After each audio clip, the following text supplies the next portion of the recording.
Okay, hello there. So we're gonna go do some casts of various games that have been played uh, for Live, Laugh, Love, and there are currently a bunch of them running right now. I'm kind of waiting to see a few more of the result. Um,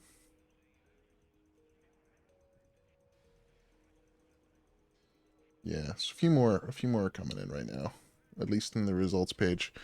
So I want to pick one and get it casted real quick, because why not? Let's see if these files actually show up, though.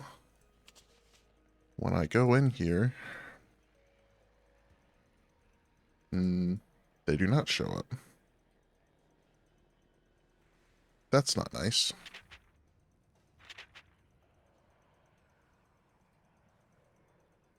Guess I'm going to have to restart Werno every single time I get new downloads. Alright, well, let's pick one of these then. Let's go into not Hippies game. Hippies probably not having a great time. Berthags and Mandoz. This should be a good one. Well, that's why I want to spectate. Apparently, you can't just double-click on a running lobby if it's in spectator mode. Go figure. Anyway, I'm also going to be fancy and be bandana and have my controller. So, this should be good. Anyway, let's get this to...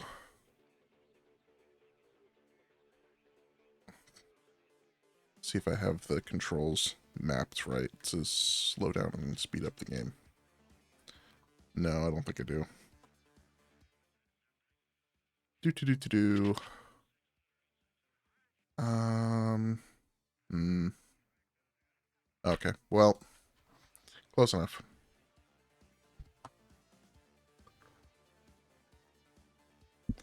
All right.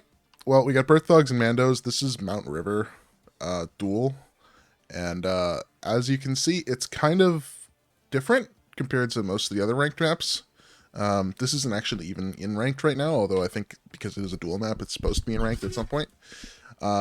Eugen has decided to take a map, which I've never personally played, and apparently they seem to make it tilted towards one side or the other in this. What looks terribly wrong is this alpha and papa point. Just one looks a little further, you know, red has the sky a little closer, blue has the sky a little closer. It looks a little unbalanced in that regard, but we'll see what happens. So Berthags playing 8th Infantry, Mandoz is playing 79th. Alright. And Mandoz is going to do a pretty heavy BMP2 open on that side with a BRDM2, as well as a couple BRDM2s on the right, a couple just one Conkers, and interesting choice of using the 7.62 machine gun. Supposedly it's gotten a lot better over time. And he's doing 3 more 7.62s on this side.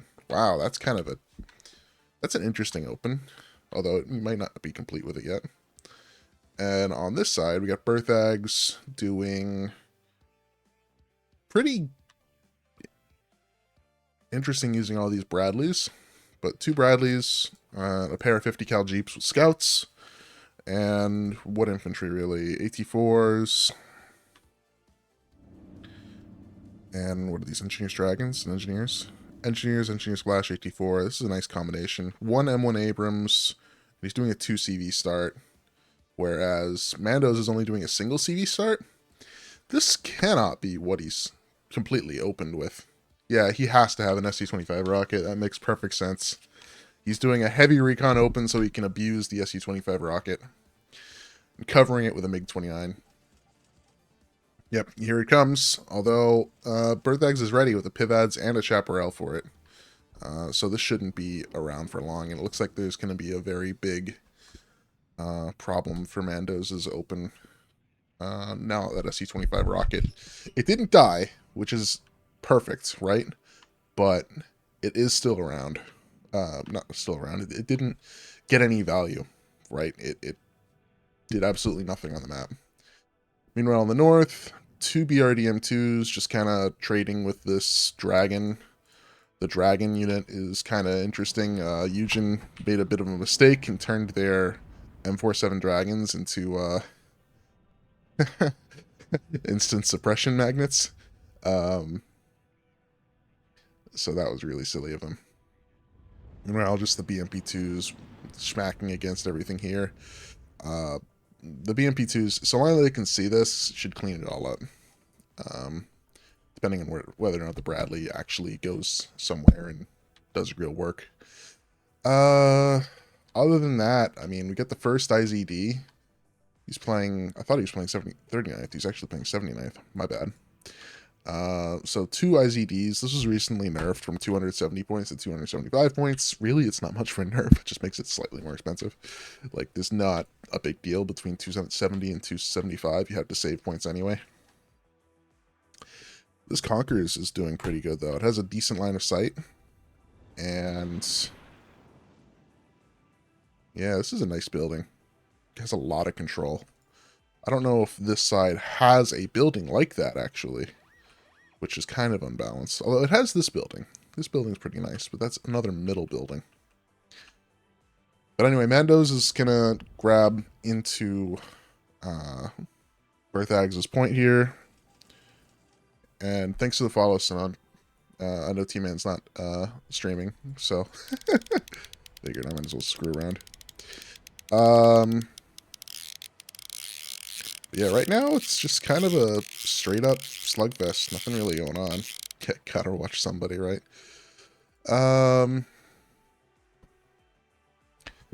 Really not much else to say right now. Just building up forces on both sides. Although Mandoz now is trying to push his T-80s across the field. Berthags only has an Ito and a couple Bradleys to deal with this.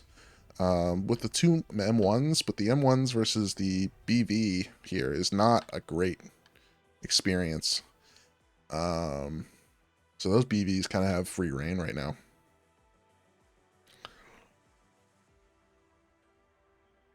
Let's see, has anybody purchased any artillery? Nothing from Berthags yet, and nothing from Mandoz yet. With the recent buffs to artillery, kind of expecting to see a little bit more artillery overall. Oh, and here comes the MiG-27K Seed and the SU-25 rocket. Let's see what we get. The Seed doesn't seem to have gotten anything. Oh, no, the Seed did get the pivads. Let's see if he's going in for any of the AA with the Seed. Maybe not. He's already moving this IHawk, but there's no artillery yet, so, you know, he can do that. It's fine. Moving across with 2 7.62 machine guns is an interesting choice. It just seems to be gifting that. Although, Mandoz has marked some of these units, and there goes the first chopper out, and the IHawk. Ooh, so Berthags was not quick with the micro, and looks like he tried to fire a missile, and the Seed got the IHawk. That is rough. Now this SU-25 can just run the map. Berthags seems to have purchased 2 M110s. These are expensive. These are basically your entire income. They are your entire tick income, so you're not going to see much coming out of him for a little bit. And then he's bought 2 more Chaparrals now to deal with this SU-25. But here comes the second SU-25, because now Mandoz knows, hey, there's no AA. Time to fly around, murder everything. Berthags cannot be happy with this right now. There's no way he's happy with that. And the Seed should still have 1 missile left. No, it doesn't have anything left, but... Oh, the AA-3 grabs the MiG... Or, not MiG, F-16. Perfect timing.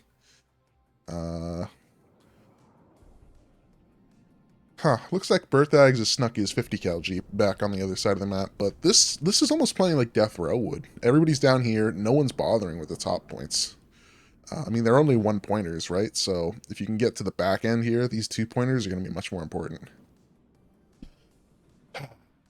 Kind of just an infantry slugfest right now, though. The one Akatsiya out for Mandoz, which is getting counter-batteried right now, or not exactly counter-batteried, never mind.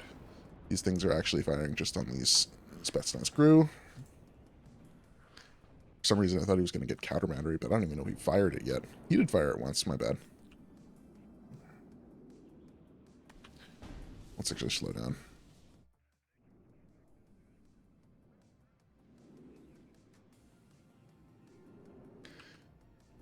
Not much else going on. Engineers should clean up these Motostrelki, but this little blob that's forming right here is in a really great place, because you have some ATGM positions here that you can use to help out your armor. This M1, though, should easily pick off this BMP2. Surprised we haven't seen any M1A ones. And look, there's the first one. First M1A one out now.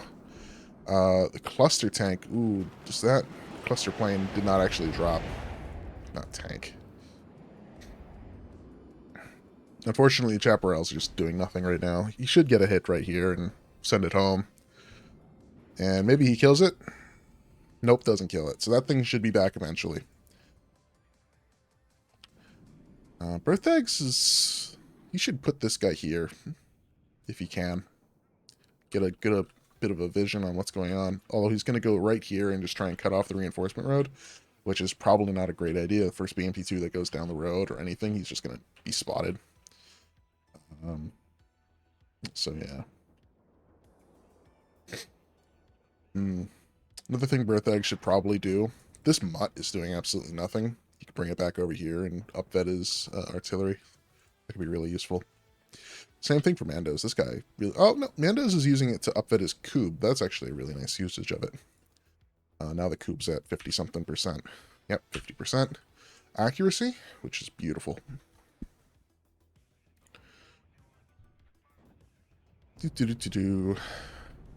Really just kind of a standoff here still, though. It's 2 T80BV IZDs versus Bradleys and 3 M1s right now. Although the M1A1 is coming up. And we get our first helicopter out from Mandoz, number 24P, which cleared up the little 50 cal Jeep. I guess as it was on its way in. Unfortunately, wasted a conch on doing it. Not much going on, though. It looks like Mandoz might want to be poking at the middle now. He's really got this bottom end secured.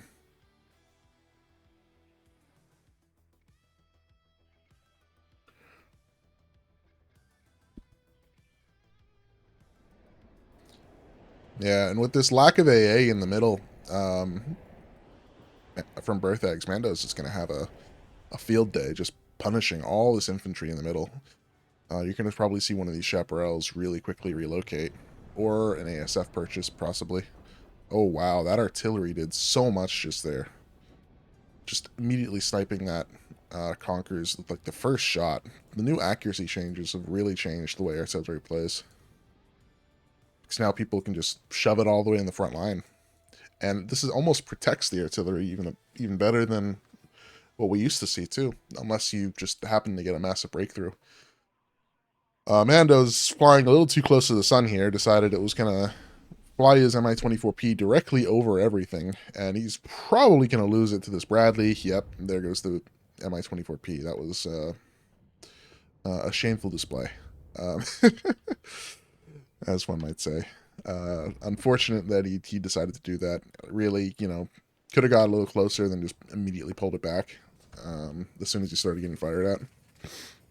He needs to get some recon in there, and curious idea might be to try and push from the top, although these might be dragons. Yeah. On the bottom end, though, not much going on. Looks like Mandoz marked the Ito, although Berthags is smart and moved it away already. The Akatsi is triggered to fire on it next. Yep, the Akatsi was triggered to fire on it next, which is pretty smart. Anyway, the seed's out, and the SU-25s are back. Unfortunately, all that is here is chaparrals, and the seed is flying directly over it, and predictably goes down. Does get one of the chaparrals, though, and now has an SU-24M cluster coming for the blob of tanks. Oh, that could be... Oh, that's disgusting. That's disgusting. Oh, that is so disgusting. Well done, Mandoz. That was disgusting. So beautiful. It was expensive, though, but you got a lot of value out of it also. 3 M1s down now for Berthags. Berthags has got a real struggle to get back into this. He bought 3 pivots. That seems like an overinvestment, considering he hasn't seemed to have been microing his pivots much, dealing with all these seed planes that Mandoz is flying. But Mandoz is just losing infantry, but hasn't lost big assets, really. He's lost some Conkers. He hasn't lost any of his BVs yet. He's lost one Mi-24V, and he's lost a seed plane.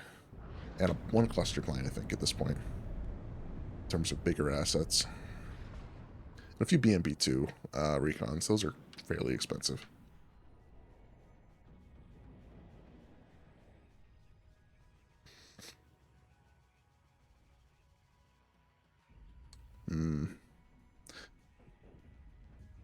Not sure what Berthags' plan is right now, though. He doesn't have to do anything technically, but he also needs to prevent Mandoz from getting a mass of units here. This BMP-2 probably is toast. No, the mech rifle's law is actually out of ammunition. Unfortunate. Oh no, Mandoz. Oh no. You're going to lose this IZD. Oh no, are these things out of ammunition? Oh, so close, Berthags. So close. This IZD was in such a bad position. Good morning, Foxlike. How are you? Wow. Berthags got unlucky there. No side shots to finish this thing off with, unfortunately. The artillery, though, is really doing work. This BMP-2 is in a great position now. Mandoz can sneak some more infantry and units around here to just cut off this town, maybe, over time. And, other big artillery is just absolutely destroying everything that's in this forest. These M110s are really, really something. This MiG-29 is flying too close to the sun. Unfortunately, only one chaparral was stopped, so that's unfortunate for him. Yeah, this MiG-29 is toast. There's no way this thing lives. Yep. Although Berthags does get to clean up the BMP-2 that he got around his flank with a Cobra. That's what that ASF was probably purchased for.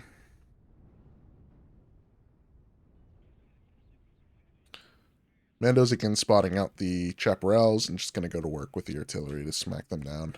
Berthags is really centered his stuff on the middle. No, I am not, son, because I had no idea I'd be awake this morning, considering it's Memorial Day, and I also can't commit. I couldn't commit to the whole time frame because the end of the day or closer towards the afternoon, I'm going to consume beers and burgers with friends and play board games and so on, and outdoor things occasionally. But yeah, Mandoz now is going to lose his other T80BV. It is a great alternative plan. It's a great alternative plan. Well, apparently he doesn't lose this IZD. It was really close, just like this one, although this one doesn't have any supply yet left for it. 2 MTLBs is not going to resupply this completely, although he just did purchase a Ural for it, I think. Nope, that wasn't a Ural. It was just, excuse me, another MTLB. Strange.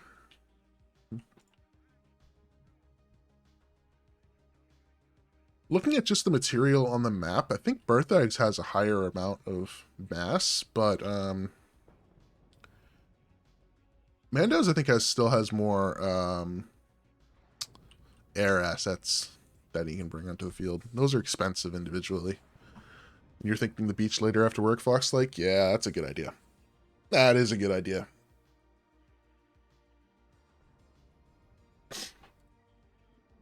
Our family, I live in Massachusetts, and our family has a house on Cape Cod, but it has not been very friendly to me lately, so the area that we live in, at least. Yeah, you know, it's really nice that Mandoz has been able to keep these T80 BVs alive, these BV IZDs specifically, because he'll be able to use, oh, finally the counter battery for the first time. This one Akatsuya is not, maybe it did move though? Ah, it did move. I was going to say it's in a very ugly position if that counter battery was to land right on top of it.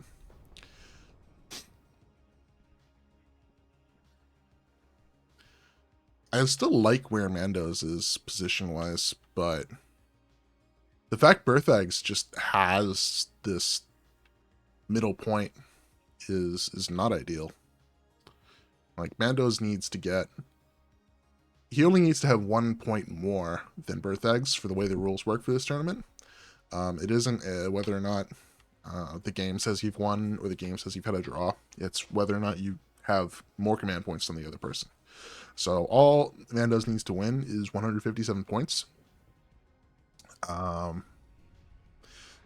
So he can accomplish that in a variety of ways. I think we're going to see this cluster plane, though, drop on any tank blobs that might exist. That come to counter this little push that Mandoz is about to form here.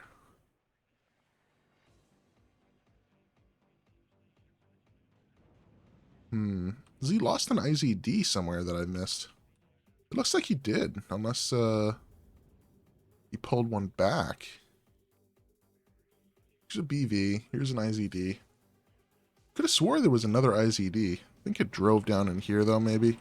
Yeah, I think it drove down the middle. I think that was his IZD. That is unfortunate. Really needed to keep that mass up so that he can just push through all of this. Berthags sniping out the recon. Good. I think we're going to see this SE-24M cluster strike in the middle here, and hopefully this rocket comes over as well once we deal with the Pivad blob here. But this is a nice move. You know, all of his thrusts before have been against this direction, and now we're finally seeing a thrust this way, but the heavy artillery from Berthags is just smashing anything that he can see that Mandoz has on the field. I mean,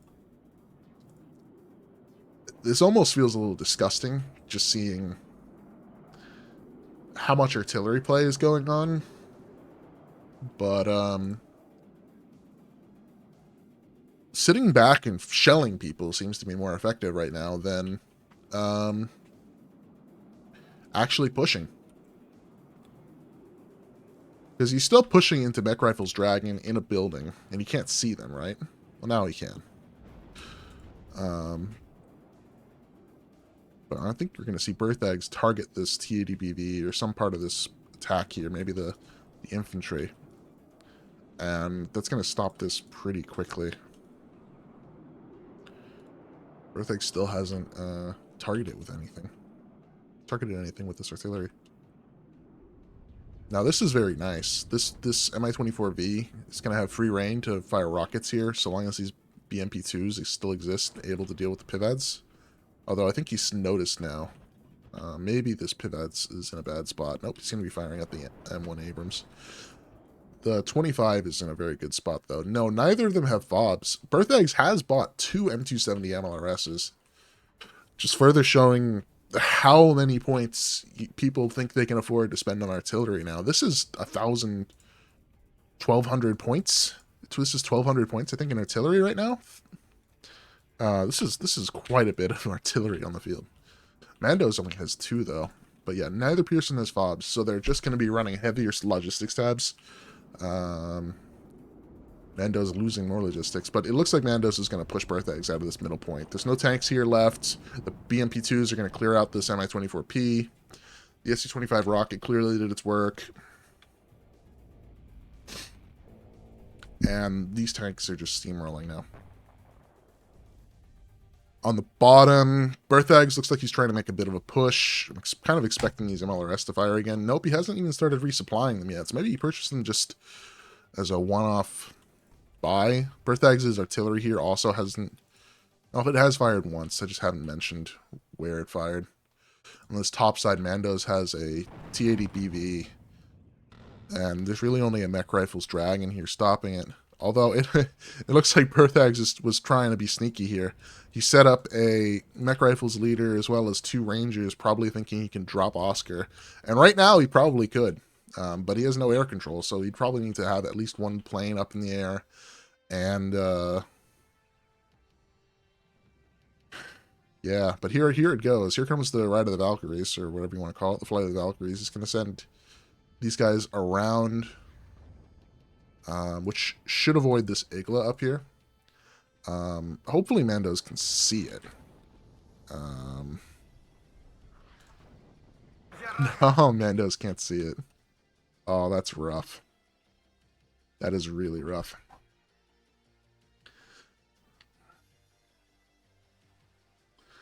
Meanwhile, though, Mandoz more or less entirely in X-ray. A couple half-dead mech rifles dragons here.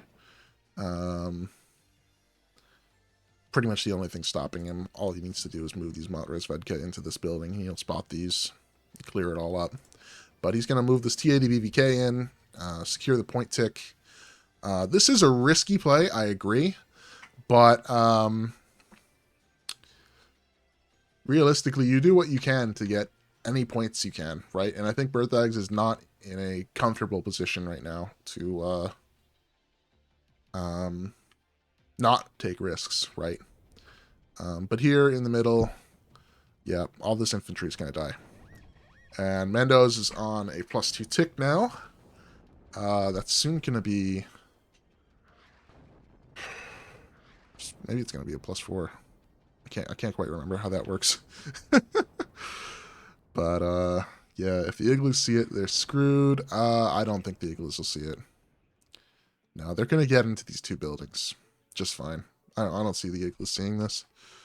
But yeah, Mando's on a +4. Even if Berthags takes this is looking pretty solidly in Mando's control, right? This is a roadblock. This is not a this isn't gonna do much. Although he does see it with the 50 cal or the 7.62 and the Conquerors. He might even kill one of these Blackhawks on the ground. No, he doesn't. But yeah, this is not a big deal to Mandoz. Mandoz can let this sit here all game if he feels like it. So long as he holds control of X-Ray and stays in Alpha.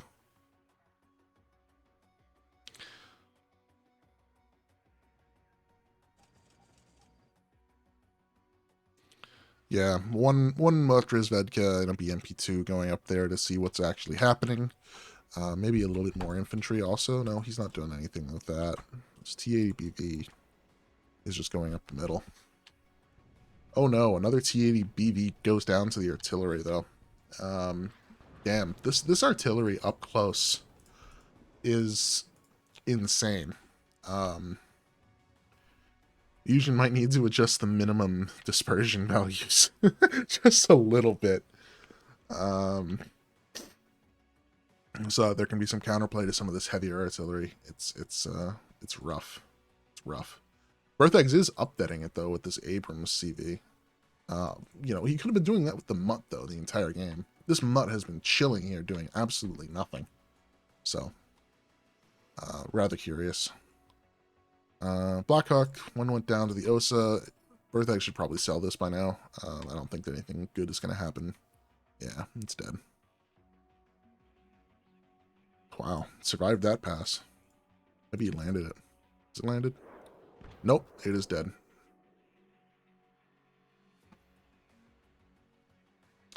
Yeah, these Rangers clearly led the way, and are probably going to suffer for it rather shortly. So we'll see what actually ends up happening. Looks like another Ranger drop, though, going into the middle, maybe? So you can actually drop him behind the lines? He is going to try and drop him behind the lines. But this Cub is here. One Cub shot in the right spot could knock both of these out of the sky. Berthags making some good progress, though, down here. One Cub shot. Ooh, yep. Gets one and stuns the other. That's unfortunate. Let's see if the last shot kills. Maybe not. Yep, last shot kills. That was, wow, 285 points down the drain for not much. The rocket artillery, though, has come in, I think. Yep, here it is. He's firing one here and one towards where his one of Mandoz's TADBVs was. It looks like Berthags is going to take control at this point, though. And he might be able to drive straight to the back point here if these T-80s don't figure something out real quick. These are also just both Rangers. What do we got? What do we got? Any good air? Not really. A couple BMP-2s coming in. It's interesting. The Mandoz can almost afford to drop both of these 2 points. No, he can only afford to drop one of these points. He cannot afford to lose this point. So long as this point is... Oh no, Mandoz. Oh no. Oh no, that might have done some bad things to him.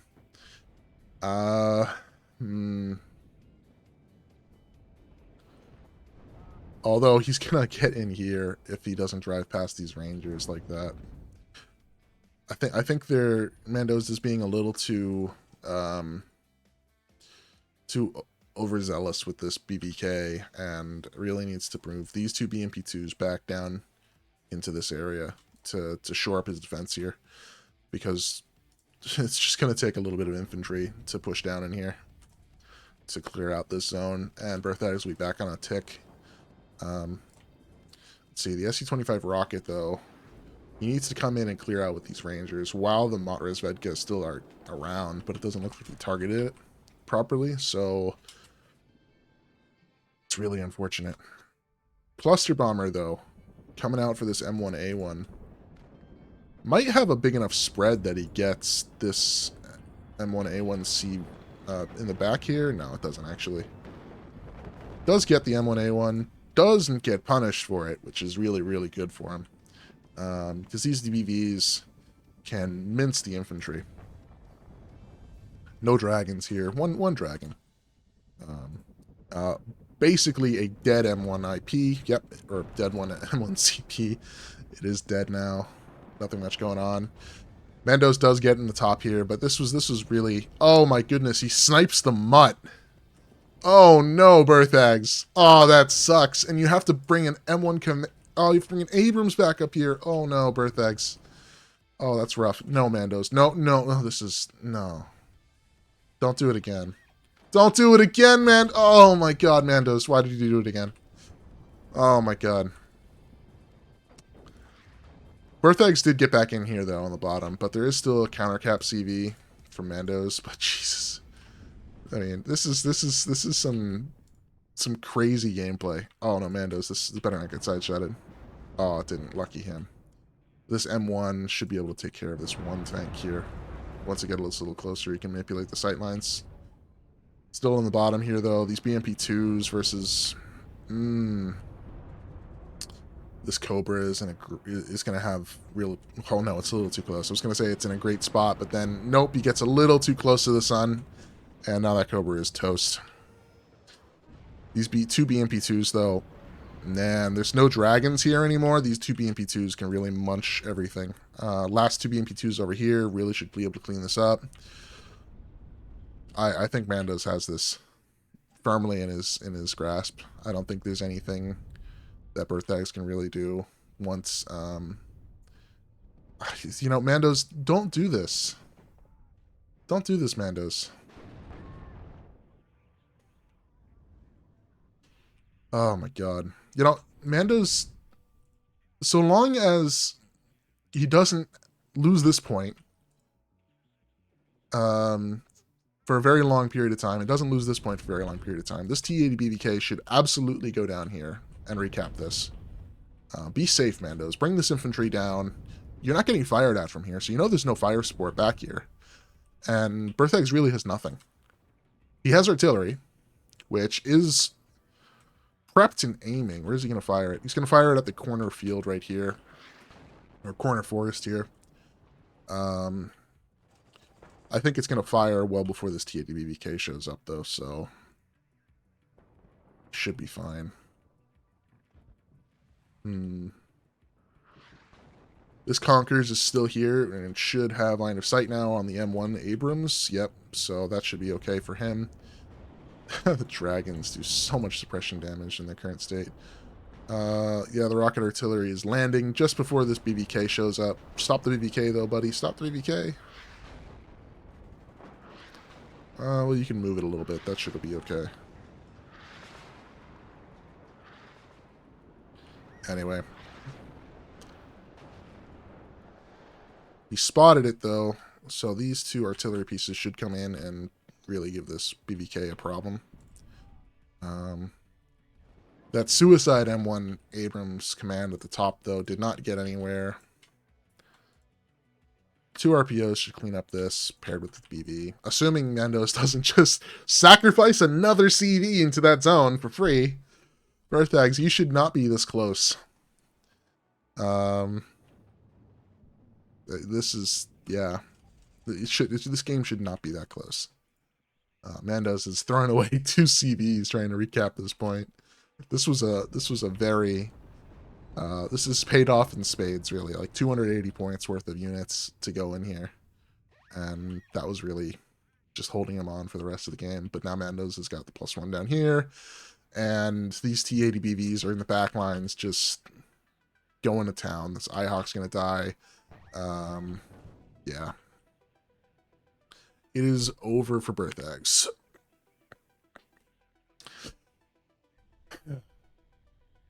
Well done, though, by Mandoz. That was a great game.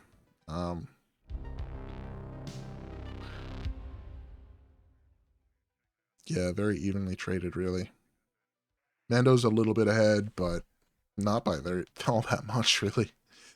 Wow, some of these Bradleys did some work, although this is a lot of just transports, which is great, but yeah. Let's see. Oh, this is disgusting. This M110 got 3 T80 BVs. That is disgusting. What did the other one get? Not nearly as much. That is disgusting.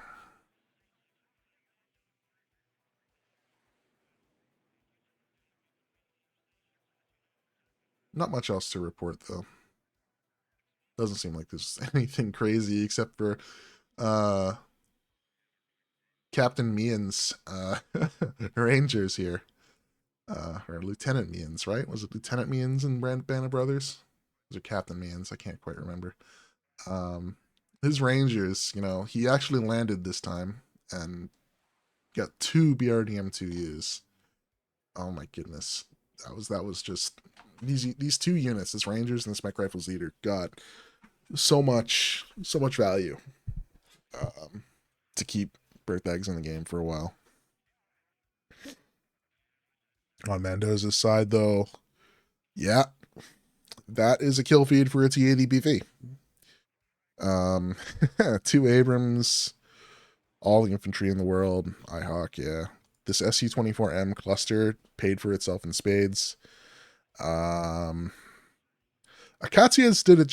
did their job, right? They killed Itos, killed some infantry, killed some recon, and did end up sniping one of the chaparrals.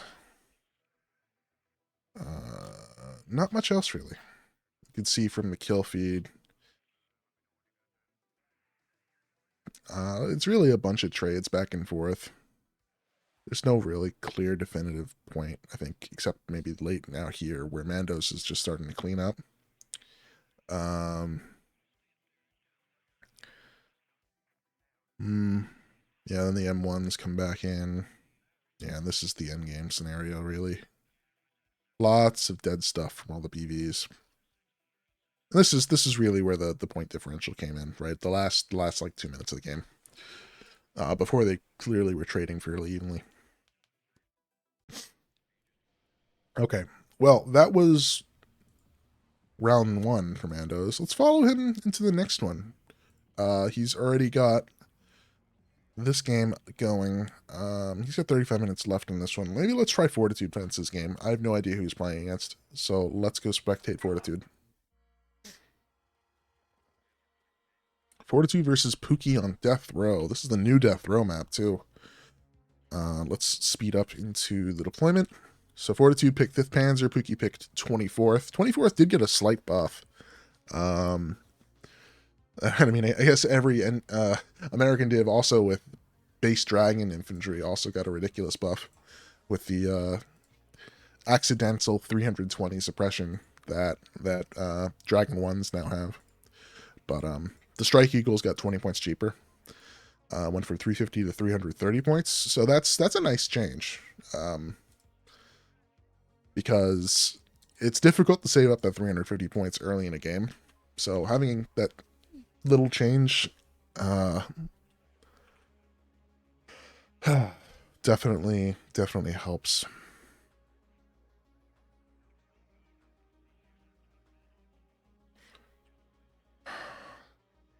Fence must be playing another air bully. No, he's not playing air bully. So Fence is playing this exactly as someone named Average Blob Enjoyer looks like he would almost. Bunch of Lukes, and then a complete blob of tanks right up the middle. A 2A3 command, a 2A4, and a couple Milan Martyrs with solid AA to back it up. Pookie, though, let's just see where are you going. Pookie's just going to set up one Bradley over here. Yeah, neither of these players are going to fight over Charlie or Foxtrot. It's unfortunate that this forest was deforested. It's really difficult now to fight over this, but also because Alpha and Echo were both 2-pointers. So taking this hill now taking this hill now is worth about the same as taking this back point, whereas before, if you took the hill and the other player took the back point, the other player would be ahead.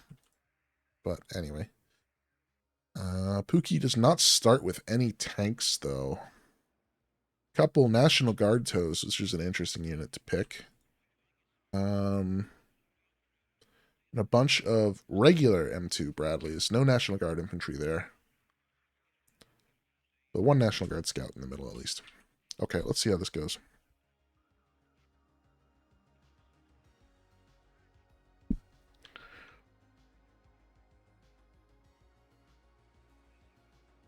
Pookie, I believe, is Slavia's brother.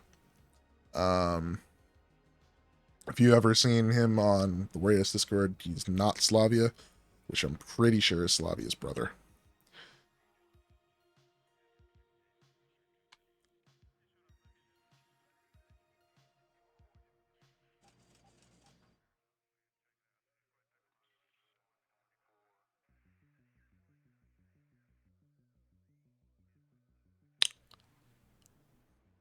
Yeah, so both players started with a single CVs, so nothing really crazy going on there, though.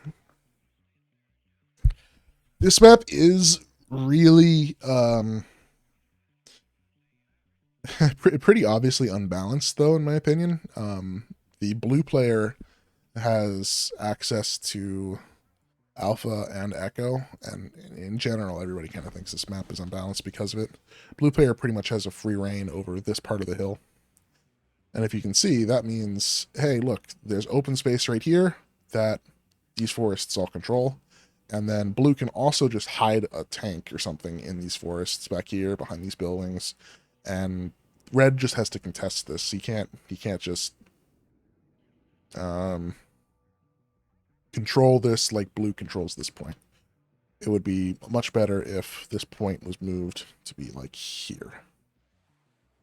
That way there's just this one forest that has to be dealt with. Very similar to how Alpha has this one building to deal with.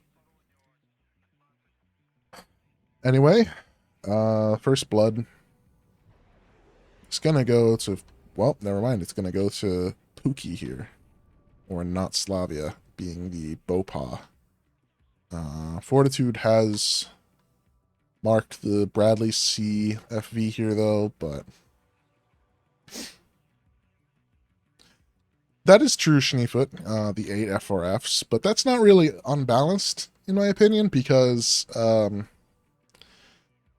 the F4Fs are super cheap, right, their missiles are short-ranged and they're slower than the Strike Eagle, so I think it should be fine. The Strike Eagle you know, if the Strike Eagle gets in range of the FRFs, that's really a problem for the Strike Eagle player, not an imbalance of the FRFs.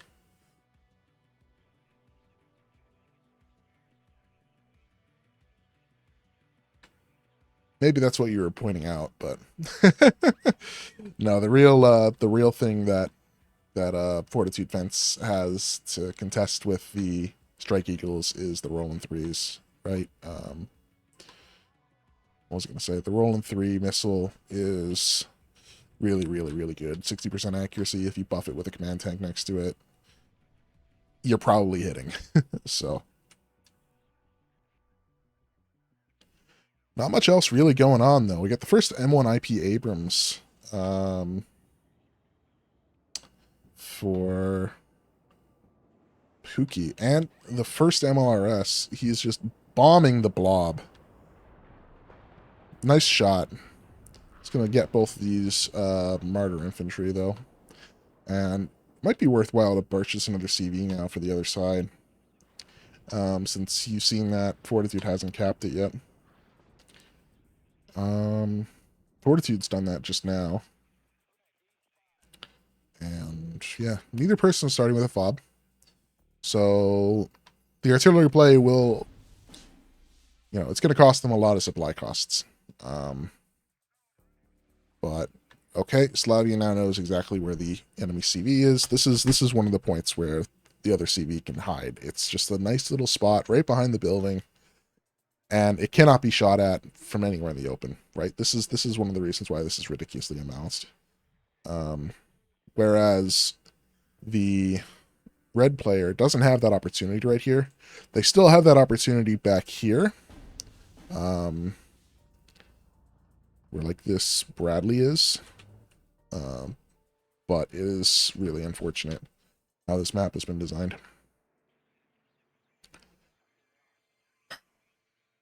Pookie's still technically winning this right now. But we're about to see a blob crest this hill. Quite the blob. M1 Martyr at 182 Milans, like 7 of them, and 3 leopards. Well, 3 if he includes the 2A3 command. And he's getting himself set up. He's moved the ATGM forward. He's moved his Furnish Bear forward to see what's going on. The Bradley, I think, can see the Furnish Bear. Yep, Bradley can't see the Furnish Bear. So hopefully we see an MLRS strike soon. Meanwhile, on top, we're getting some National Guard tow. Another Bradley CFV. Nope, it's a M150.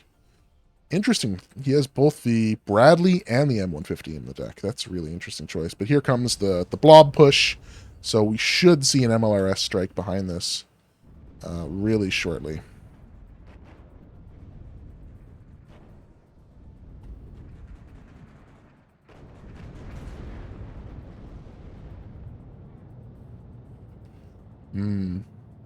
But this is a well-executed push, though, right? You got... Unfortunately, these tanks are all blobbed up, so if cluster planes were a thing for Fortitude, or not Fortitude, for the 24th player, that would be a problem. We see the F4F AT, plane that recently got nerfed, brought onto the field. He's going to try and sideswipe this M1 IP. Probably going to get it. We'll see in a second, though. Although... the Iltis CV, though, on the right-hand side goes down to the Bradley CV, or CFV, my bad. So that's really, really good use of that recon back there. Meanwhile, it's pain in the middle for Pookie. This blob is not really getting smaller very quickly. Yeah, not getting smaller very quickly. That Apache is not in a good place. Although, hey, the Bradley, if he can snipe this Roland 3, which would be the ideal target here. Please snipe the Roland 3. Yes. Okay, now we have an Apache versus a blob. And here comes the F4Fs to try and kill it off. Doesn't get the kill. Wow, that is unfortunate for Fortitude that doesn't get the kill there. But The MLRS comes in and gets a bit of damage off on all this infantry in the middle. Gets I think a martyr at one point. Not much else going on here, though. There are a lot of points here that could probably get moved over. I'd like to see this Bradley moved over so it can fight in the open field with this ATGM. Anyway, average blob just keeps getting bigger. 4 more Milan Martyr 182s coming out. And still haven't seen a Strike Eagle yet from Pookie. The one Apache was very nice. Looks like we've got our first Gepard out in the field. Let's see if we buy up any Rolands shortly. But right now, this blob is very, very weak to a Strike Eagle. A Strike Eagle showing up right now would be really, really nice. But it looks like Fortitude's going to swing his blob north. Well, from this perspective, it's north. Up into, I can't remember which point this is. I think this is Echo or something. Foxtrot. And just clear up all of this AA. Basically clear it out. This guy is not in a good place. He really should be resupplying this, but he is not. Looks like Fortitude's in a commanding position right now. Yeah, very commanding position. Oh, here's the Strike Eagle. Okay, let's see. What do you go for with the Strike Eagle? I see you killing a martyr. That is not what you should have been going for. That is really rough.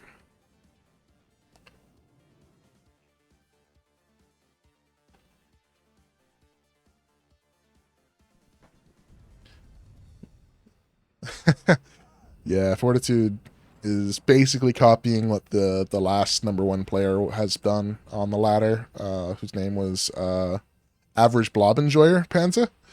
And yeah, basically just has a blob going around the map and murdering everything. And then, he's going to shift this blob up to the top, murder everything. Yeah, it's a really good way to play, right? Because you're concentrating your force against smaller enemy forces, right? Although, more recently, MLRS has gotten to the point where you can kind of counter blobs. Assuming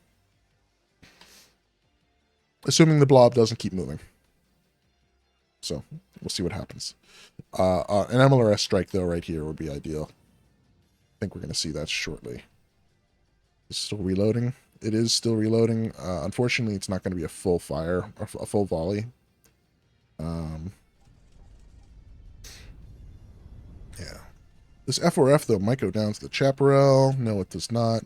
It did get an M1 IP, though. Or that was the M1 IP that died here. I don't really quite know if the F4F killed that one or the other one. But, yeah.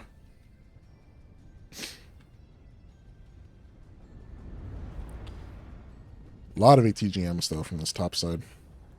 It's really interesting how Fence has gone full send down here and didn't even bother with the top point.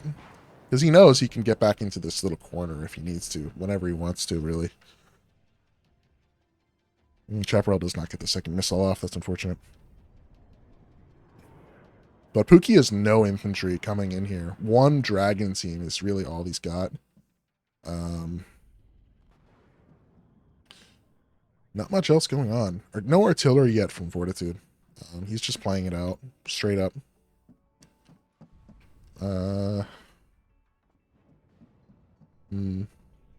he's trading a lot better than Pookie is right now. That ATGM can kill that Chaparral. That's really unfortunate.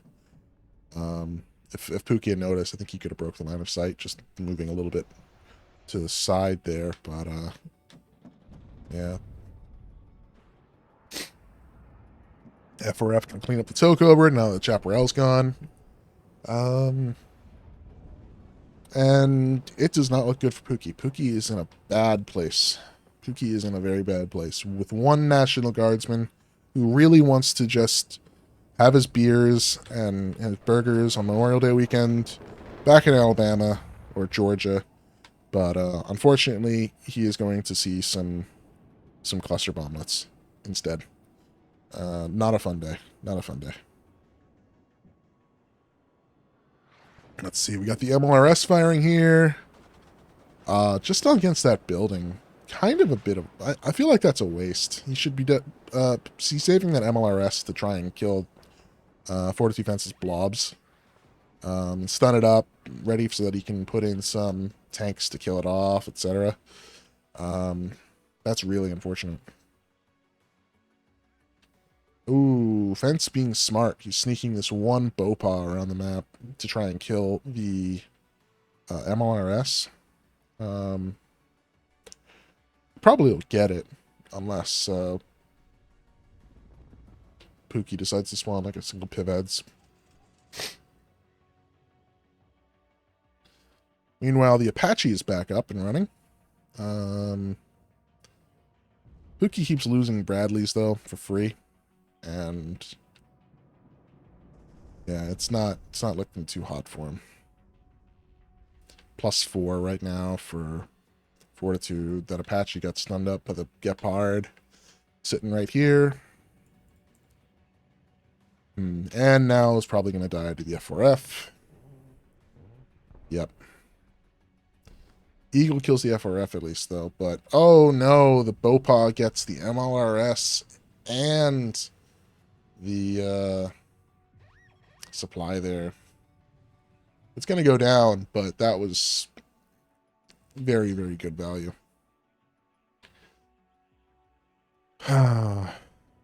Strike Eagle gets nothing and dies. Nope, doesn't die. Very close, though. That's unfortunate. Wow, that was... I don't know what he was trying to Strike Eagle there, but he got nothing with it, so...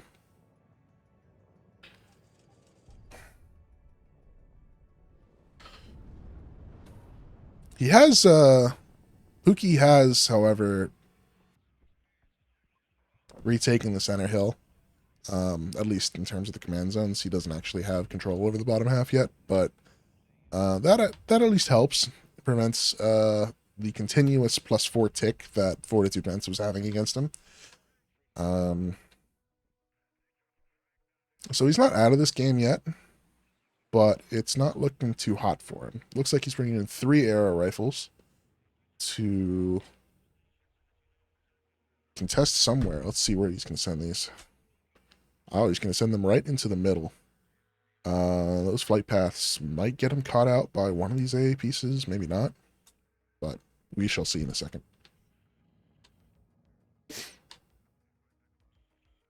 Another Iltis CV to go hide in the corner. Right over here. Not much else to say about that.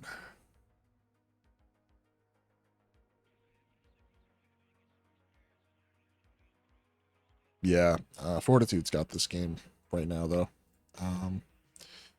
Unfortunately for Pookie, he got the bad side of the map. But Fortitude has also just played this much, much better in general. Blobbing up as 5th Panzer seems to work in general really, really well. So 2A4 looks like it's going to pop this Bradley. Nope, it's actually firing at the Dragon. Probably can pop the Bradley now, though.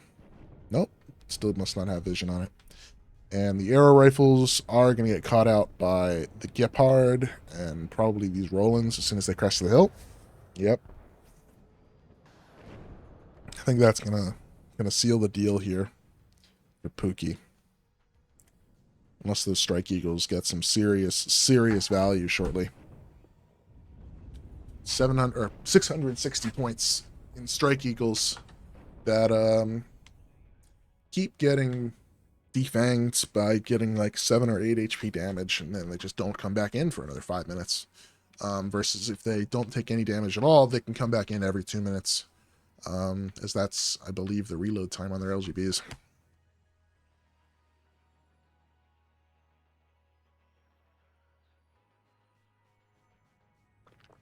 You can even afford to take, I think, 2 pips of damage, as that should, I think maybe even 3 pips of damage, as that should allow you to finish repairing, reloading, and refueling in the same time as it would just to take the reload, because that is how planes work in Wurno. You reload, refuel, and repair all at the same time. So whatever the longest of those three processes is how long it takes for the plane to become active again. Usually it's repairing, right? If you take 6 pips of damage, it's going to take longer to repair the plane than it is take to refuel or rearm, except for certain planes, which for some reason um, they just have ridiculous supply costs, and you can only bring them in once every 5 minutes, even if they don't take any damage.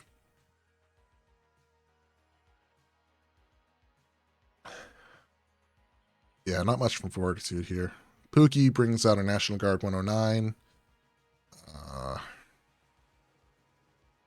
Fortitude can just hang out here. I'm going to speed this up a bit.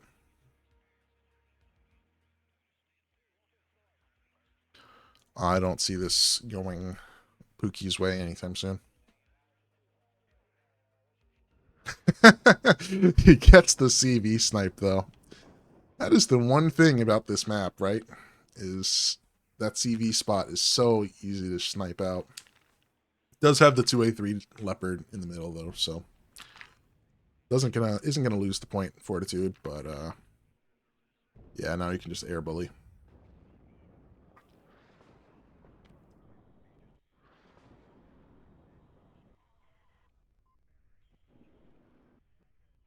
Yep. Now that he can air bully the opposing player, Pookie has to just buy more AA, which is unfortunate. Hey, that Strike Eagle got some great value there, though. Let's see, Strike Eagle again. Nope, Strike Eagle goes down. That's really unfortunate. Fortitude does lose Echo, though, briefly. The Panzergren Martyr, though, in the perfect spot to just snipe that Mutt CV, and yeah, it's still definitely commanding lead from Fortitude. Not much going on. Up top here, this M1IP is going to get stunned up and gets immediately picked off. Great use of the rocket plane and the cheaper Leo 1s, but I believe that's it. Fortitude, yeah, plus 2k, plus 2.56, something like that. That's rough. That's really rough. Yep. Leopard 2s did well. This Jaguar 2 did really well.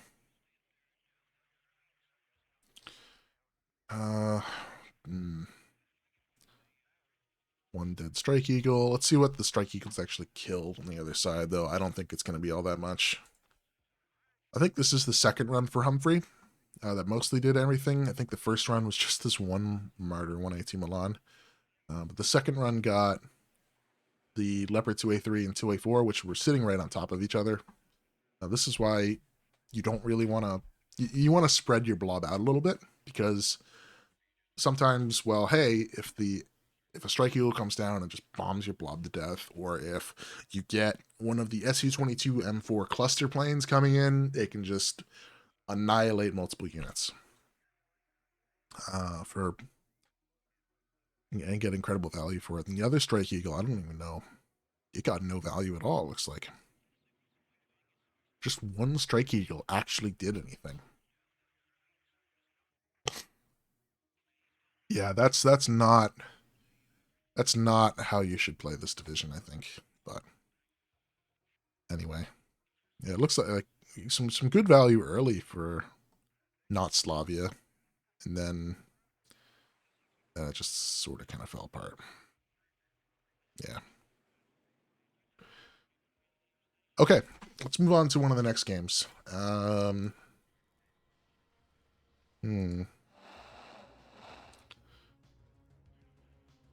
Doesn't look like any are up right now. Just check the server and see what's going on.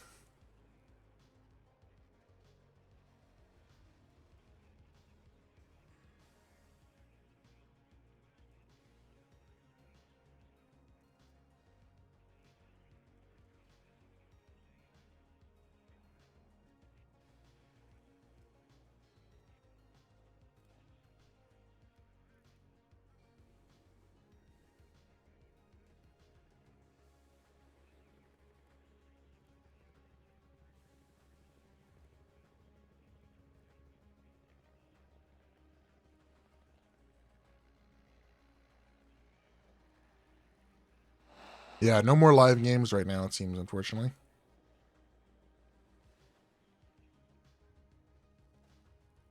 So let's look at one or two of the other games that posted as results from the first round. Actually, let's catch Mandoz' second game. See where he has that posted.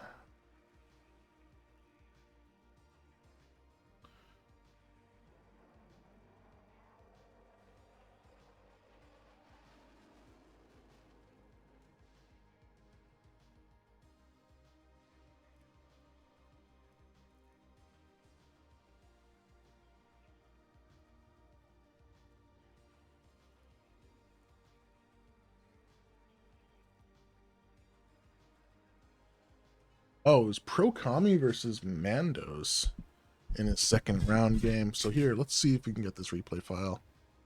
And cast that game. That should be a really good game.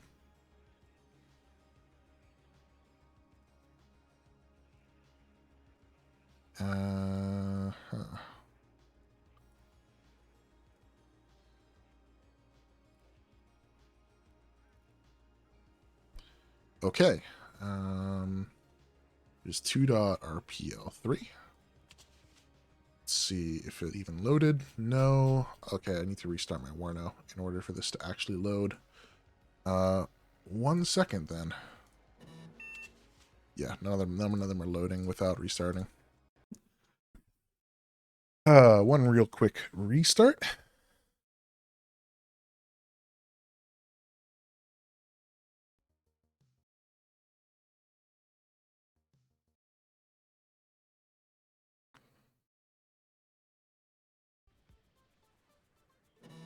And Mandoz and Pro Kami. Awesome. On death row, right? The round of 16 is on death row. Forgot about that. But Pro Kami is a great player. So let's see how this goes. Pro Kami playing 5E. Mandoz playing 5th Panzer. I would think 5th Panzer has an advantage on this. Just in the division matchup. It's not going to win the opener against the AMX-10 Serbian Blob. I don't even know why he's sending Luke's forward. That feels like a waste. But we'll see how this works. Bunch of Milan 2s for Pro Kami. Yep, Milan 2s and P4 Milans. Pair of Roland 3s, Mistral in the VAB T20. Great AA transport. Worth every penny. Gazelle Cannon. I guess this is his recon. And he's got Gazelle Cannons also probably so you can sneak them around the side of the map. Let's slow this down. Perfect.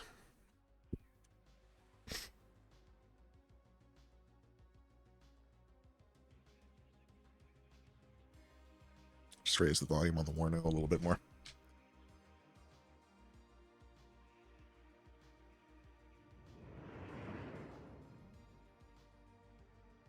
Two F4Fs for Mandoz at the start here.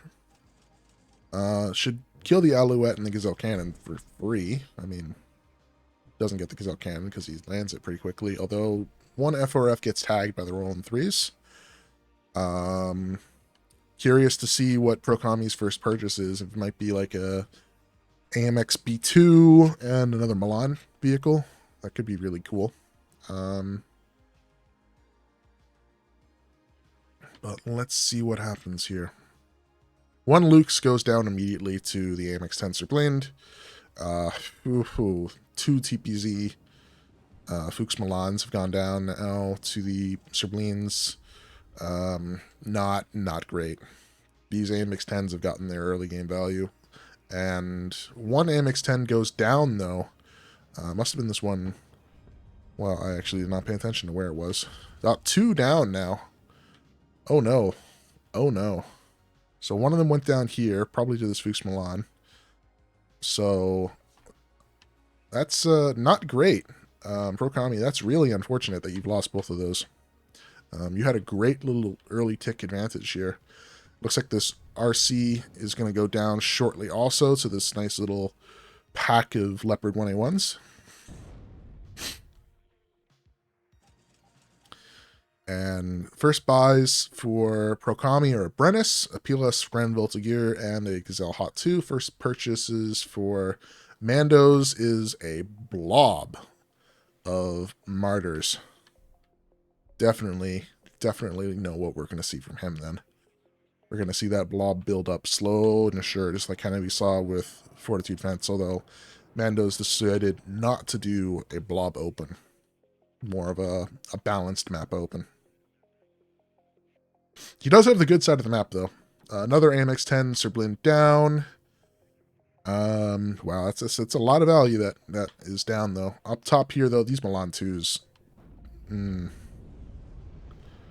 The Gazelle Cannon can eat these guys for breakfast, also.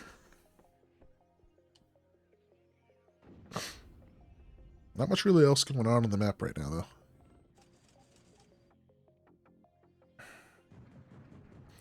Oh, unfortunately, Gazelle Cannon does get swiped by the Lukes. A PLS misses, and the Leopard 1 should get out of the range of that PLS. This PLS wouldn't have killed it with one shot anyway, but 21 AP would have probably stunned it because, well, 431 suppression, actually it would have 100% stunned it. But Mandoz is pinched right now. Between ATGMs, these units are dead. That Hot 2 just missed from like point blank range though. He must have tried moving it. But yeah, that guy's dead. And it looks like not much else really going on. The blob of Martyrs is in. More Martyrs are coming in. Jaeger Aufklar for more recon because he needs it. Luke's on the top side of the map. This 1A1, though, are these a PLS out of ammo? No, okay. I was very concerned there for a second that those PLS all missed. And thanks for the follow, Jerome. Hope you're having a good time.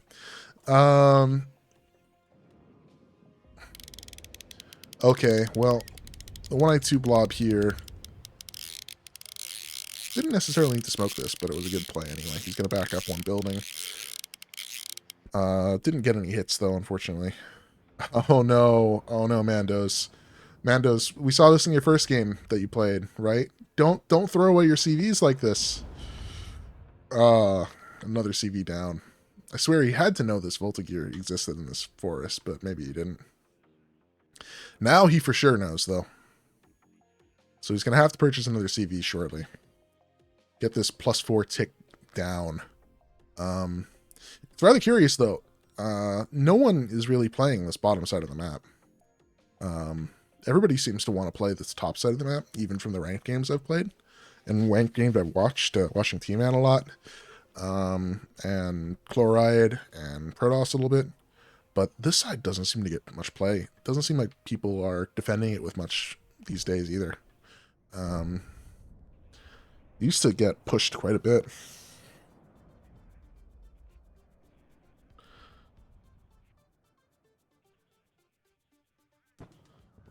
Like Fortitude pushed it after he completely owned the center of the map, but that's a different story. Fortitude's Fortitude. Yeah, now these 1A2 Milans though are getting minced. Trying to fight tanks and ATGMs with IFBs on an open field. Not too smart. Another one going down there. Yep. Great use of the ATGMs, though, by Pro-Kami. And Pro-Kami is the player in red playing the 5E division, and in blue it's Mandoz playing the 5th Panzer division.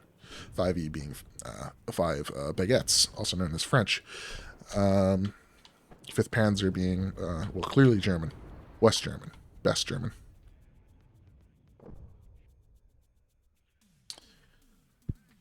Really solid control of the middle, though, by Pro-Kami. There's not much else going on. They're both just playing over the middle, and Mandoz is deciding that he doesn't want to use his heavier armor for reasons I don't quite understand. Because his heavier armor would be able to tank some of these shots, and be able to provide more staying power. Are these all 1A5s, though? No, these are 1A1s, and these two are 1A5s here. So I'm still, like, the 1A5 is a good purchase. You have max range on it. If you're paying attention, you smoke off properly, you can definitely avoid problems here. All these infantry are dead. One of the big advantages that 5e players have is all of their AMX-30s have 20mm autocannons. Oh no, Mandoz, this is not a good position for you to be in. This is not a good position for your Leopard 2A3 to be in. But to continue, they all have 20mm autocannons. So once you get up close to these tanks, you're gonna have a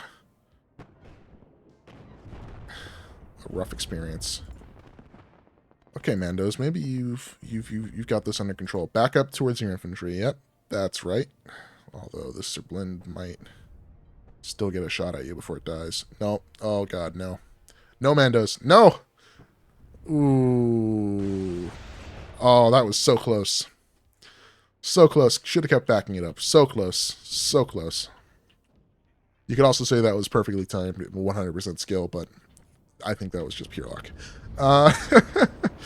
Meanwhile, in the middle, more vehicles going down to ATGMs. Mandoz is not having a good time trying to push back up this hill. Nothing really going on the bottom of the map again.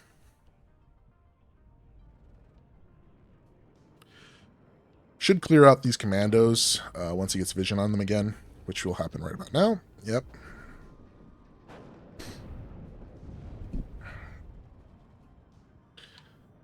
Not much else going on. One F4F flying around, though, for Mandoz, just to probably just keep vision in the air. 5e also has a great air tab, and it looks like Pro-Kami has purchased his first artillery piece. It is an AMX off 1. French bias, because it has 6 salvo length on a 3.1 HE 155mm artillery gun, whereas the M109, which is pretty much the only one that NATO has, that is a mobile 155mm artillery piece, is only 4 rounds per volley before it has to go into a reload cycle. So, you know, this game is made in France, so NATO must suffer. Well, not NATO. Specifically, everybody but the French must suffer. Off 1 is a Gyatsin stat clone. I don't think it is. Is it?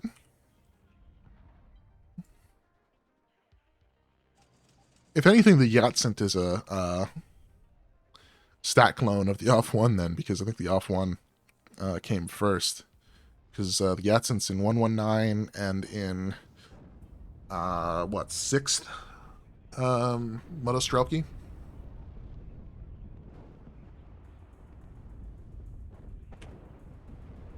Yes, it does supposedly have an autoloader. I don't quite understand. Like, it's just painful. It's too cheap for having 6th rate of fire, especially now. It should go back up to, like, it should go back, not back, it should go up to 260 or so. Meanwhile, though, Mandoz has finally decided to bring in heavier units. He's brought up 2 155mm towed artillery pieces. It was 260 previous patch, then why did they change it? That's so silly. They only made artillery better. Anyway. Mandoz has brought in bigger units. He's got a 2A4 now, and he's got a 2A3 command. But Pro-Kami is just... I mean, he's had control over the middle of the map the entire game. He's got 1,250 points now, and still ticking at a +4. Mandoz is not in a great spot, and I don't see him coming back from this one way or the other at this point. It would take some serious, serious outplays at this point to get back in here.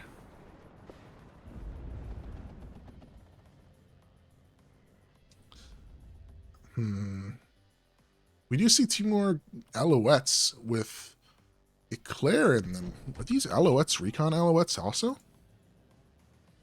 No, they have mediocre optics though, so they will be able to spot stuff. Mando's continuing just to bring in hordes of martyrs, which I think is not a great idea against IB. It hasn't worked yet. I don't know why you keep doing it. It doesn't seem to be a smart move. More Jaegers, more Leopards. I think that's how you get back in this. And, yes, the MW1s. Clear out this infantry, clear out some of this other stuff. It might die, though, to these Rolands. Ooh, nice job getting out. In fact, the Yatsink has 4K extra range for the same price. Yeah. 4K more range and slightly less HE. I guess that's true. I'll have to check it after the game, though.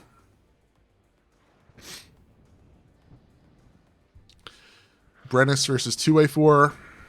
2A4 wins. 2A4, though, definitely got bruised. Oh no, this 2A3 is going to get side shot.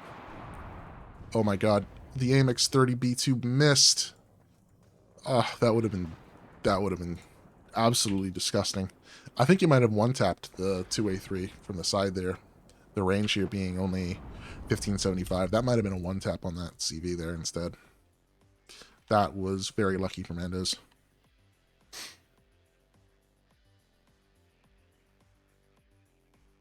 I feel like Mandoz should at least look to see what's going on in Alpha Echo, actually this is Foxtrot, my bad again,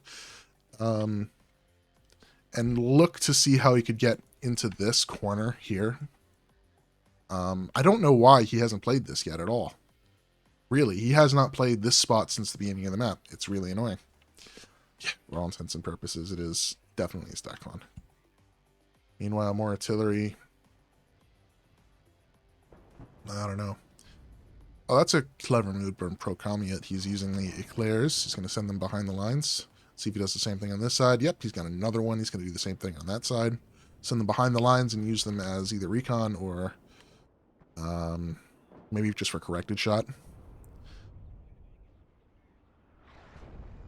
This is not looking good, though.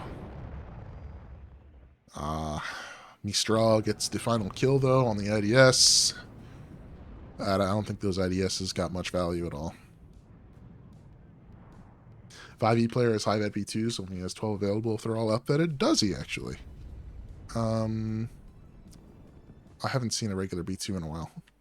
But if that's what you say, I believe you. Yep, he does. Vet 2 B2s. So, yeah, he should only have 12. 12 of those plus a bunch of P4 Milans. No, that might not be the case. I think this one might have... No, this one might have just up-vetted itself at least once. Right? Because this guy's base vet. Or Pro-Kami does something very interesting and takes a couple up-vetted B2s and then like one card of B2s at 0 vet. Just so he has the extra availability. That's totally possible. The Brennus card he's clearly got at 1 vet, though. In the 1A5s, Mandoz has 0 vet, which, you know, that's okay. If he keeps it with the blob of 2A3s, though, that should be good, but... Oh, no, this AT plane... Unfortunately, it fired at these vehicles here. I don't know where that 2A4 died, though. Maybe that AT plane got the 2A4 earlier. Oh, no, the 2A4 is down here now. I do think this is where he should be pushing up, though. I think Mandoz should try and push up here. Just hold the corner here, push up here, so he can end this tick that is going on. I don't think pushing across this open field against all these ATGMs that Prokami has had set up for so long now that he has not yet dealt with. It's very unfortunate. These artillery pieces right now are doing nothing. He could be firing at some of these Milan pieces that have been constantly harassing him. Looks like one of the F4Fs that did find the Alouette, though, before it landed. Prokami trying to get some units there to snipe on the reinforcement road for Mandoz. But yeah, LRU, it's been looking worn over for a few minutes. It has definitely been looking worn over for a few minutes now. Mandoz just... I don't know why Mandoz has just not decided to use more heavy armor. And play to his deck's strengths versus, you know, oh, there's a free F4F kill. Versus just continuing to throw Martyr 1A2 Milans at the problem. Now this 2A4 needs to back down the hill. Nope, dies to the P4 Milan. That was kind of brave of him. Either way, though, we should see... he's just punishing this. Really, like, Mandoz, you need to have this stuff shift queued onto all these ATGMs that keeps firing at you. Just keep it firing. Okay, so now he's got it firing at this guy, which he should be able to see. But in 2 minutes, it is looking very worn over. I don't think... Oh.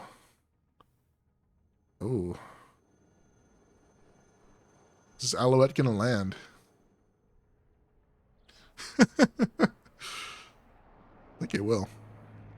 Which might kill this 2A3 from the side. That would be clever.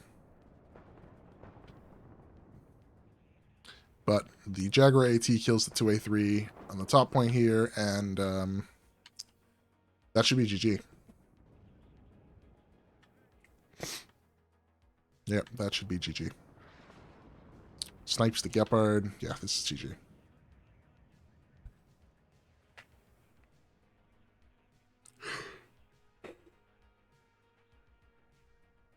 Well played by Prokami, though.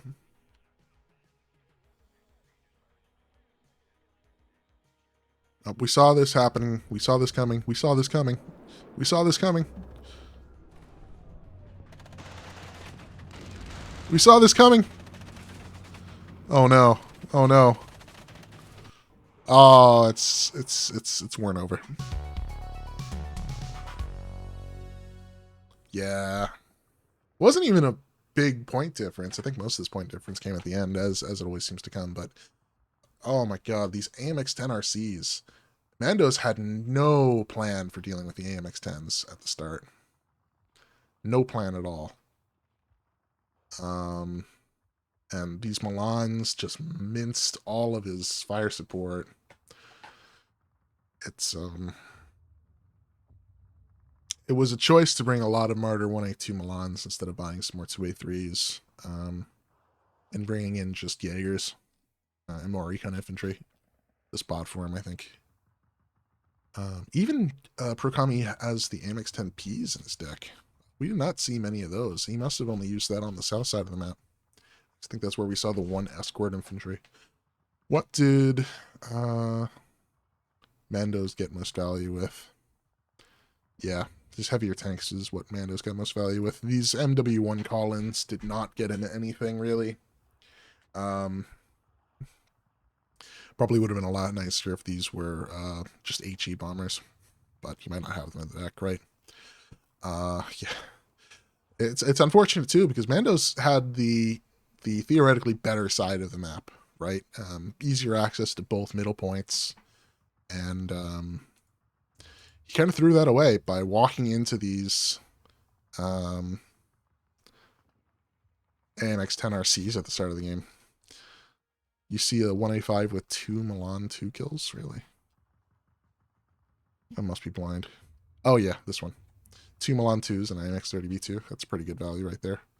That's going to be like 140 points in Milan 2 plus another 145 points. Yeah, definitely paid for itself. But, man, you got Thrash in the opener. All this does not equal 2 MX-10R10 RCs. Yeah, you got Thrash in the opener. Never really came back from that. Yep. I mean, it looks like here, right, that he's doing okay, but he's trading back and forth almost entirely at this point. Just 1 for 1. Not much really going on. Okay, he had a good streak right here, but 1 Yag HE killing 3 stack of infantry is harsh too. Yeah. Yeah. Okay. Let's see another game. Stalhbrecher and Soujeluskunta. I don't know how to pronounce your name, but Finland. That's probably another really good game. That was from the round of the first round, though. Let's see if we get something good from another round.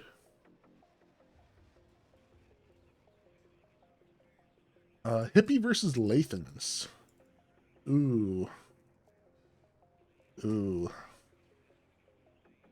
That's been resulted, but let's see what's live still.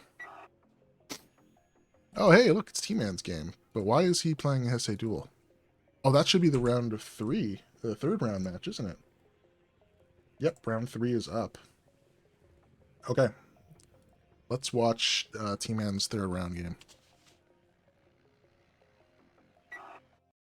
Spectate this game. T-Man versus Mix 90. T-Man's chosen 6th. 6 Moto Strelky. Versus Mix, who is a KDA lover, apparently. Oh, this is going to be a great game. Yeah, Mix not playing a French division. Oh, yikes. I don't know. That's questionable. So we got T-Man in red, and we got Mix in blue. And, yeah. Still, game is still running, so let's see how we get this going. Didn't Mix blatantly stream sniping recently? Yes, he did. He admitted to stream sniping him recently. T-Man is not... I don't think T-Man's streaming this at all. Maybe because of that reason, but...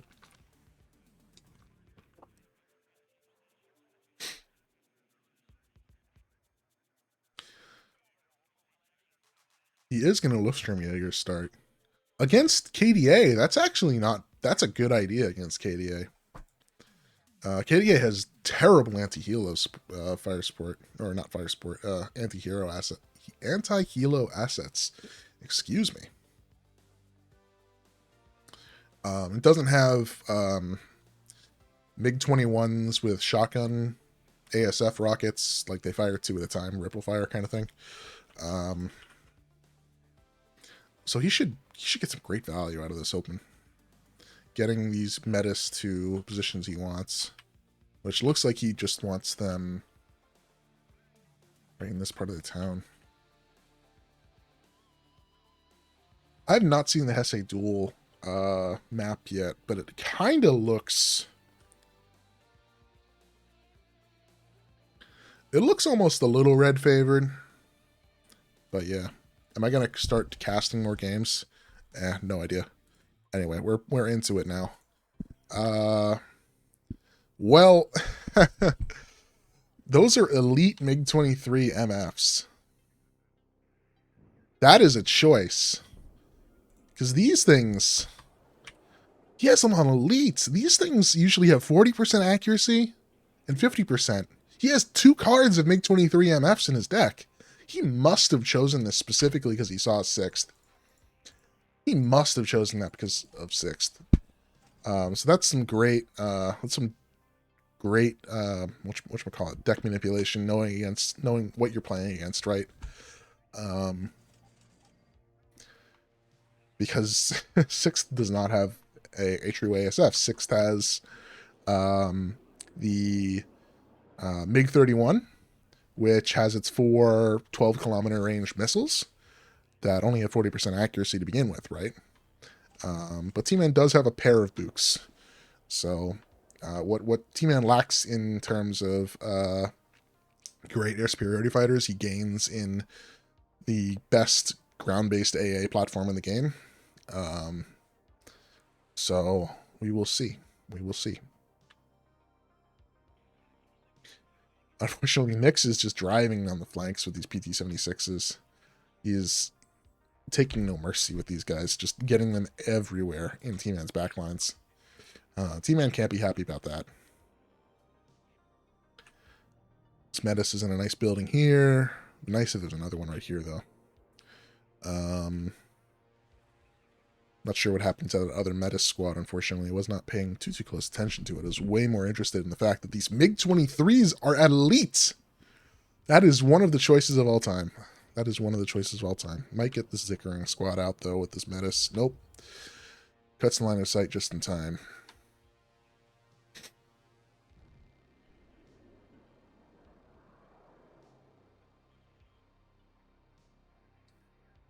T-Man should have more nice units on the field. T-55 versus PT-76. T-55 should clean that up. Yep.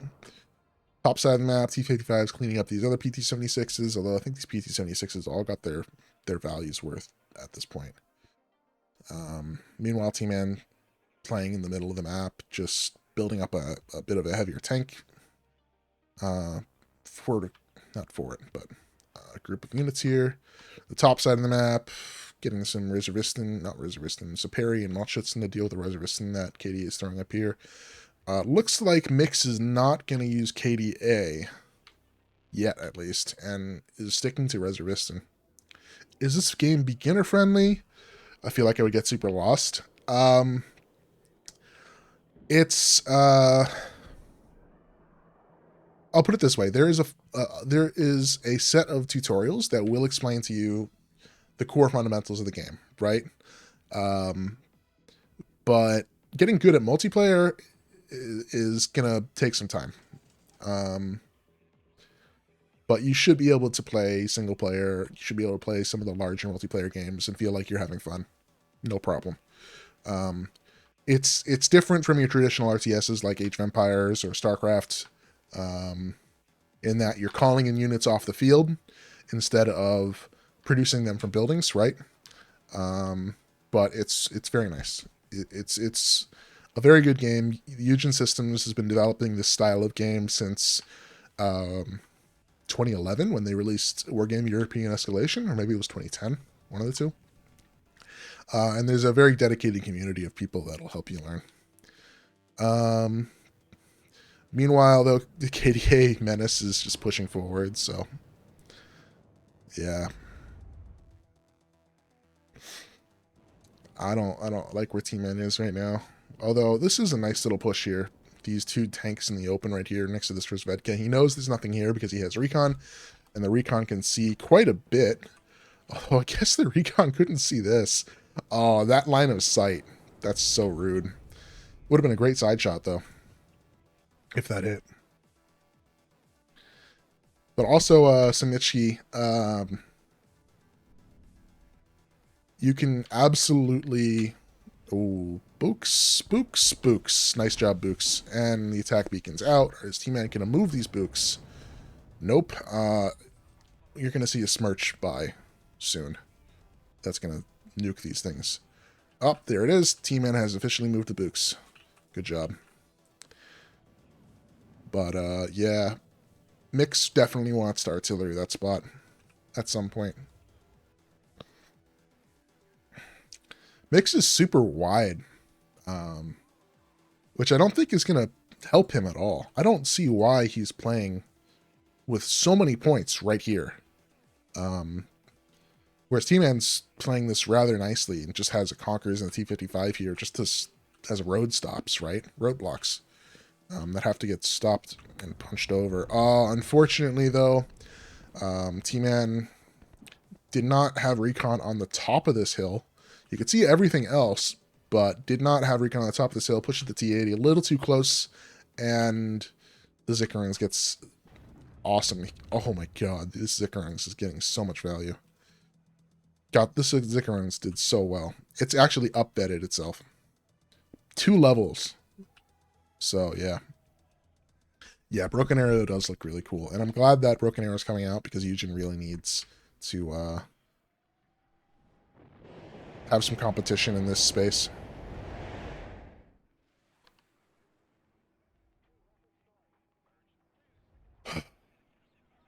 The beta, though, did look really good for Broken Arrow, and I did play a little bit of it. It's not my flavor, but it did look really good. You know, the KDA push on the south here is really close to November. Not very far away. It has these Strellas here. One of the Strellas does get the urn. This urn, though, just murdering everything. I really hope T-Man did decide he's going to buy some, or put some MI8s in his deck for fire support against the infantry hordes, but we will see. Yes, Broken Arrow is a lot simpler in concept than Warno is. Warno, you command a lot more units on the field. There are modes where you have a lot less points and a lot less income. Oh, no. Okay, that was only a T55A. Okay, for some reason I thought that was a T62, or T64. But one of these T62s does go down to the side shots from the BMP1s. These things recently got nerfed up to 40 points instead of the 35 they recently were. They're kind of expensive for what you get, but still pretty good. T64 BVs also got price nerfed by 5 points, like all the other Soviet tanks did. All the other heavy Soviet tanks did, I guess, except for the T80B. Actually, no, the BV did not get price nerfed. My bad. So the BMP1, SP1, and SP2, the ones that don't have this ATGM, are pretty bad. But this ATGM, now that it has 17 penetration, is actually really, really good. Yeah. Because 17 pen can one-shot 3 frontal armor vehicles, and most IFVs in this game are 3 frontal armor. Bradleys, BMPs on the other side, for instance, Warrior Milan 1s, Warrior 1s, Martyrs not so much, but most of the other ones are. Ooh, this ATGM going for the T64BV. Nope. A little bit out of range. Yeah, Mix needs to do something with these points. He really should swing into this area again. He's got a lot of points doing nothing here. But he is into November with infantry. T-Man has nothing actually in November. So Mix is in a great spot here. Looks like he's about to take advantage of it by sending in a bunch of Zickerungs. Oh, nope, he's sending them back here. This Zickerung is over here. But, I mean, Mix has a clear reinforcement right down this road. Crossing here is going to be a bit of a problem, but he can get into November very, very easily right now with the CV. And just get a little bit of a point lead. Higher than 157, for instance. Yeah, the BMP 1P really is nice. So, like, if you ever play 7th Panzer, the BMP 1P is the BMP to take, more or less. Oh, no, that T80B gets smacked by a Conkers and then one-tapped by this T62 M1. That is really, really unfortunate. Probably going to lose this BMP1 next to the Conkers, though, I would think. Unless he smokes it off. Oh, maybe he'll lose to the C62 then. Warno Gold Edition coming soon. Yeah, it was supposed to be out on release, but then Eugen had some problems with the Steam page, supposedly, in their dev blog. I don't know any details, but hopefully it comes out soon. I'm definitely purchasing that thing. So we'll see what happens.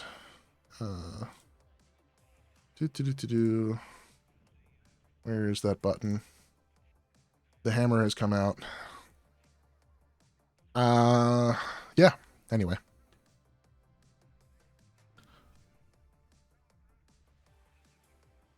Yeah, it's great value, though, for people who already have early access, right? Or had the early access pack.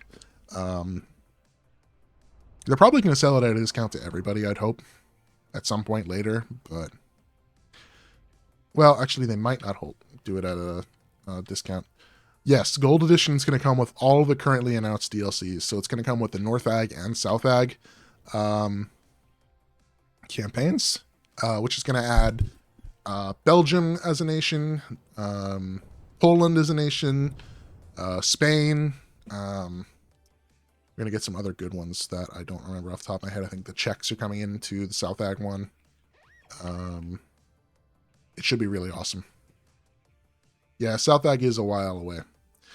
All right, T-Man's in on the other side, though. I mean, it looks like T-Man and Mix are still in really solid positions.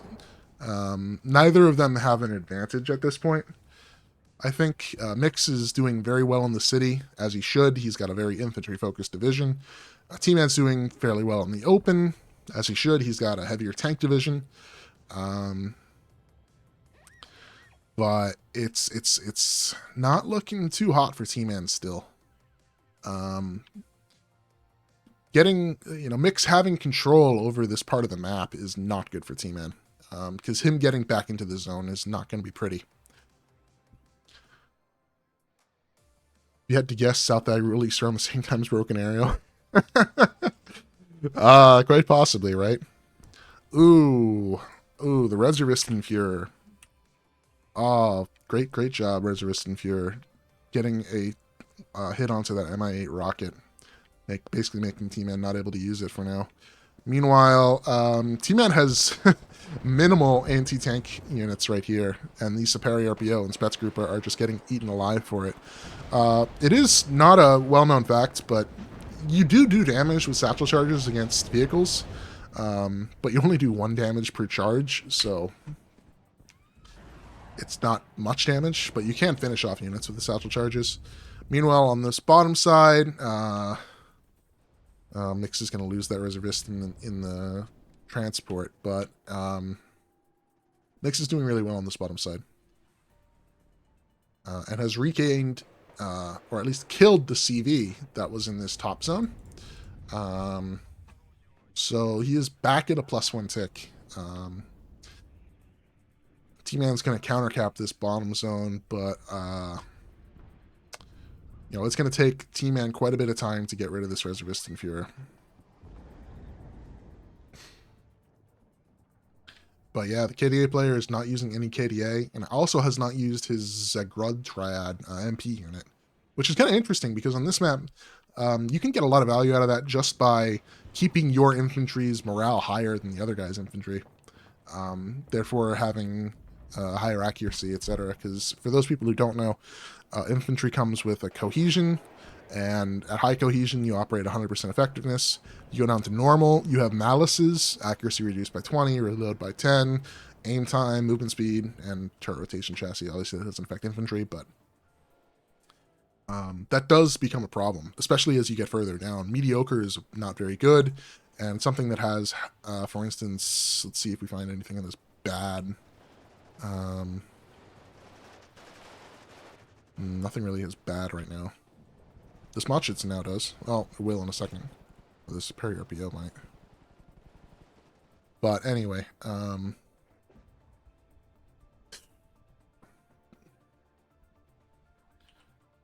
this back up again. Mix 90 is absolutely owning T-Man in this town. Not much else you can really say about that. Anyway, low cohesion, 75% accuracy reduction. Say everything else. The infantry just becomes a wet noodle.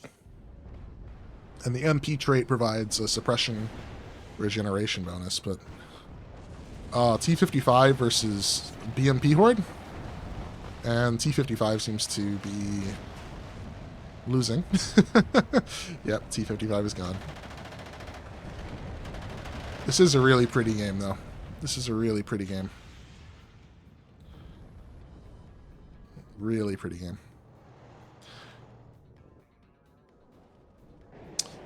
T-Man bringing in a Rocket 1.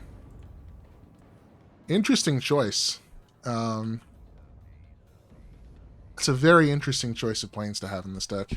It's got some great utility, but it's rockets are fairly weak. Unfortunately, though, he does lose one. Another 262 M1 goes down, but not sure where on the map. Somehow, Mix 90 lost his other CV in this zone.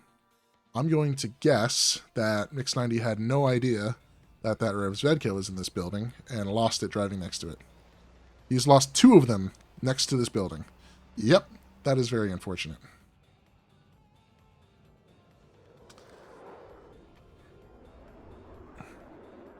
Meanwhile, we got MiG-23s flying around. Wow, T-Man brought this blob of BMPs to cut off the reinforcements into T-Man's back point here. And that is... I don't know how that's going to work out. Are these T-62s? These are T-54AMs. These T-54s are going to get eaten by these BMP-1s. One of the problems with T-54s compared to the T-55A is that T-54s have heat ammunition. And heat does not have the same penetration table as armor piercing. So a 14 AP gun cannot one-tap a BMP-1. You'll see it only does about 7 damage.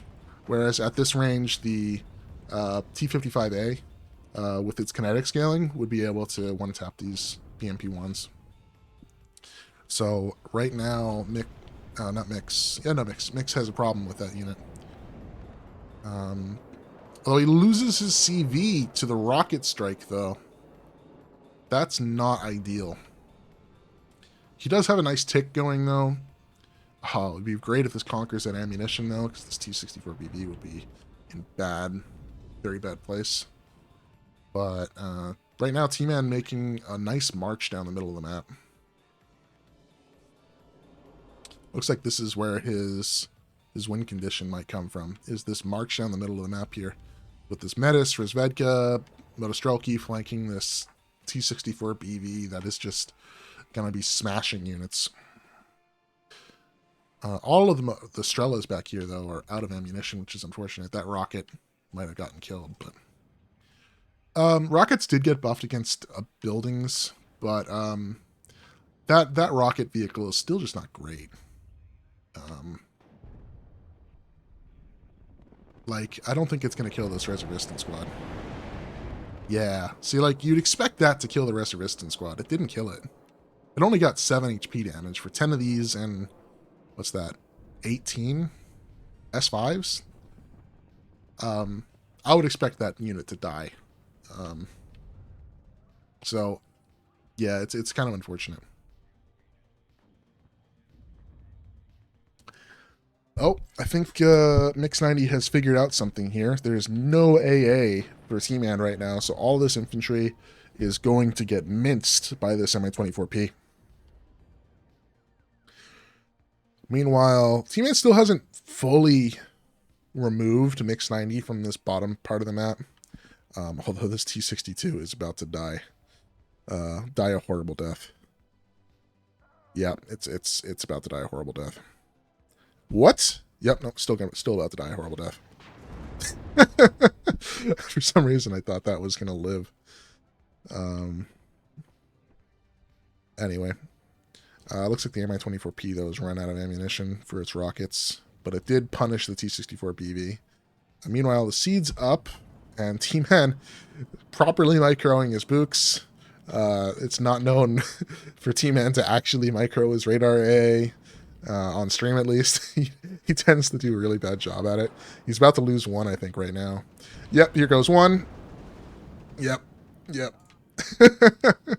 He needed them to be aggressive, though. One of the only problems, or one of the issues that he has right now is he doesn't have any anti-helo AA, and Books actually have 3,000 meter helo range, so they're really, really good against helos, but they're also really expensive to use against helos. So yeah, this Mi-24P is just gonna keep flying all these missiles out here. I think this Book, though, will be able to find vision on it shortly. Yep, should find the vision now. Although this Seed is still up. Book is off. Ooh, not good. Not good. Luke only has one more shot. You can't kill this with this one shot. Radar is no longer on, though, unless he happens to get resupplied. Oh, no, the T-64 MV gets the Book. Not too hot, T-Man. Another tank down here. It's not looking great for T-Man right now. Even with Mix 90 just having all these extra points just scattered around here that's not being used, T-Man should probably bring this T-64BV down at this point. Buys 2 Tunguskas. If he is not careful, though, this SC-24 NPC, you might have noticed, was aiming. He's probably going to get one of these 2 Tunguskas killed on this next path, or next pass. I think it's going to happen. No, maybe one more pass. But yeah, you can see this thing keeps aiming. Yeah. T-Man's not doing too hot still. Still not too hot. Brings out a T-64 BBK and another BV. Oh, look at that. T-Man, you are so lucky that this one... Oh, so lucky that you did not lose this one. You see it's on low cohesion. This seed fired its last missile at it. Oh, so lucky. So lucky. What else is going on the map? Not really much still. It's just kind of an infantry guy in the town. MiG-27M. I don't know what you're going to go for. You're just going to gun run some infantry? Hey, that's you know, good use. I mean, if it was already on the field, I'm not 100% sure if it was, though.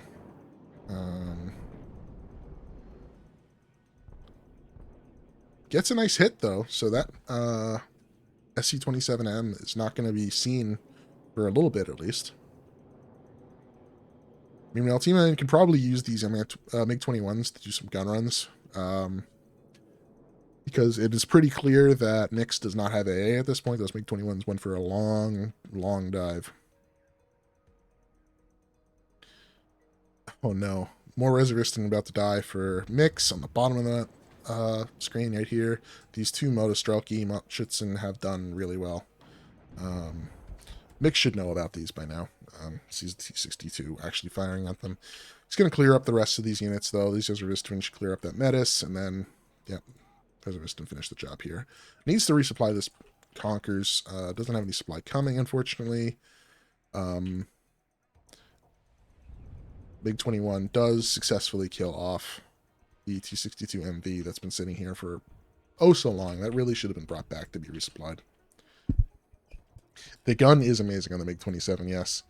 The only issue with it is, supposedly in real life, if anybody ever fired that gun on a MiG-27, you would be like basically breaking the entire airframe. Because they basically slapped a 30mm cannon on it, on a MiG-23 airframe, right? Yeah. There's a reason the A-10 Warthog is so overbuilt for mounting that Gal 8 Avenger.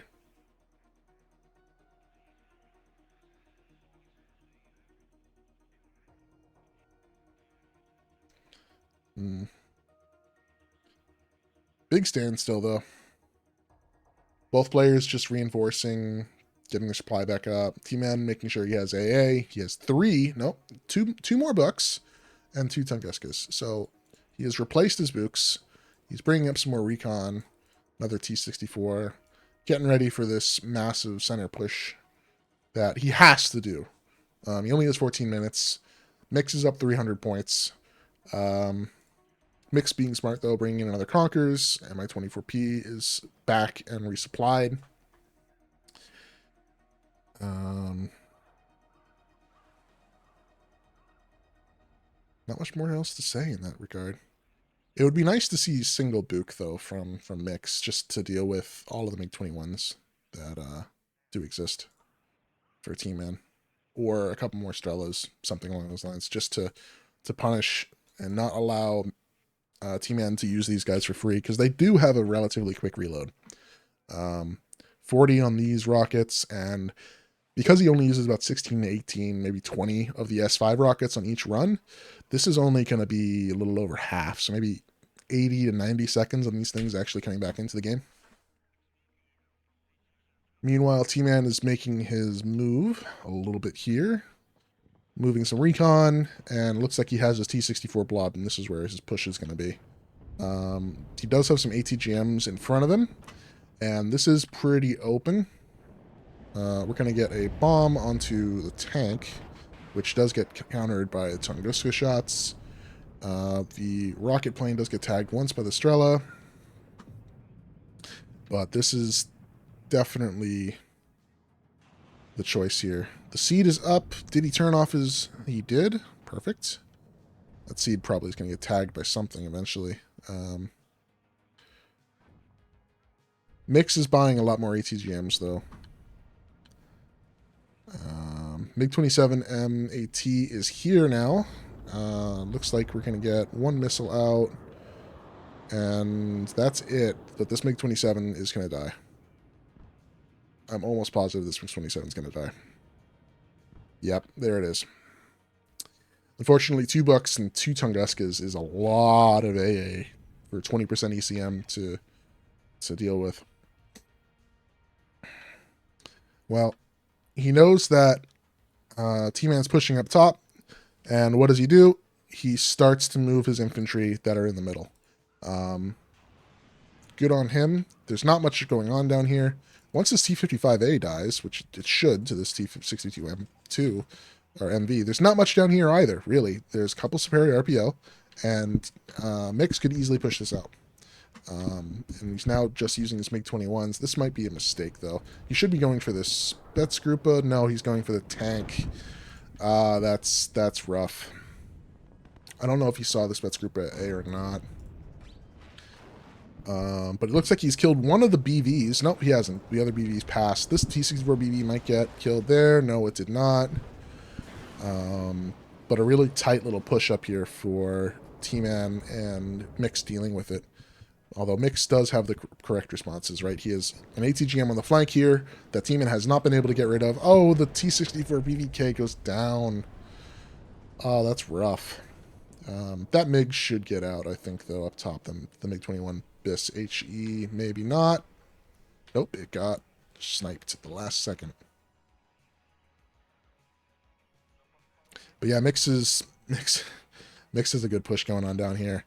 Superior RPOs, they can potentially kill the PT-76 if T-Man fire positions the rockets at the PT-76s, but I think T-Man's going to be in trouble on the bottom here shortly. He's already still in trouble up here. His push has not worked out for him, although you think he's going to kill this CV with his Spetsgruppe A. Oh no, Mix. That's really unfortunate. Oh, that's super unfortunate. Just going to get these MT-12s strafed also. Yeah, Mix really needs a single buck, just one buck. Would shut down these MiG-21s. It's unfortunate he hasn't done it yet. But yep, here comes the CV on the bottom. Yeah. Mix can get right on into this zone because there's no AT here. It's all superior RPOs. This is one of the traps. Oh, no. Mix, no. No, Mix. Mix. Oh, you remembered. So, Mix, that was so close. I don't think Mix has brought a single tracked or, towed AA piece. I don't think he has any towed AA pieces to begin with, except for like SU-20. Oh no. Oh, okay, that's not in range. But that was so close. So close, Mix, to losing that CV. So close. T-64BV, though, I think it's going to get pinched in this. Yeah, there it is. The side shot from the Peugeot and the MV from the front. Oh, my goodness. Yep. Mix is back in this bottom zone. I think it's the T-Man's not in a good place. Still dealing with ATGMs all over the map. This is going to be a great push, though, for T-Man. I like this push. Although I think it's going to get countered by a single helicopter. Okay, the Tunguskas are rotating over. A single MiG-21, MiG-27 could also work this over pretty good. Interesting that he's using the Vaposphere. I guess he just wanted numbers of CVs in his deck, though. These should get killed off by the reservists shortly. Yep, MiG-20... Not MiG-21. I was going to say. Tunguskas do kill the Mi-24P. That was probably going to stop this push. But with Mix down here, T-Man has to get him out. And... Oh, no. Mix knows this is pretty clear. Although, Mix, he can see this now. Mix, stop. Stop, Mix. Mix, stop. Stop. Stop. Mix. Don't do this to yourself. This is on a move order, isn't it? Oh no, T-Man, don't do this to yourself. Stop! Stop, T-Man! Oh, so lucky, Mix. Oh, T-Man. Oh, that's so unfortunate. And T-Man's lost up here now. T-Man is going to probably get in here, but he's going to get counter-capped right here. Oh, no. Oh, no. Oh, man. Well, Mix isn't going to be able to get in there. He could... If he sent the SPW straight down here, though, oh, my God. Yeah, exactly. What a comedy of errors. That is hilarious to see. Wow. Poor T-Man is right.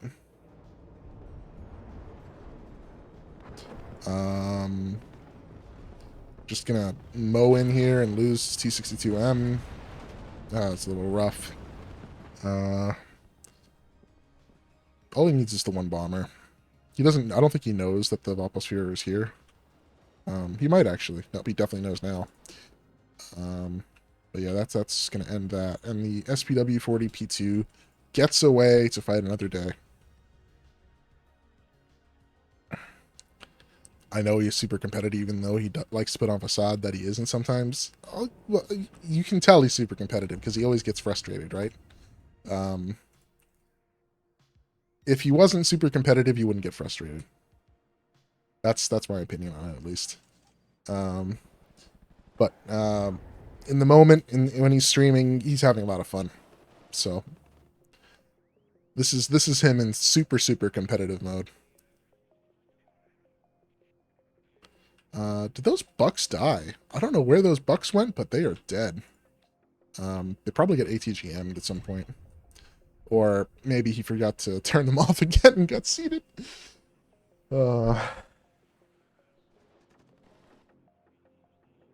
Yep, so Mix gets back in here with the CV tank. Good for him. SSC-22 M4 cluster. Now, probably he's going to go after this bomber, or this Tunguska. I would expect it to. Nope, he's going after the Vapos CV up there. And the MiG-21's not doing a thing to him. He's going to get that Vapos CV. The Bucks were killed by the SPW that was next to the sneaky CV. Oh, seriously? Oh, that is a good point. I didn't even notice. I did not pay attention to that. I just saw the sneaky CV and kept laughing. T-Man has +1, but it's not going to be long. He should get cleared out up here. There's no tanks left. One T-64BB. I think this is T-Man's last CV. He's lost 2 T-64 BVKs. He has lost 2 Valpus CVs now. This is his last CV. Unless he has another card of CVs in his logistics tab that I forgot about, which is probably true. I think that's his last CV. Which is about to die. Mix needs to run this guy away, though. The cluster's gonna get it.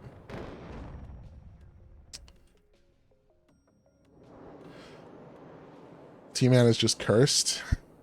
Big 21 cluster left on the SPW on 1 HP. Well, he still cleared it, and the Vapos did survive, but I think this is his last CV. Yeah, this is his last CV.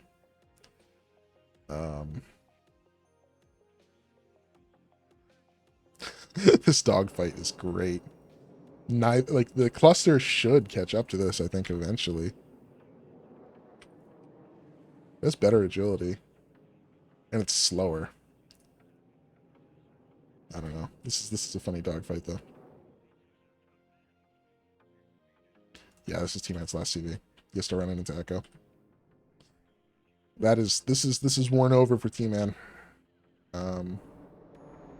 This is very worn over for T-Man.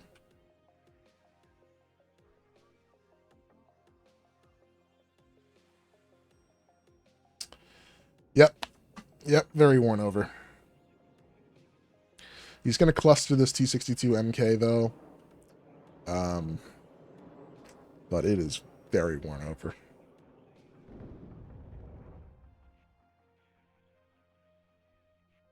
Does not have enough time to take this zone back, take this zone back.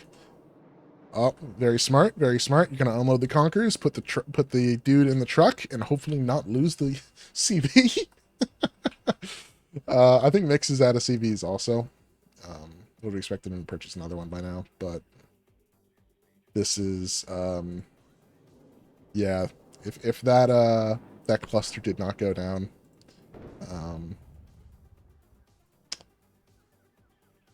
it would have been assuredly Mix's game. I still think it's Mix's game, though. These are only +1 zones. He'd have to get back here, and he'd have to get back here. All of these are +1 zones, and I do not think that in 2 minutes, including the time for transporting these units around, that T-Man can get all 3 of these. He needs all 3 of these right now. Yep, Mix does have the Malka to snipe the CV. But I think what's going to end up happening is this Conquerors might get it on the road here. Might. Nah, probably won't. Yep, but he has to fast move it in here now. T62M is blocking the road here. T-Man needs to change this up and go. Well, you can't go anywhere. This is it. He has to go down this road. It's game over. It's worn over for him. There's no nothing else he can really do. And this is the end for T-Man. Nope. Somehow makes it out of there. Oh, look at this. We got an OSA finally for Mix 90. Hey, it's not a tracked vehicle here. So, and T-Man is just slowly avoiding, but 42 seconds, game's over. Yeah. Can lose the CV in a second. He's not going to make a full cap on this, I don't think. Yeah. That is the GG. 100%. What a bloody battle, though.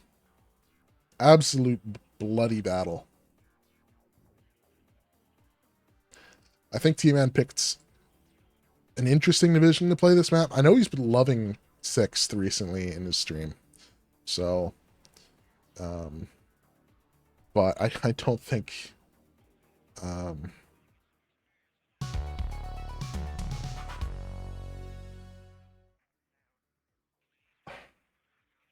don't really know what T-Man could have done better. Not losing his his AA to the seed though. I'm really curious how much that seed is killed. No, he only lost 1 book to the seed. Let's see what else. Really, nothing much. That's really the only. He lost another book to a T62 MV at one point. No idea when that happened.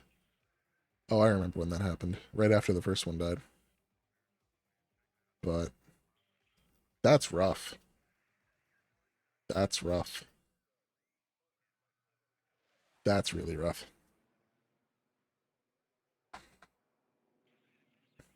His BVs did really well, but I guess these MiG-21 BIS rockets in general must have done really well because Mix wasn't countering them, right? Let's see. We got one of them down here that should have some damage. This guy has pretty solid. paid for itself and a little bit over. This guy only got 1 ATGM. That's not much at all. These cluster planes did pretty well later on in the game. But yeah, it doesn't seem like those rocket planes paid off much. One of them did well. The other one didn't seem to kill much at all. And the third one probably just died. The cluster planes did well, though. Tunguska did well. Dukes did well. Yeah. This choice, though, the MiG-23 MF was a very interesting choice. They are extremely cheap. That's true. All the MiG-21s are extremely cheap. Except for the cluster one, which is now, what, 180 points? I'm curious to see...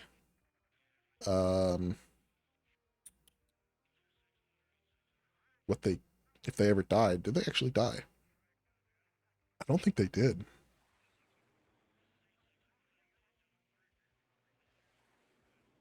Nope, they did die. One of the books got them. Oh, it's 215 now for the cluster MiG? Yikes, they nerfed that. To be fair, I've had my cluster strikes with those MiGs where you kill like six tanks in one blob. I think I did that in a 10v10 once. Somebody was doing something rather silly. And had, like 6 M1 type tanks all in one blob. They all died. It was great. Anyway. Let's see. So...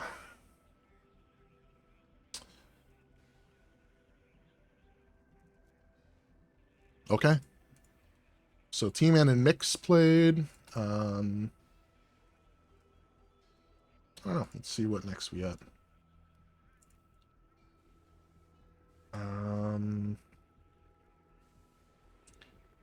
The semifinals should be starting shortly.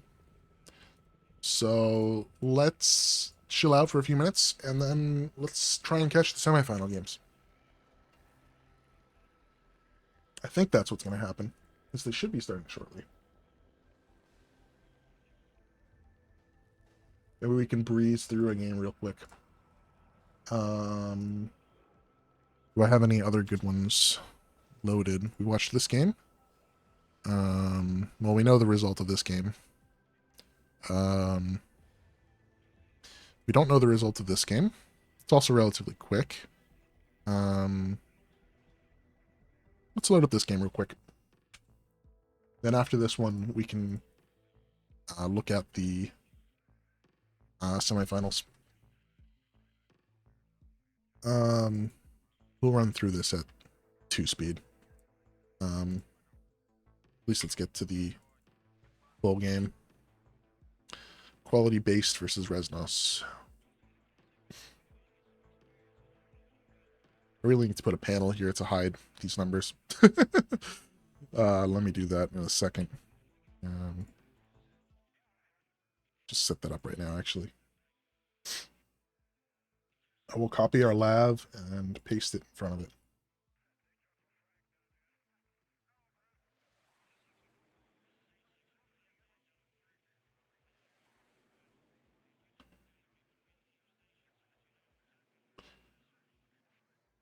Perfect. Okay, now we have no idea how long the game actually lasts. Behind the panel, though, there's now just an LAV just kind of sitting there. Not good. Oh well. Get rid of this live. Homelander has played. I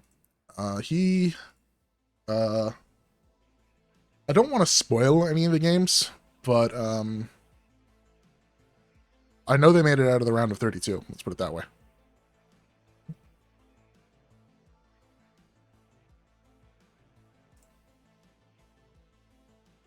Yeah, so I'm pretty sure they're still in it. I don't know if they're in the semifinals or not, but I'm pretty sure they made it to the round of 3.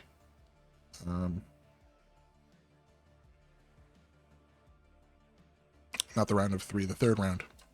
Blah. Which is on Hesse.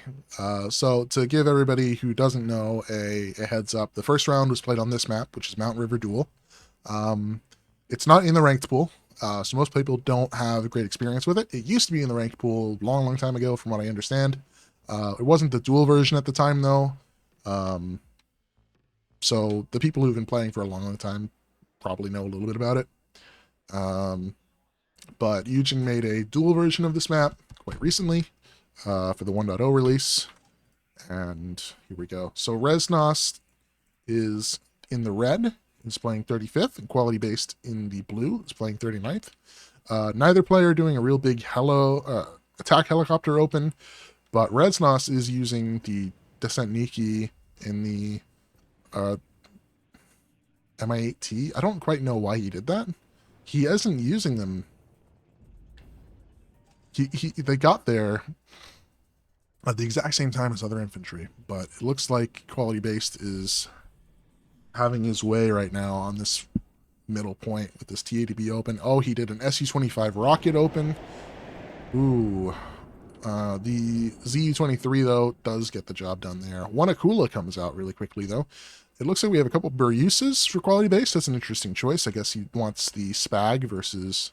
I don't know. He wants the Spag paired with his Cubs so that, you see, the Cub does 9 HE damage, and the Spag will do approximately 1 HE damage really quickly. Unfortunately, it goes down, and this MiG-27 LGB is coming in for the T-80B, and it is also down. Loses the MiG-27K in the process, but Res Nos is in a great spot right now. Quality base is having a rough time. Neither player controls the middle point, but Res Nos is still at a +2. Res Nos, neither player controls the top 2 points either. This Su-25 AT, though, probably coming in to gun run the Ka-50. Yep, does successfully do that. He might even lose this to the Igla. No, so close. A little bit more damage from that ZU-23, and that would have gone down. Getting another CV for Res Nos, CV for the top for quality based as well. Quality based is bringing in more. So these SPG-9s? They are SPG-9s. He's bringing in some SPG-9s along with more BMP-2s. No armor, which is fair. You don't necessarily need armor. Meanwhile, Res Nos loses the MiG-25 RBF, which is it's a lovely bomber. It has 8 500-kilogram bombs, but it's slow, doesn't have great agility, so it tends to die a lot more than people would like.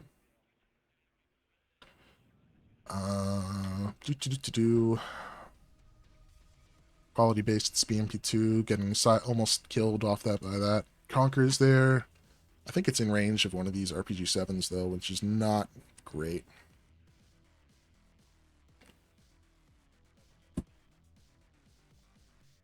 Excuse me, just taking a little sip of drink.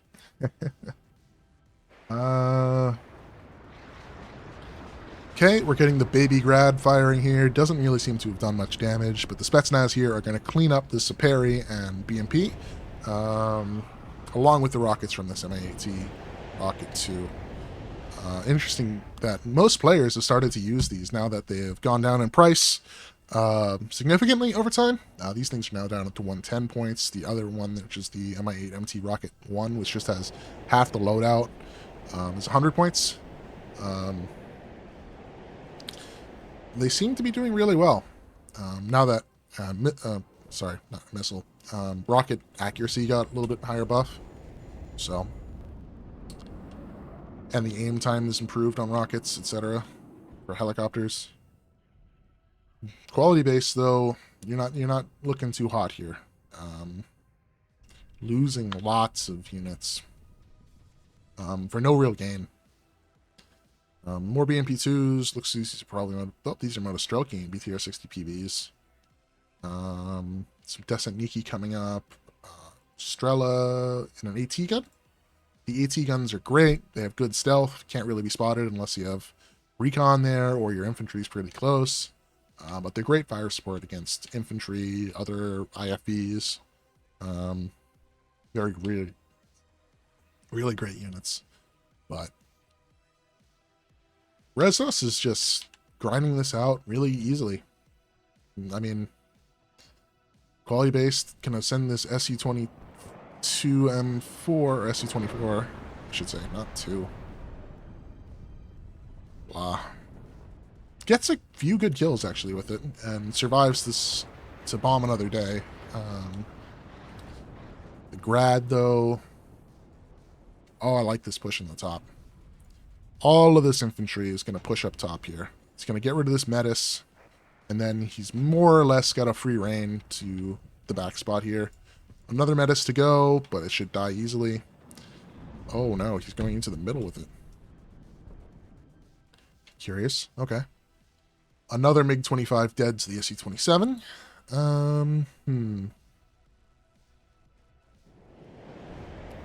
Burisa should kill this Mi-8 in addition to the spam of PK or KVPTs. Not PKs, KVPTs. Su-25 rocket back out though. There's plenty of AA here. It should not get much out of it. Yep, one hit. He is going to chance it and go for a second pass, but I think that's it. Yep, it's dead.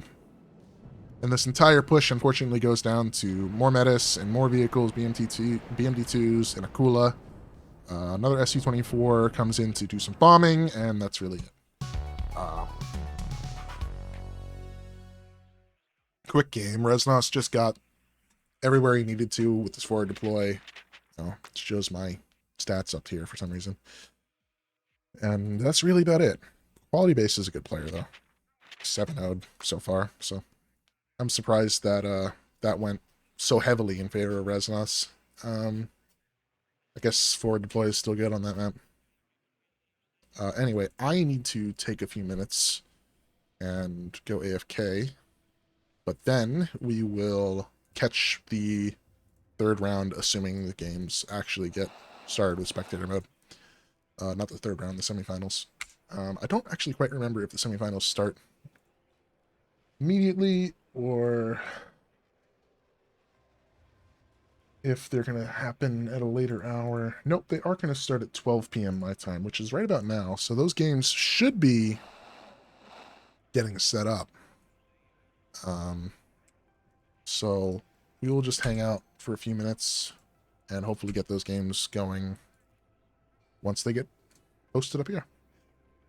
Either way, though, I am going to run and be right back for a few minutes. So take 5. Go to the bathroom, have fun, relax. ERB.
All right, we're back.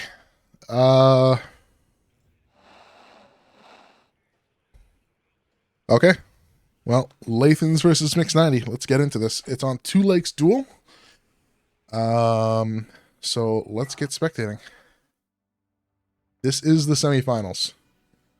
And 2 Lakes Duel has also seen quite a few changes. Deforestation right here. This used to be a massive forest. You can kind of see the outline of it, actually. All these light trees used to be part of the forest. Similarly down here, this all used to be forest, where all these light trees are. As well as I think some of these lines here used to be forest lines. As well, there was a block of trees. Not right there, but right here. They used to block line of sight. I can't remember if it extended all the way out here. Maybe it did. And then in addition, this block of trees was removed. This block of trees. This block of trees. This chunk of tree. This is actually really ugly. I don't like how these chunks of trees have been so removed. It's like they just drew a rectangle here. It's actually probably exactly what happened. Someone drew a rectangle here and was like, nope, this chunk of trees no longer exists. This chunk of trees no longer exists. Doesn't feel right, but additionally, I believe there was a little chunk of this tree line gone. I might be wrong on that, though. We also lost quite a few parts of the tree line here. I mean, this was not a big problem, but I guess they wanted to deforest more. You know, they don't want to save the world. They just want to chop trees down. This all used to be a forest. This used to be a forest. There used to be more forest here. There used to also be a little hedge line going all the way up here, although it wasn't very distinct. But yeah, in general, people think that, well, some people think that the quote-unquote good side is flipped. This side used to be considered the bad side because your Lima point is super exposed. And your Oscar point, the red player used to be able to get into before you could with forward deploy and recon units. Used to be able to get to like here around the same time. Here, depending on if it was forward deploy or recon units. But it's interesting that Mix 90 has chosen first armored. It's a UK division. UK suffers. According to Hippie, at least, which is completely wrong. It's just the still meme that's going on. And Lathans is playing 24th. Looks like Mix wants to do... Let's just fast forward to the final deployment. But Lathans is doing triple OH-58C start. I think he's going to start with a Strike Eagle. Yeah, he's going to start with a Strike Eagle. Almost positive the way this looks right now. Maybe not. Okay, no, he's flushing out his units right now. And he's going to full send it down towards Zulu. An arrow rifle and a Bradley covering this side. He is going to concede Oscar entirely then. Because Mix is going to get in here with his 1 Terrier Para. Using a Chieftain Mark 11 here, 2 Warrior Appliques. These are the new version of the Warrior that First UK gets. They're 10 points more than the standard Warrior Milan, have an additional front armor and side armor, and most importantly, they get Milan 2s. For 55 points, this might be... I think this is a little cheap. It probably should be 60 points. But like if you compare this to, for instance, the BMP2, this is a much better unit. BMP2 has the longer range, but just the side armor and the fact that you have a 24 pen, you know, Milan 2 is really, really useful. Yeah, mostly just going to hold on to this town. And Gazelle forward, about 80. Yeah, so that's how it's going to start. Oh, please, come on. Why is it no longer starting? I swear the spacebar is supposed to do that. Anyway. Only a 2 CV start for both players, both getting their back 2-pointers with their first CVs. Although it looks like Mix has done the cheeky move and used para leaders. So they are forward deploy leaders, so they are able to cap these zones a little quicker. Like I said, it's a little bit of a cheeky move. You saw it used a lot in the 2 versus 2 tournament that was held back in March. Oh my goodness. All these stingers are missing. Lathans' RNG was actually just terrible right there. 65% accuracy, and he just lost. He has not hit a single one. He has not hit a single one. He did not hit a single one of like 12 stingers. That is not how that is supposed to go. It now has an F. Oh, now he's going to lose this F4. Oh no, Lathans, this is not how you wanted this game to start. Not much going on at the bottom of the map, just the scouts and so on here. It's going to strafe this Huey. Might go for the kill on it, just a few more points off the map. Not much else going on up top here. Lathans, though, has secured this little nook. And this is a strong area of the map.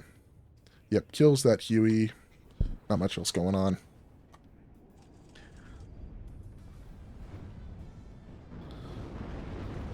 Meanwhile, one war applique already down. 20 AP missiles is plenty to kill these things. Yep, another one down.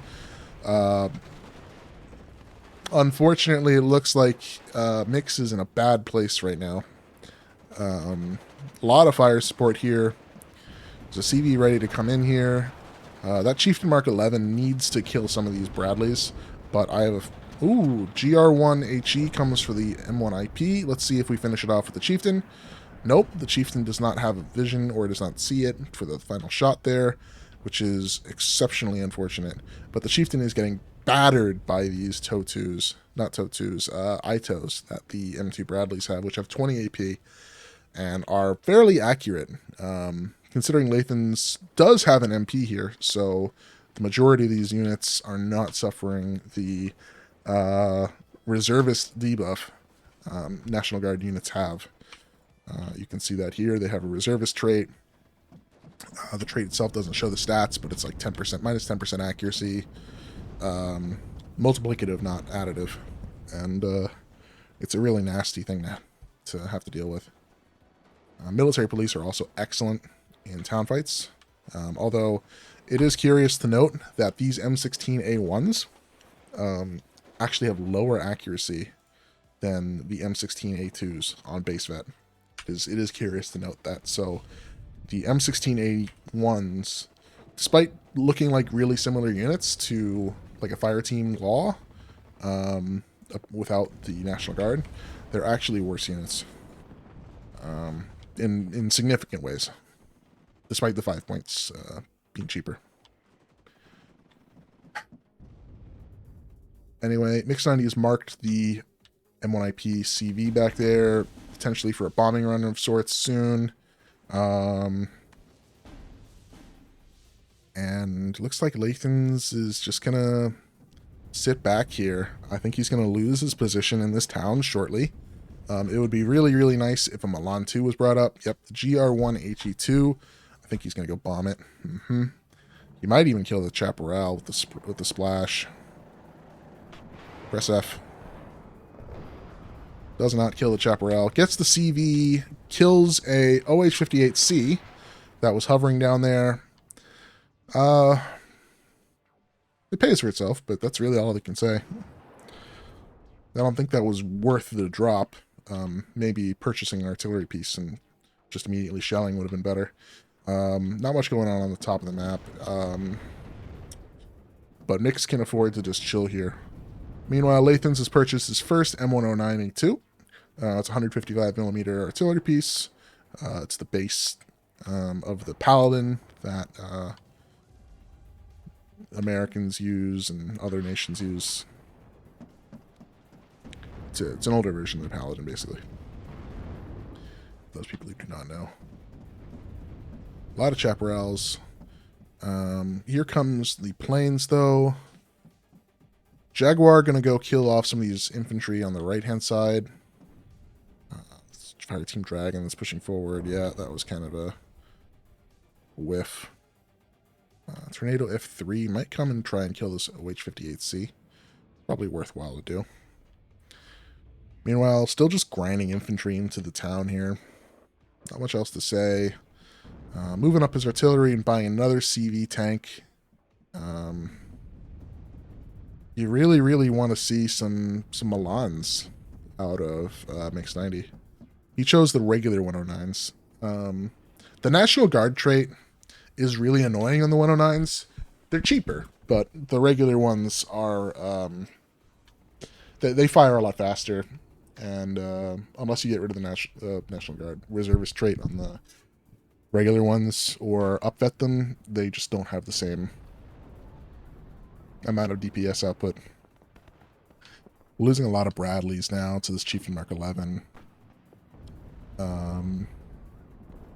Not going to have any problems there with the Fire Team Dragon, although I think I've mentioned this before, but the Fire Team Dragon, there's a really unfortunate bug where the Dragon ATGM got its suppression doubled, which is not supposed to happen, versus like the Dragon 2 on this unit, which is 160.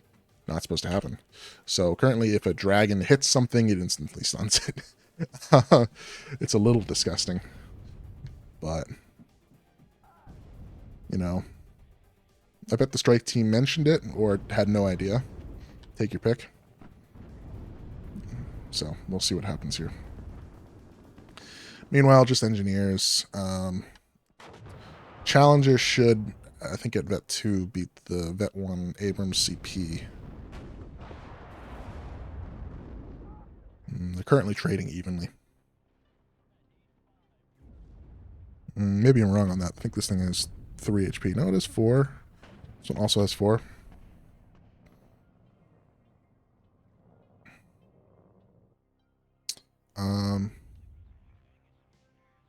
I think Lathans might be looking to try and take X-Ray, which is this zone up here, if I remember right. That's the name of the zone. Yep. Buying this one arrow rifle. Looks like he's going to drop it up in this corner here to go deal with this Law 80 scouts. I don't think he's going to get much value out of it, though. Like, he's bringing AA here because he knows last time what happened was, yep, this GR1 just came in and bombed it. So let's see what happens to this GR1 this time. He's got a Chaparral and 2 Stingers. He should at least hit 1 missile. He hits 1. Does not hit the second. Yep, so that's about what should happen there. But loses a Bradley CFV in return. That's an expensive loss.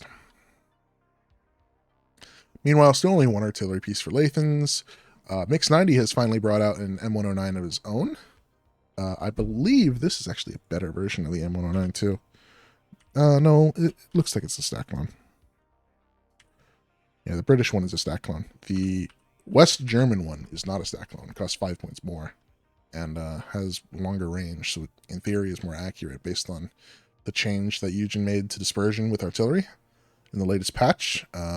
Dispersion is no longer a fixed value. It changes based on the range. And yeah. So longer range, if you are at the same distance, the unit with a longer range will have a closer dispersion. Meanwhile, more recon infantry, some National Guard scouts, and a Stinger moving up on the top side of this map here. And M2A1s with Fire Team Dragons in them. Going to reinforce the south side of the map. Curious, we haven't seen a Strike Eagle yet. It is 10 minutes into the game. He should have the points for it. He has been dealing with tornadoes flying around the map, though. So it's probably not felt that it's worth risking a Strike Eagle yet. But at the start of this game, it could have been a really cool thing to see.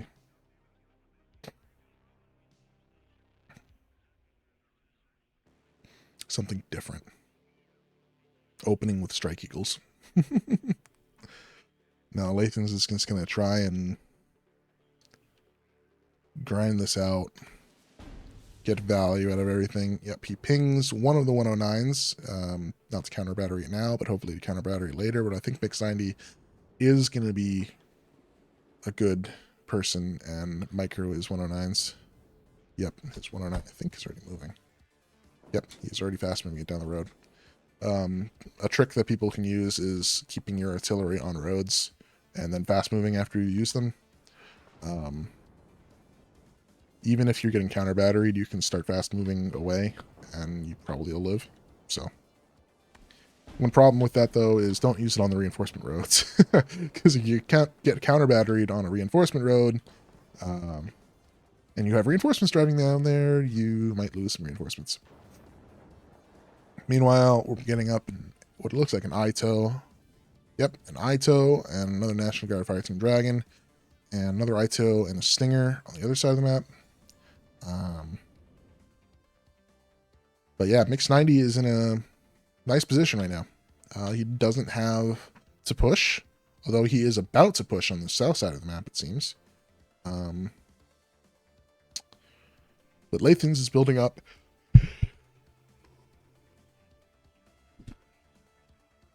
Excuse me. Lathans is building up quite a bit to push this top side of the map.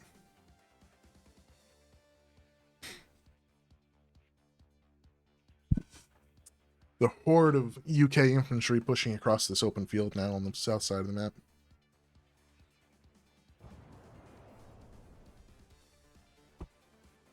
Backed up by the pride of the Queen's Armored Force right now, Chieftain Mark 11 and Challenger Mark 2.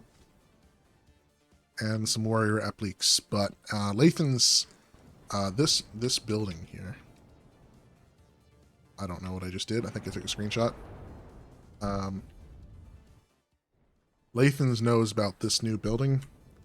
This building never used to exist, and it is actually both of these buildings, all of these buildings really, these new tall buildings have excellent lines of sight, and it's one of the reasons why people think this blue side might now be the better side, just because of how much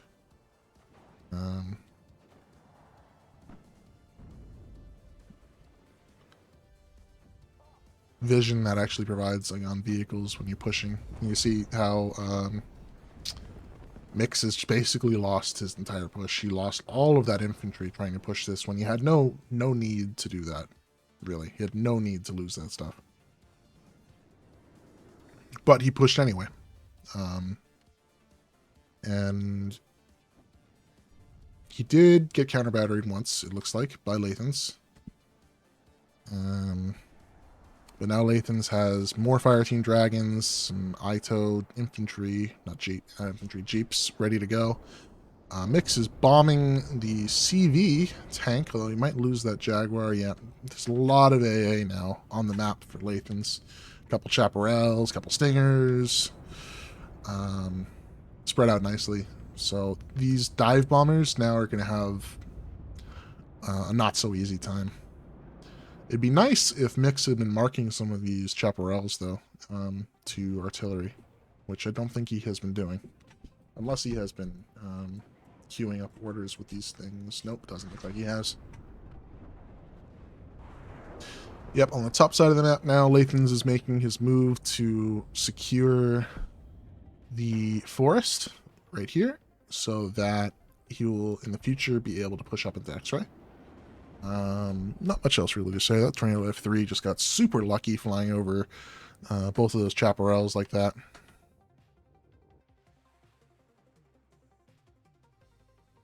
But did get the Cobra.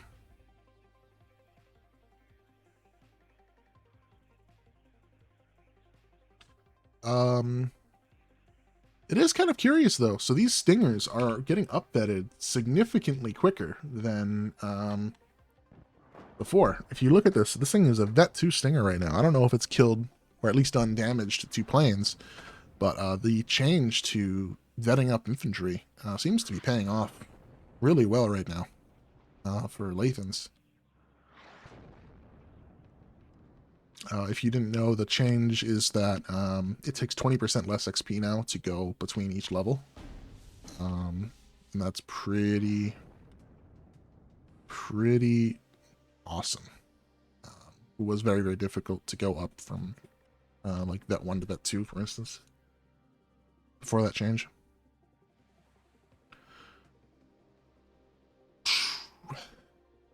Not much else going on, though. Mix tried to target the Ito, which we can now see is in this bush. It was here at one point. Now he's just picking off anything he can see. That IFE in this case. As far as reinforcements go, we see triple M106A2 mortars. So Lathans is investing heavily in the mortars now.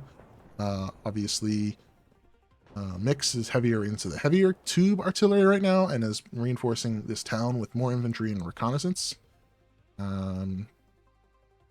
Top side of the map, again, not much going on.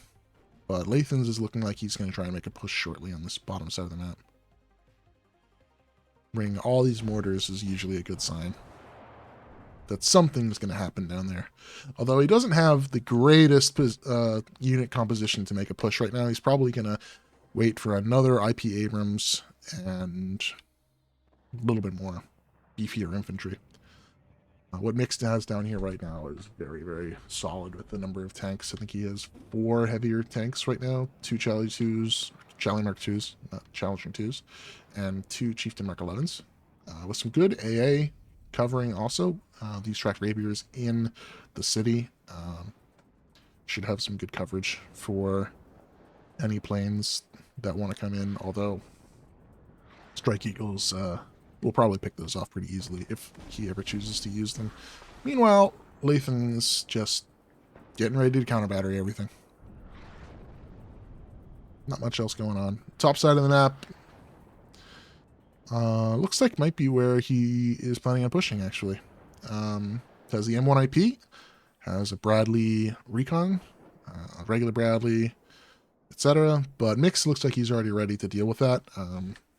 Has plenty of recon, good autocannon, stealthy recon, as well as a Milan 2 in one of the forest lines and another Milan on the bottom forest line there. Still solidly just picking away units down here. Mix 90 is. Not much else going on. But here comes the engineers that Lathans needs to make a push down here. I do think he's missing a tank, though, so he's probably going to wait another tick at least. Or he buys a Strike Eagle. He's going to Strike Eagle this Chieftain Mark 11, most likely. Yep. Oh, Lathans! You have mismicroed, sir. Unfortunate. Unfortunate. So, Lathans tried using fire position, and if you use fire position on a target, and then you manually tell them, or actually, it doesn't really matter. Well, no matter which way you use the bombs. If you fire at a target and you manually move the plane before the bombs have corrected down onto their target, they they do this long glide path instead of a straight down path towards the target. And you can tell that Lathans must be really frustrated because he usually doesn't make that mistake.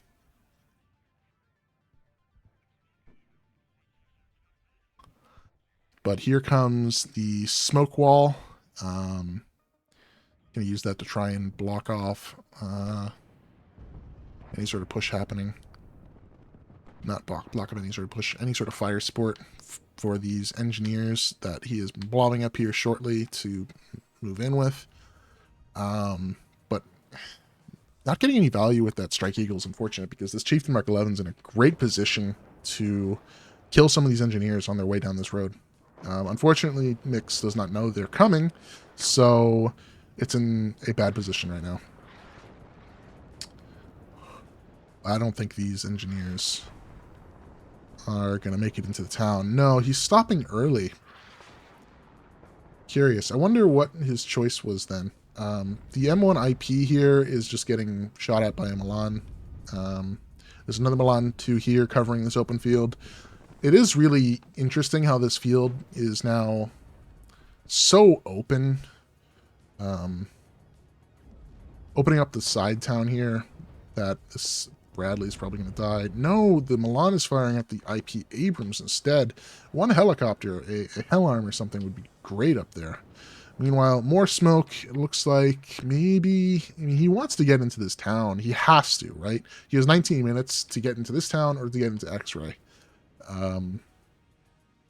It's not looking too hot for him. I don't see any interesting reinforcements coming in. No planes. Mix is flying around. 2 Tornado F3 AAs on the side of the map. I think he's ready for the Strike Eagle. And I would doubt that Lathans can see that because he doesn't have any AA on the field right now that has exceptional optics.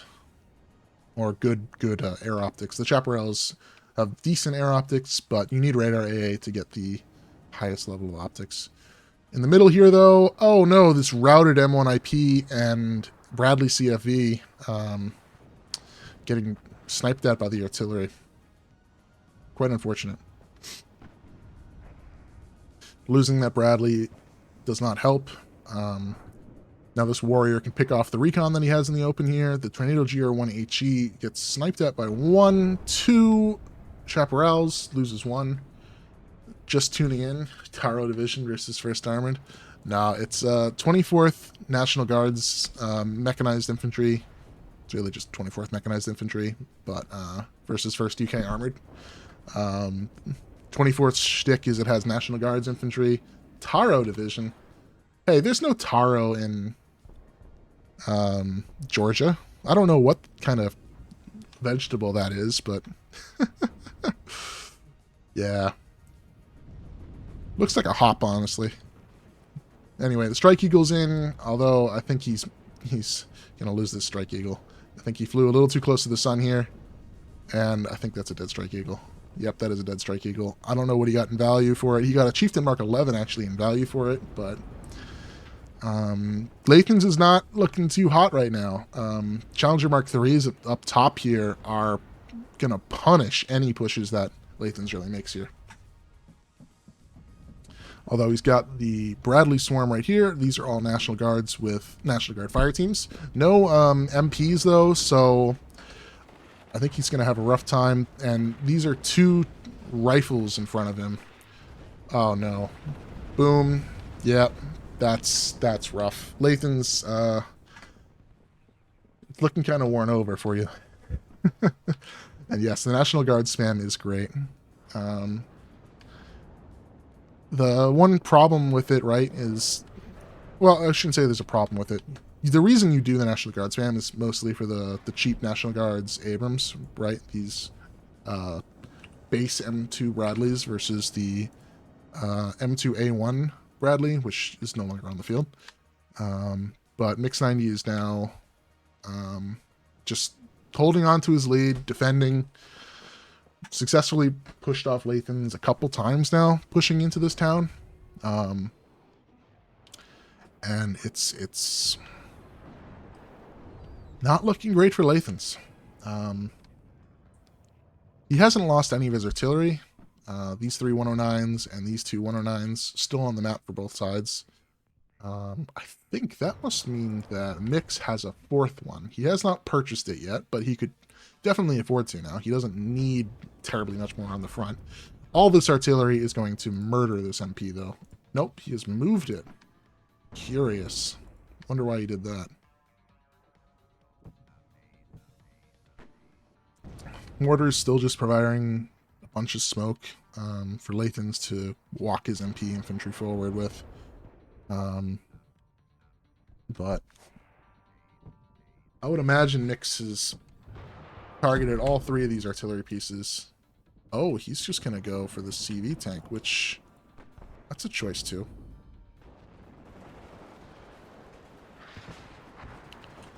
I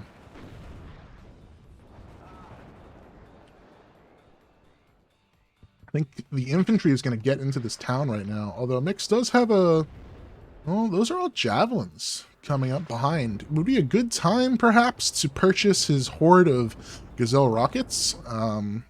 Those could really do some work. Behind this town, just popping up, unloading their rockets, popping down. But the artillery now is targeted onto the infantry that's been pushing forward, and Lathans is not going to get into this town. The Challenger wall is pretty strong right here.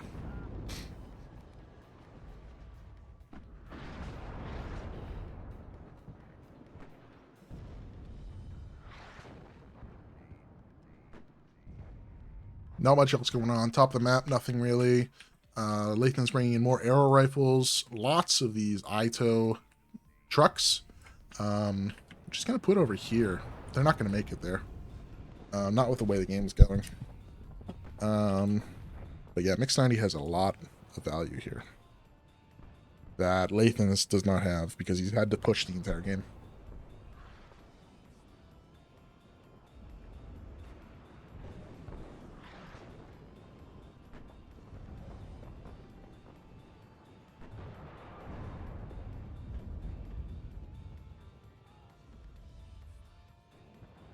Well, that tractor up here needs to go. Looks like Lathans is called GG because nothing else is going on in this game.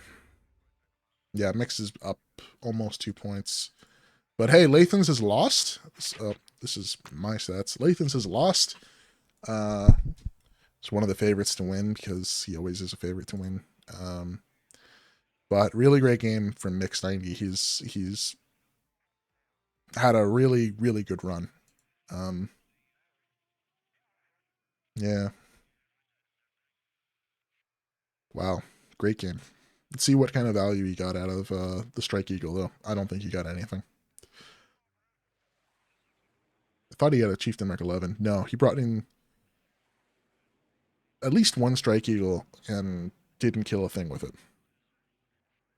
Yep, that's it, a Strike Eagle. Not getting anything out of the Strike Eagles is just... you might as well not be playing 24th. You're playing like a worse third armored at that point. Yeah. Did Lathan's artillery get much value? The artillery killed nothing. What about for Mix 90? I think his artillery killed at least something. Yeah, a couple Bradleys, a military police squad, engineers, M3A1 Bradley. I don't think either player necessarily paid for their artillery in kills, but in damage they probably did. But yeah, the start from Mix 90, deploying the 2 Paraleader to get the small point lead he has, 182, was enough to win him the game and force Lathans to always be pushing.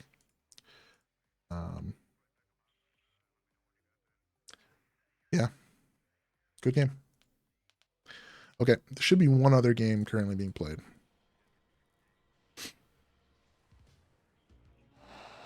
Or it's already over. It's probably already over considering who's playing in it.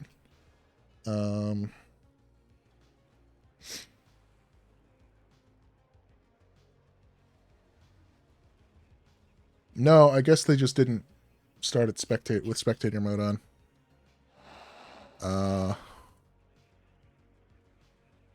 It's quite unfortunate.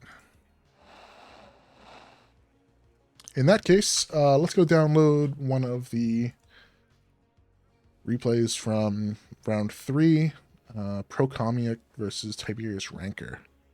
This should be a good one. I will have to reload my Warno, though. Assuming I actually downloaded the file. Here it is. Does it show up? No, it doesn't. Okay. Reloading my Warno. And we'll be right back for that game.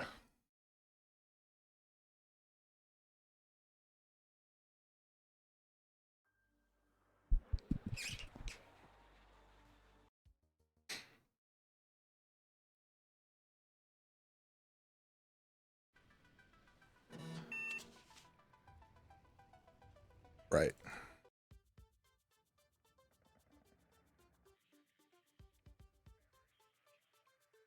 Okay, so let's get to the deployment, and then we will go from there. Nice thing is, you didn't see either of these two players before, so you have no idea who won this game.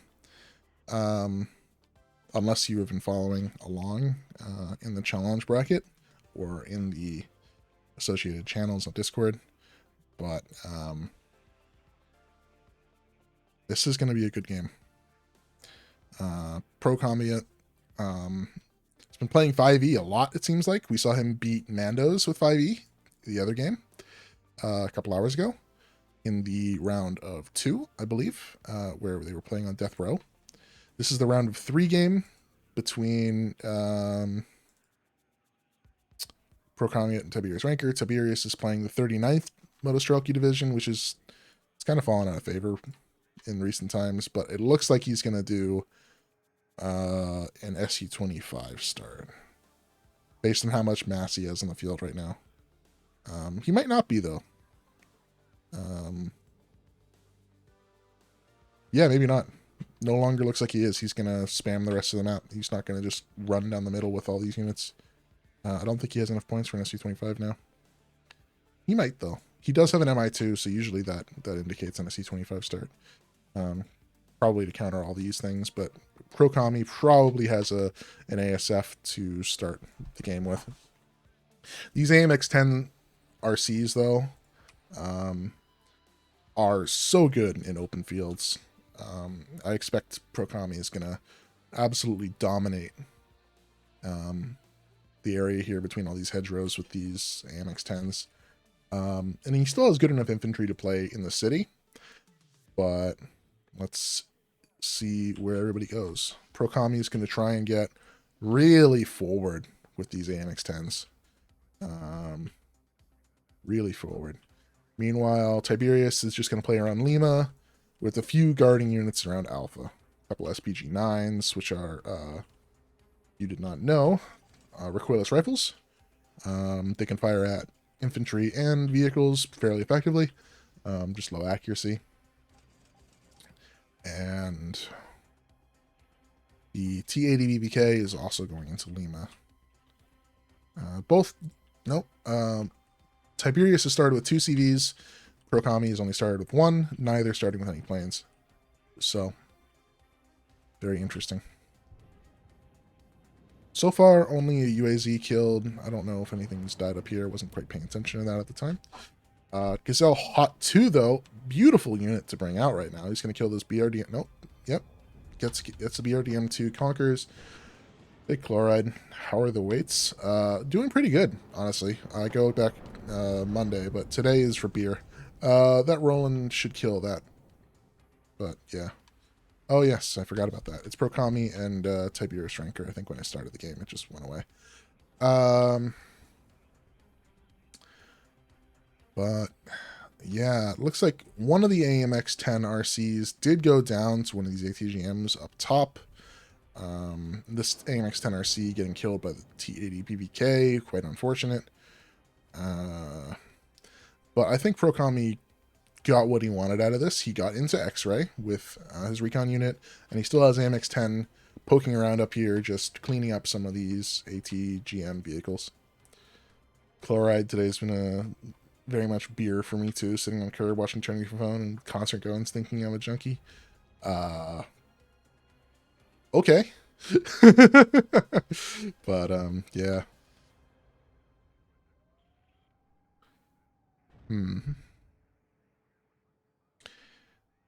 Tiberius, though, with a point advantage just because Pro Commie did not start with 2 CVs. Although Pro Commie really doesn't have that much on the field anymore. Those AMX-10 losses kind of hurt. He's going to lose this next one potentially to these helicopters, although the Roland 3s are in an area to assist. The bottom Roland 3, though, is not a particularly good area. The Jaguar AT gets hit by the Cube. Does not successfully kill the TA-BBK. I'm kind of expecting a cluster bomber coming in next for the TA-BBK. I think the French gets a good cluster bomber for it. But it looks like Tiberius already has the Roland 3 up to deal with that.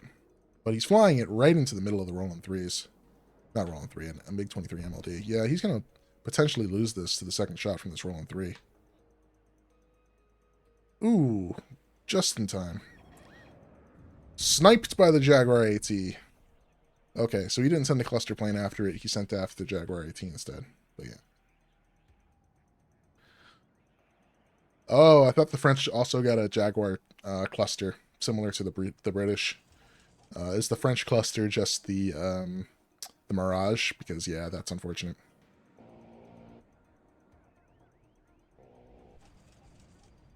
Meanwhile, Procami going to lose a few pips on his infantry squads down there. This AMX-10RC, though, looks like it's in a great spot to snipe that BMP-1. Oh, no, it's looking at the Igla instead. Mirage F5, Shinnyfoot? Yep, that makes sense. Not much going on in the city, though.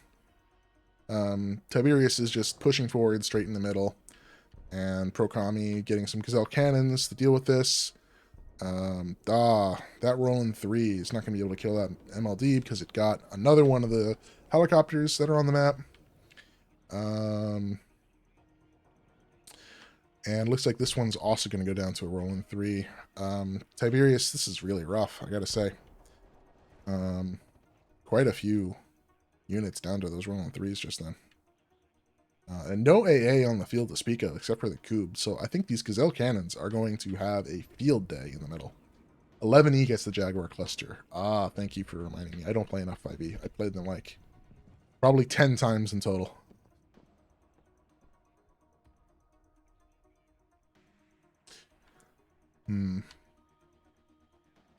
What else we got here? These AMX-10s, though, are still just wreaking havoc. Unfortunately, Metis versus Brennus. The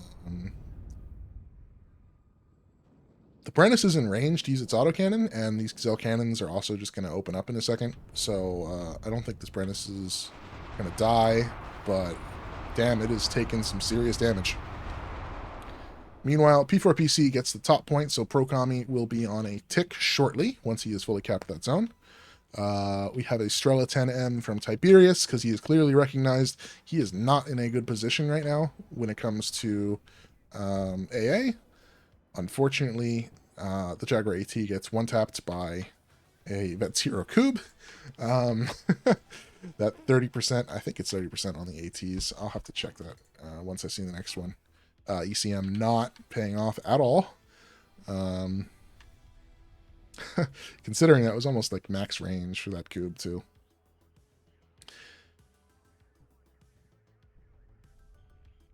Ooh. That's a free P4 Milan kill, though, for that Res Vedka. Yeah.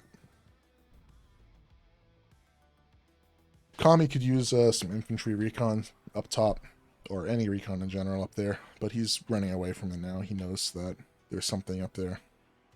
It does need to see these Motostrelki, though. I guess this Alouette must be on the wrong end, and just in time smokes off the AMX-10RC. Will not lose that one. He did lose... Tiberius did lose the BMP-2 here that brought in this RPG-22 infantry. And I think this AMX-10 is not long for this world. The two BMPTs about to push it out. And surrounded by Metis on the other side. Oh, the French Jaguar all 20 except the Seed. Well, I guess that's one place where there is no French bias. But, yeah. I'm not sure really why Procami hasn't sent this P4 back around to get ready to cap this zone yet. He doesn't have another CV down here to do it with, but I feel like this is a waste of time, just having this forward like this. He really should bring this back down. Yes, the French playing the Soviet and the Russian playing the French. If people did not know, Tiberius is French and Procami is Russian. Supposedly also has a rather interesting thing, but I'm not going to say anything about that.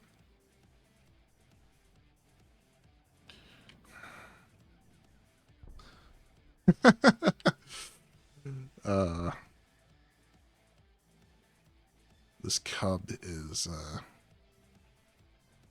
doing some work. Oops. Press the wrong button on the keyboard. Meanwhile, Tiberius has got a pretty commanding material lead on the ground. Pro-Kami has 2 Jaguar ATs, so that's one of the big reasons why there's less just material on the ground for him right now.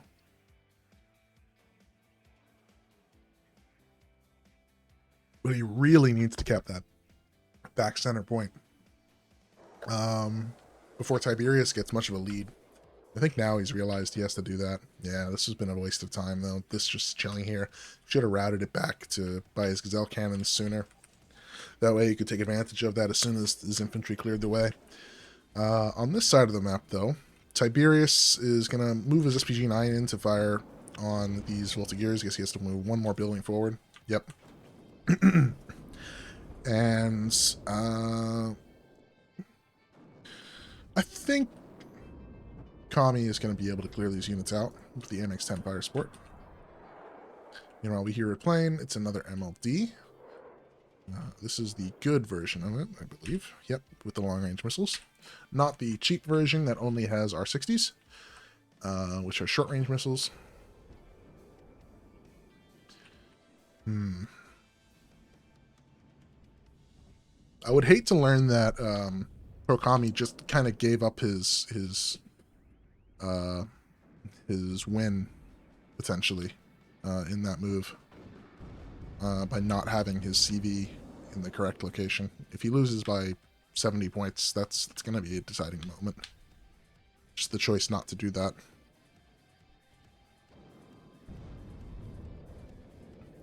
Meanwhile, that T-80B is probably going to take out that AMX. Nope, the Conquerors gets it just a little bit quicker.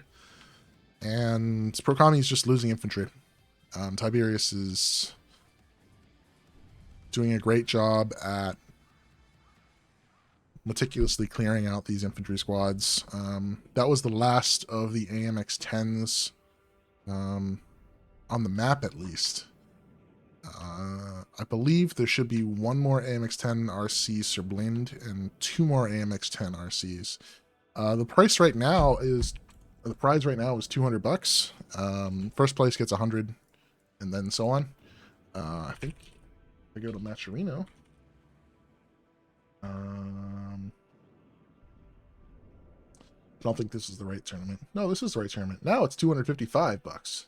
Don't tell me that Hippie put in another $55. Nope, someone else did.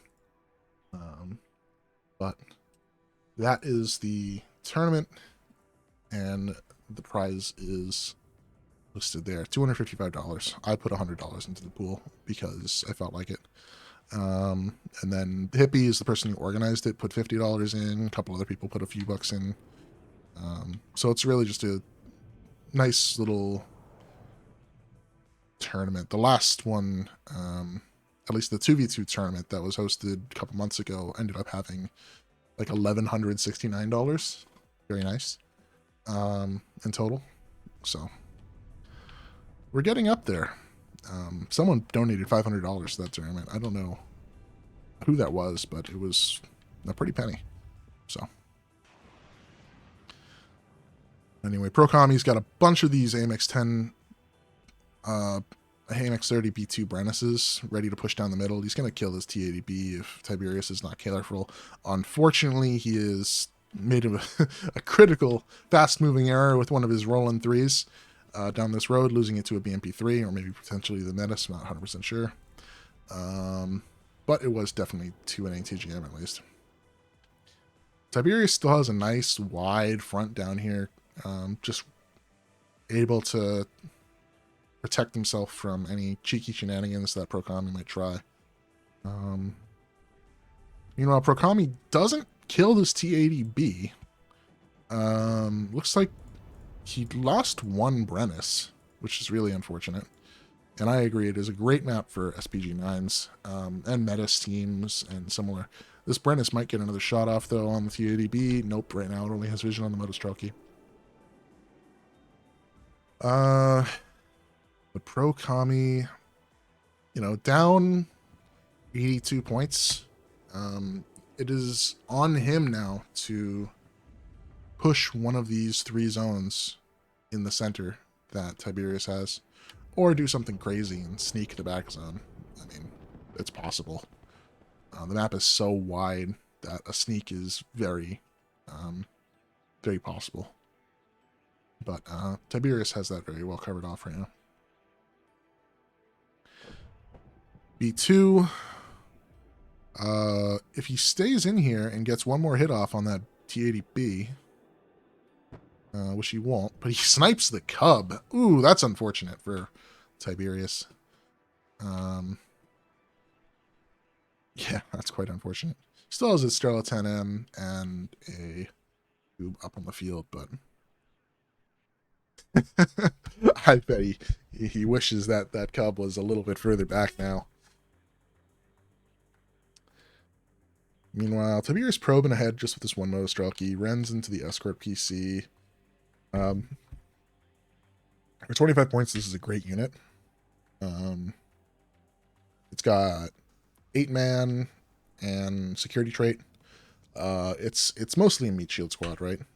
And Tiberius knows that. He's going to send this BMP2 around where he can get some vision on this escort and destroy it really quickly, assuming that he ever spots it again. And yeah, that's really about it. As Chloride said, don't use the C's order. The smart orders for C's and for hold position are not good. Like, yeah, you can use them in single player, but don't use them in multiplayer. The counter battery order in multiplayer can be useful, just because not a lot of people are good at microing their artillery, but that's really about it. The more micro you do, the better your units will perform. 'Tis an RTS after all.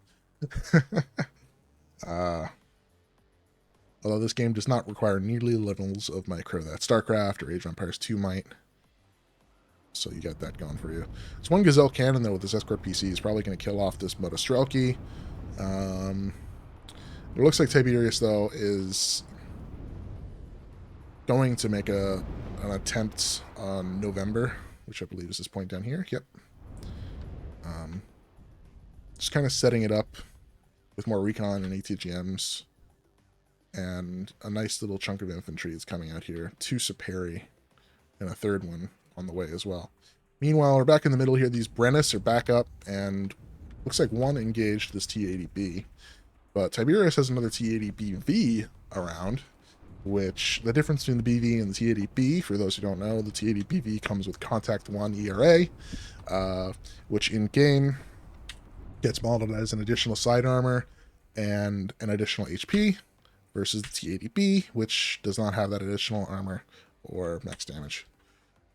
It's only slightly more expensive, 15 points, but the extra HP and mostly the extra HP is totally worth that extra 15 points.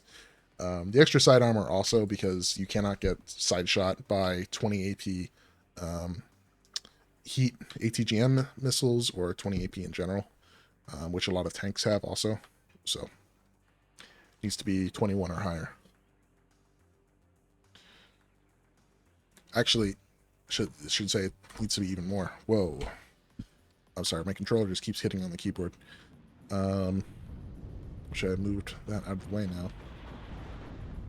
This one Metis here, though, has a great line of sight to hurt these AMX-30 B2s, which it looks like are on Vet 2, so these are some really good units. This Jaguar A2 though, AT though, does get tapped by the Cub. It is at Vet 2 right now. It looks like it gained 1 vet and has now also up-vetted itself. But the Roland 3s in return kill the Su-22 M4HE. That's kind of a really annoying kill. But I think this Cub is going to tap this Vic in return. Nope. The F1C Mirage does not die. Unfortunate. Tiberius, though, is really going to get into November unless Procami does something about this. It's not looking too hot for him. in the city.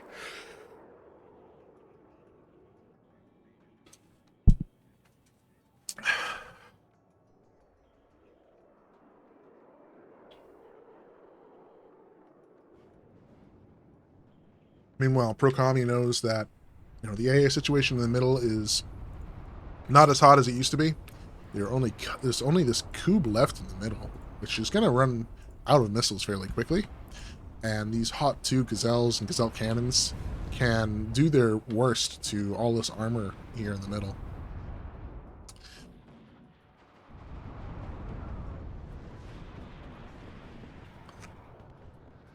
Not much that Tiberius can do about it. He bought another T-80BV and is still slowly crawling his units forward.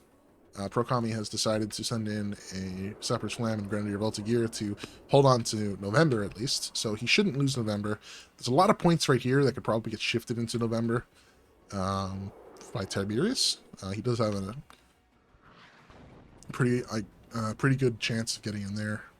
First artillery piece of the game, though, we got a AMX off 1 French bias with its 6 rounds per salvo. But it looks like Prokami is going to probably get into this midpoint if he can deal with this T-80B and BB. This is another Gazelle Hot.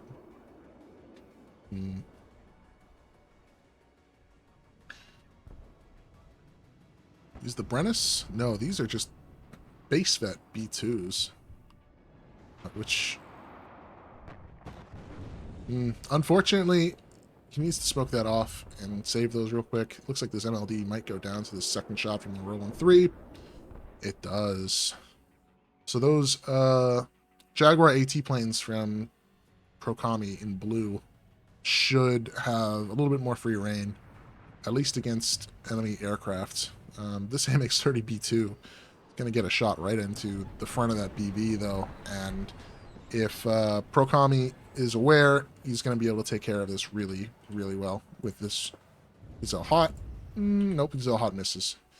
And he's just going to rush forward this B2 right now because he knows there's nothing really here. And these B2s over here, making a move over on that side. Tiberius needs to shift some of these units over. He's got a lot of value on this corner of the map doing nothing. And it's probably that he's going to need to take November to win this game at this point, because Prokami is getting back in here and getting into this zone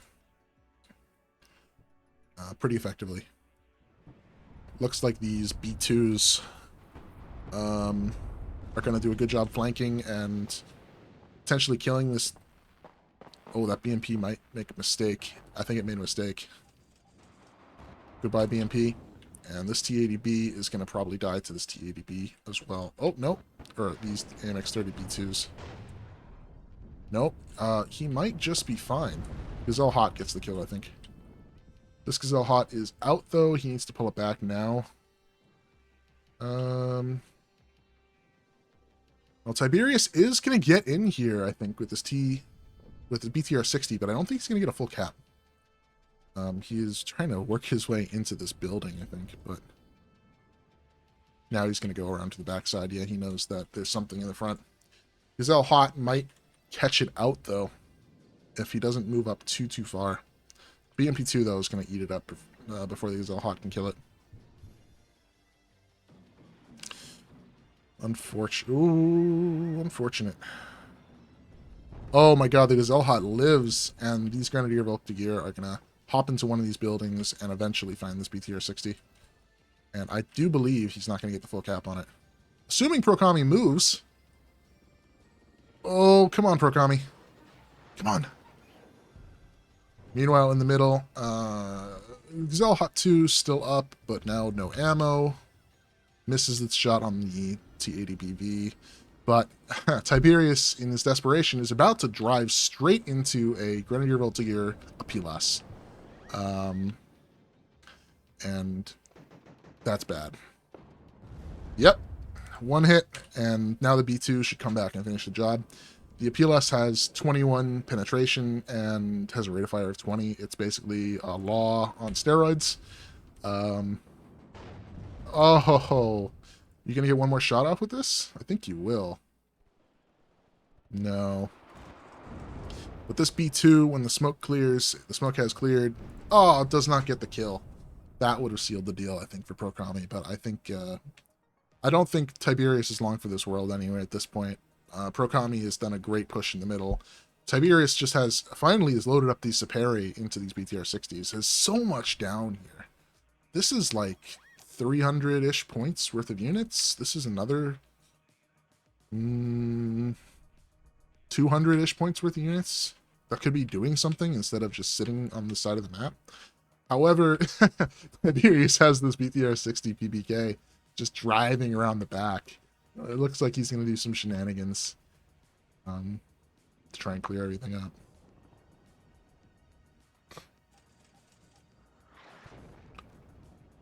But looking at the game from Tiberius' perspective, doesn't look too hot.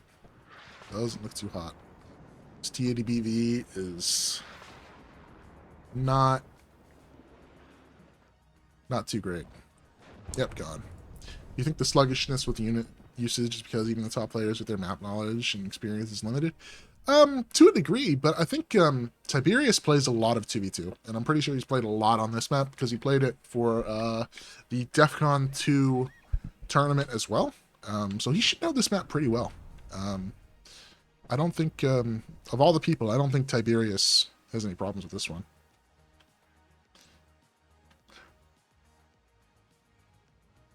Like, the dual version has different zone layouts, right? But it's not all that differently played compared to the 2v2 map version, which was also played, I think that was played in the 1v1 tournament at one point. But I can't quite remember.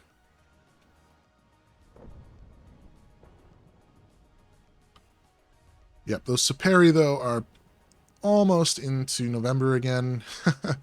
Meanwhile, Tiberius's BTR-60 PBK is nearly out of gas, but dude does die to Prokami's CV. Prokami definitely taking this game at this point, unless something drastic happens. I don't see a way for Tiberius to really come back.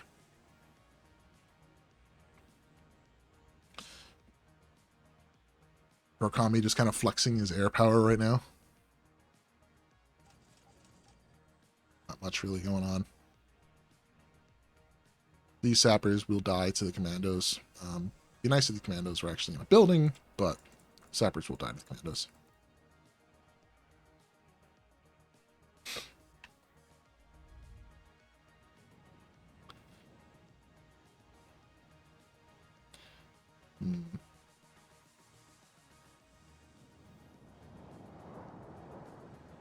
Alpha 1 just going to fire at buildings where he's seen units before. Which is totally fair. Tiberius hasn't used a single piece of artillery this game. Which I don't think it's worthwhile to do against 5e at least, but yeah. Prokami is a big money player. I think he will be a permanent character. Yeah, he's been around a lot. Oh no, Tiberius. Oh no. Oh no. That's the game. Like, there's no... I think Tiberius has to call it at that point. That's it. There's no coming back now. There's no way.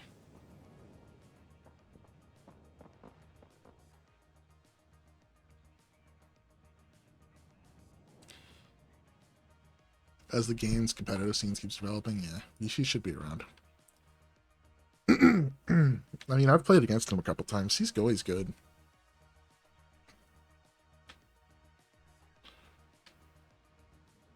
I beat him, or I traded games, I guess, with him in one of the tournaments. I think it was the 1-0 League in, like, December. But we beat him in one game and then lost the second, like, the last 30 seconds of the game, because I just couldn't get the last points. But, Tiberius is going to play it out, though.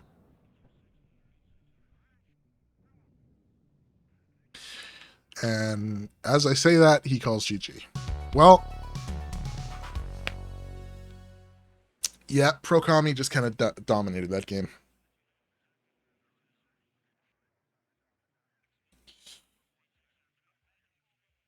3,000 point advantage to Pro Kami. Really well played, though. The AMX 10 RCs at the start, the roll-in 3 play, did really, really good work. And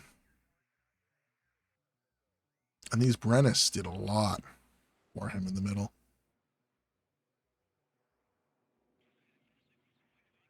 Looks like he has gotten an AMX 30B2 either. This was at 3-vet from killing stuff, which I guess it can't be. He must have had it upfitted.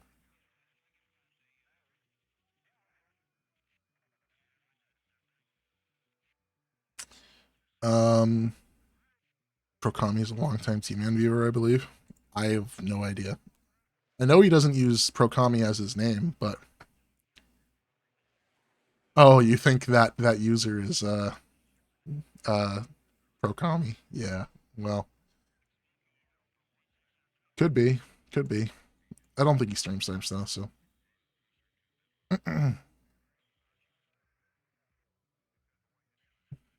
Which of course led to an upset, a victory, and later upset. Yeah. Mm. Yeah, it looks like it was pretty much all Prokami all the time, though, looking at the kill feed. You don't see many um, big losses from Prokami. It's a very effective deck to trade with 5e, because even if you lose some of these tanks, um, losing a T80 BV in return for Tiberius is, you can't trade T80 BVs for AMX 30s. It's just not, it's not respectable. I'd never even noticed this, but apparently Prokami had AMX 30 EBGs. Never even noticed it. He must have bought them at some point. Just never noticed. But, oh, yikes. Yeah, the last couple minutes of the game. Yep. All Prokami. These bets also coincided with lag spikes. Well, yeah, but Prokami is Russian, you know. And T-Man is US based, so peer-to-peer games or peer-to-peer network games, that does tend to happen. Anyway, I bet the finals have started. Maybe not. Let's check. They might have already ended too, as far as I know.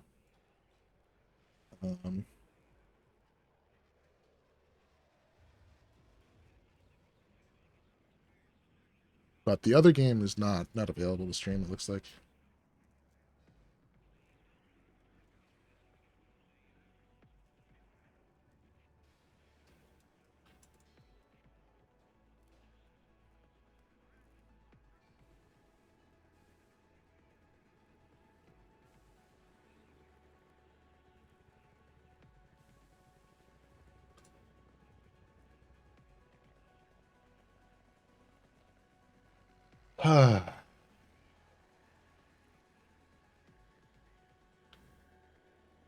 Okay, so officially in the rules, there's an hour break before the finals.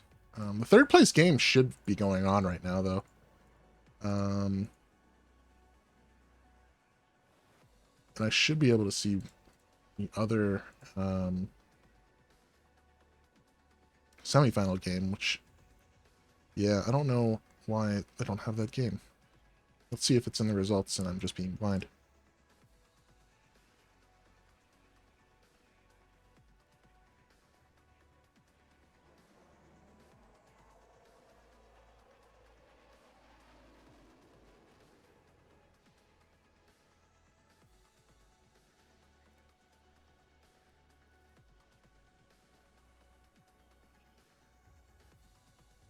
Nope, he has just decided he does not want to either post it or have it on Spectate, apparently. Go figure.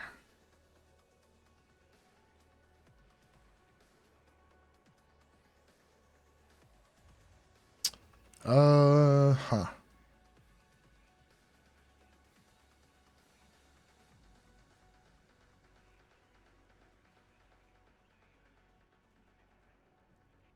Well, I guess we're in a bit of a break.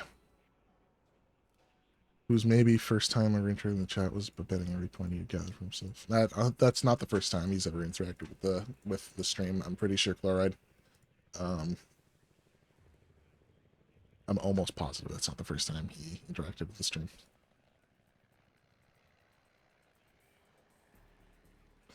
Pretty sure he's done bets before.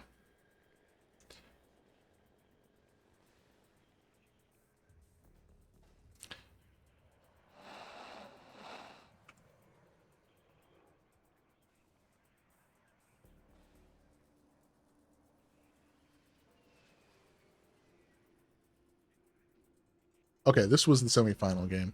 I'm going to download this and get this all set up.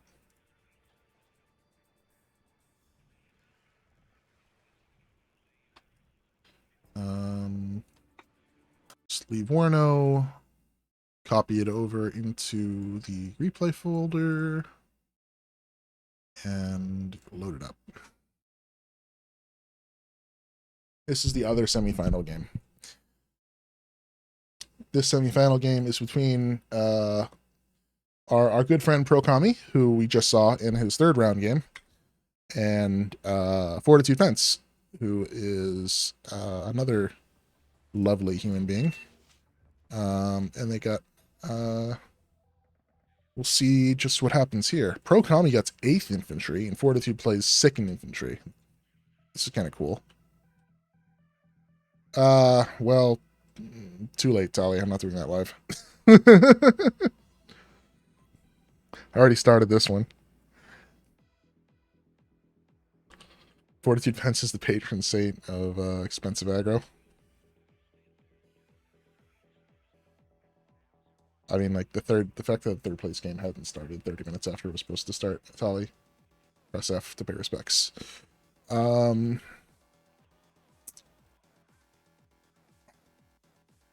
Hide panel.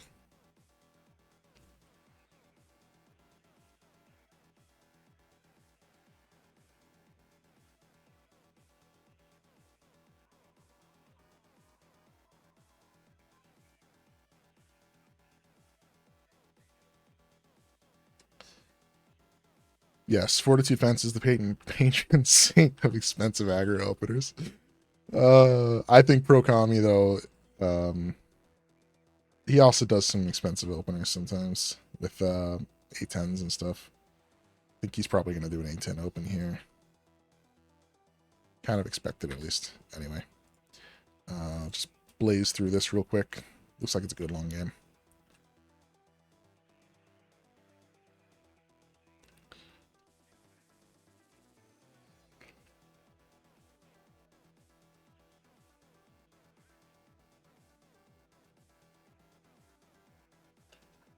No, he's using unvet M1A ones. Curious choice. Okay. I guess he wants to have a lot of M1A ones without spending all the points in his tank tab on vet versions of it. Probably has maybe 1 or 2 cards of unvet and 2 cards of vet ones, maybe. Also doing a single CV start on this side.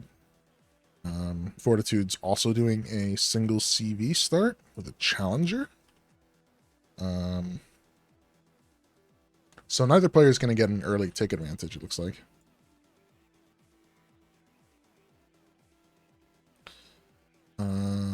Okay. So here we go. Prokami has got himself snipers and LRS. And looks like he's going to play defensive in Lima, and he's going to make sure that he holds onto Oscar. Looks like this is his primary force. Chaparral, iHawk, 2 engineers, EV, and Abrams. Meanwhile, we've got Fortitude Fence here, just making sure that there's no rush into Zulu. Bunch of H1 rockets, and isn't putting any pressure at all on Oscar, so... Chloride loves how these people have themes they keep up to. Homelander always doing perfectly designed mobile combat groups. I wouldn't say Homelander is doing perfectly designed mobile combat groups. It's more like perfectly designed. I don't know. I don't know if there's anything perfectly designed about those things. Okay. Oh, the Pivads. It's going to get so many of these AH-1 rockets, I think. The Stinger. Nice. Pivads was perfect here. But, yep, Fortitude Fence, playing up to his name. Or playing up to how he normally plays. Lots of aggressive play going down one lane here, right? Didn't really do a heavy forward deploy push here, but he is definitely pushing this side aggressively, not looking at Lima much at all. And he needs to buy a CV soon for Alpha and X-Ray because the +2 tick or +4 tick that he's about to have against him is going to be very painful. Or +3 tick, I guess this is what this is going to be. Might want to get this Challenger Mark II. Oh, turret stuck. Once this Bradley CFV dies, might want to get this Challenger Mark II back into the zone here. To at least stop the bleeding a little bit, but let's see what he buys. He's bringing out more Warrior Milans. Okay, interesting choice. Looks like the Bradley lives, and the M1A1 is now engaged with everything else here. I think Fortitude's going to end up pulling this back. Looks like he's already slowly making a retreat. He's not getting in here. Thanks for the reminder. To show the players. Wow. It's just those Milans. He's saving up some points probably to buy artillery then. Not artillery, planes. Fortitude is a well-known air spammer. So we'll see if that's the case soon. But yeah, he's going to end up getting this zone back, which should give him a tick. And he's just pulling his blob of units back. We shall see what happens next. Oh, that's interesting. Oh, that's really interesting. Fortitude being Fortitude. A well-known 11 ACAV player. And always seems to run a helicopter CV. And in true Fortitude fashion, has a Gazelle helicopter CV. Go figure. Not much else really going on. Right now, though, this M1A1 is just having its way with Fortitude's infantry here. Not having a ATGM in this town right now is not doing him any favors. And these Milans, they're going to help, but that M1A1 is in a perfect position right now. And another one, M1A1, is behind it, and Procami has printed a third. So M1A1s galore for Procami right now. And he's packing up his IHawks and moving them forward also. He's spending a lot of micro on this. And, you know, that's really awesome. Just packing this guy back up. Probably going to move it eventually, but he did pack that guy up. So, meanwhile, Tornado GR1HE, it's going to probably route this guy around and drop bombs on one of these engineers that's forward. We'll see what ends up happening. One IHawk moves up. Engineer Dragon on the other side just to see what's going on. Fence really needs to get into this zone, though. He's kind of screwing himself right now by not moving that CV into the zone. Okay, he's finally got it there. He's finally going. These engineers are going to get into the town and get minced immediately by the SAS and airborne scouts, I think. Not much really going on here. Although the CEV fire support seems to be doing a bit of damage. CEV with the M1A1. GR1. Nice little air duel going on here. Doesn't look like that GR1's going to die. Nope, it does. The IHawks get the kill. F-16 probably gets out. Yep. IHawks do not secure any kills in the F-3s. That bombing run... What did it kill? Nothing? Yep, that might not have been worth at all. I don't think he got a single thing. Expensive loss right there. Meanwhile, Prokami just reinforcing his position. More recon. Another Ito. He does probably have the better side of the map. Just based on these new big buildings and how the forest was chopped down here. But we'll see what happens.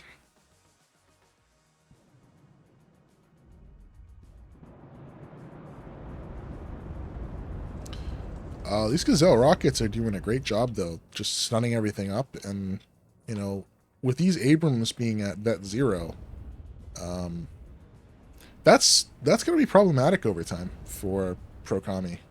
Vet 0 tanks take a long time to regen their cohesion bar. But I like what he's doing and bringing it back next to his mutt.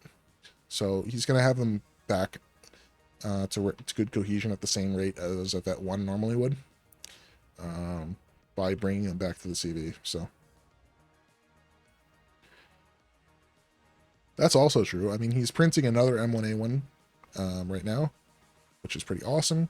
And the fact that he's using it at Vet 0, though, Chloride, is, you know, not something you normally see. Normally, it's taken at Vet 1, right? So at Vet 0, he's going to have probably 8 M1A1s for not much point cost on his deck, right? So single no vet, rest of them F1, or not F1, although that race happened today too. The rest of them vet 1 for your decks, yeah. That's fair. He's probably got a CV tank. An M1 CV tank, if I were to make a bet. And I like these little combinations of the sniper and the Itos together. Just that last push in the end of the game. Prokami has bought an M110. No artillery. Oh, no. Fortitude just purchased, I think, a 105, two 105 artilleries. These L121s. But these M110s are pretty strong. 4 HE. You never want to attack with no vet tanks. They panic so hard it's not worth it. Well, Prokami is has been doing it. So I don't think it's never. It's a matter of never. It's a matter of, can you use them right? Can you use the tools better than the other guy? And right now, Prokami is using his tools better than the other guy. Fence is not in his comfort zone, I think, right now. He's gonna have 3 M1A1s charging at his 1 Challenger Mark II here. He does have another Challenger back here. He does have this Halarm LBH, which is just a regular tow 2 vehicle. Or not tow 2, regular tow vehicle, not a tow 2 or an ITOW vehicle.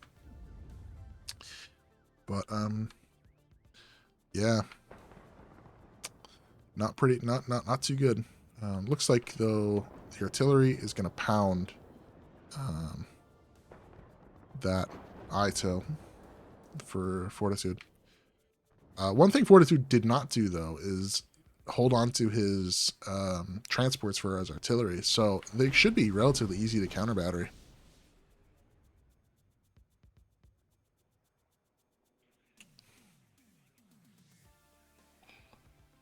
In 10 minutes, Prokami plays Sinful by tripping on key moves 12 and when anyone passes down. Totally could.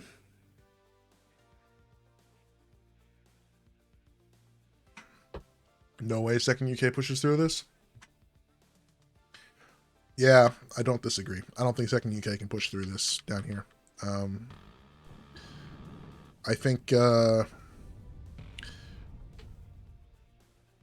it's unfortunate that Fence didn't try to take the top zone at the start of the game, because that could have been the difference maker in this game. I think Fence is going to lose this bottom zone to this concerted push with all these engineers right now. Yep, engineer dragons. Yeah. What else we got back here? No more artillery. Looks like a CEV here. Yep, that is a CEV. Not a Vet 1 M1A1, as one might think sometimes. Also using the UH-60 supplies to quickly resupply his tanks instead of waiting on a truck. It's not looking too hot here. These are all just Gazelle rockets, not really any ATGMs here. I bet Fortitude would like to send up an air spam, but ooh, an A10 AT. Huh. Fortitude does have 2 Phantoms ready though for it. But yeah. He has marked the AA here though, or something that was there, but we'll see. Yes, 45 points for the supply. You know, it's 1,000 supply too, right? It's not like it's the Huey, which is 40 points for 600 supply. That should really drop down by 5 points, but yeah. Anyway, I think some of these M1A1s have actually leveled up now. These are not, yeah. Oh, no, they haven't. Never mind. Oh, I almost thought they did. I think they will shortly, though. But here you were going, Chloride, right? He has decided he's going to send all these tanks forward, and there's an A10 right behind it. Ah, this is all bad for, Fortitude. All bad. Yeah, Fortitude's trying to air spam him. Looks like he's going to get all the AA, but he's not going to get enough of the tanks. Oh, I was waiting for this from Fortitude, that air spam. I think that lost Fortitude the game, though. I don't think he got enough value out of that. And lost quite a few planes doing it.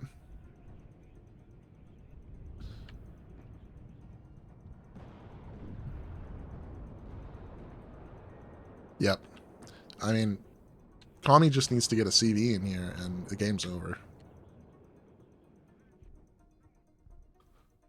Fortitude has to do something dramatic to win this. I mean, at minimum, he needs to sneak a Helo CV around the map to Papa. He could drop a Helo CV in Oscar right now, but you know he's not doing that. So something needs to change for Fortitude fast.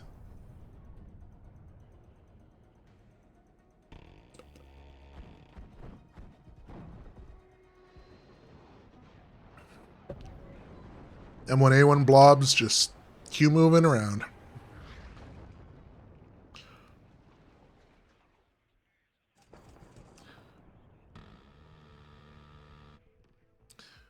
Yeah, at least Fortitude's preserving his vehicles and his other units here. I mean, just losing this infantry for free. But, yeah. Yep, that's true. You really can't take that trade. He needs these units to actually do their job and kill things, but of course he misses because he was firing position instead of firing at a tank. And now he's not going to lose. He might lose it. Nope, he doesn't lose it. Wow, half HP. Ah, that's rough. Maybe he wasn't firing position. He might have just lost vision on the vehicle he was originally shooting at, but that's rough. On different maps, second could have better positions to exploit their strengths. Lots of good fast infantry. That's true.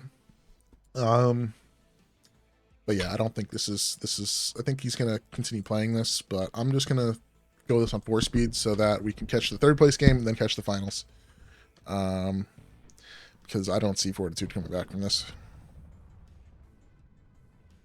I think he got one of the M1s there though, but I don't see Fortitude coming back from this. If he does, it'll be really impressive.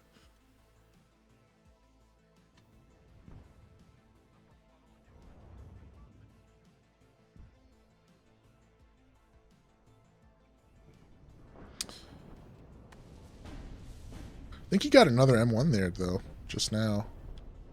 That M1 is pinched. Oh, okay, that's pretty good.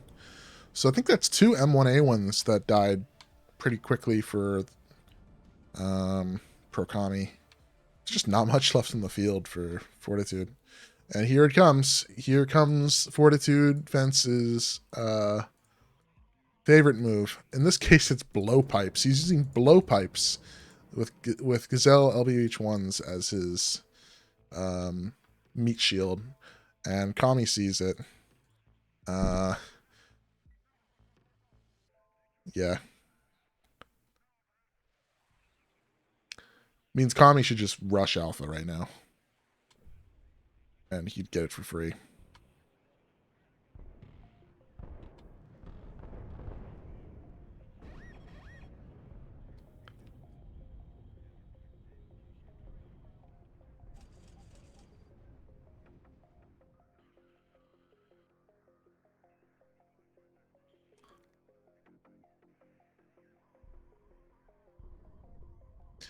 But yeah, I mean, this little sit on Papa, he has enough time to get enough points to push Prokami out of this. Prokami really just needs to overwhelm him in Alpha, or hell, you could just air spam him out of Papa. Actually, he's not really doing much left here. He's probably going to get pushed out by this next little wave. One air removal pioneer and a pair of blowpipes. I guess it also depends on whether or not Prokami uses his AA correctly and uses his F-16s correctly to deal with that. Over Milan's, though. Looking like Prokami's... Oh, no. Don't do that. Oh, he still gets in. He's going to lose it, but that's pretty sweet. Unfortunately, this M1A1 is like half dead, which is not good.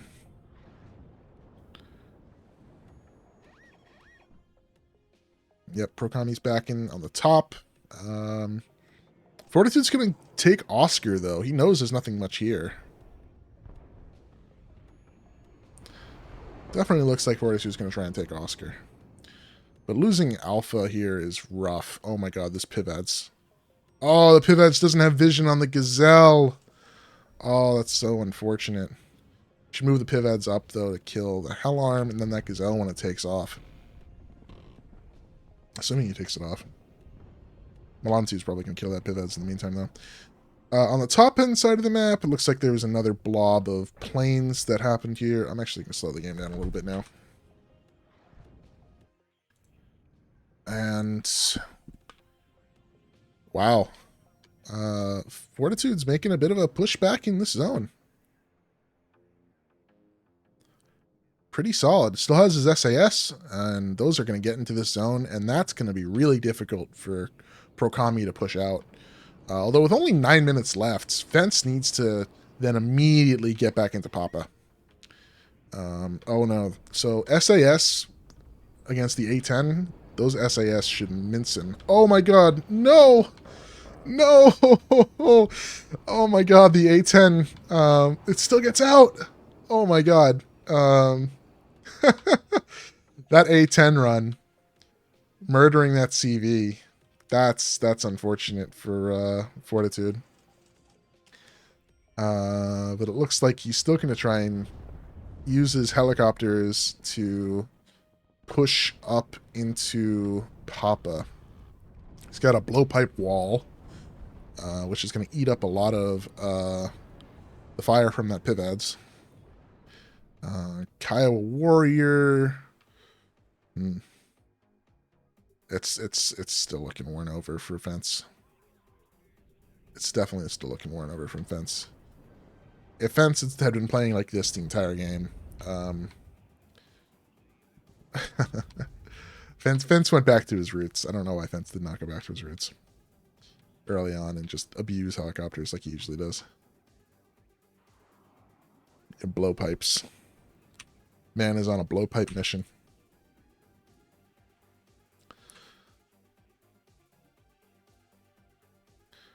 My new indie punk band, Blowpipes and Gazelles.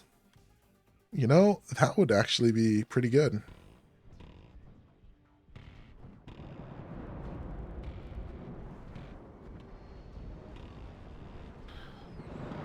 Prokami's being smart and actually microing his Pivads to fire at the right units. Yeah. Pretty sweet. 5 minutes left. I mean, Prokami really has to throw to lose this now. He has to lose Papa, like, basically right now, to actually lose this game. And that Gazelle AH1 CP is not supposed to be there. I don't think that's supposed to be there at all. But it happened, so too late. Air Mobile Leader up here. Luckily does smoke off, but it's definitely dead now. Oh, it gets the unload just in time. I don't think it's going to make it into the zone, though. Yep, gets routed, and that should be the game. The Ranger Leader, if it dodges past this one Javelin, it might actually get somewhere, but the game's over now. There's no coming back. It does not dodge the Javelin. Unfortunate.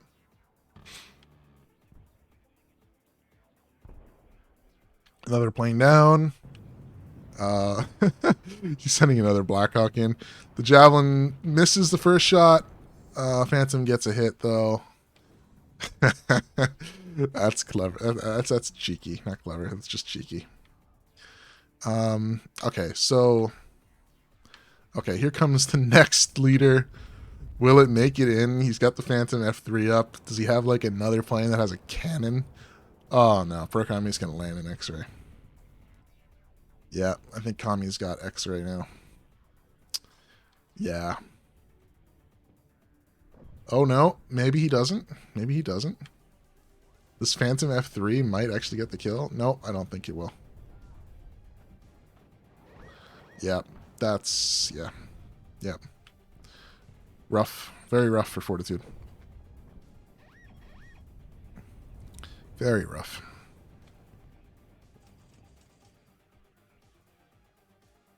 Still has this one Emerald Leader, but minute 30 seconds, down 1,300 points. There's no...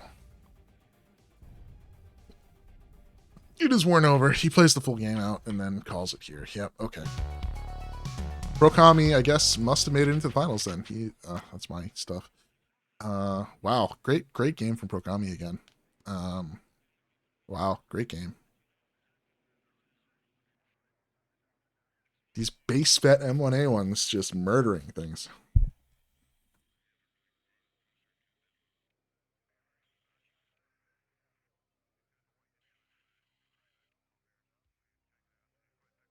Did really well.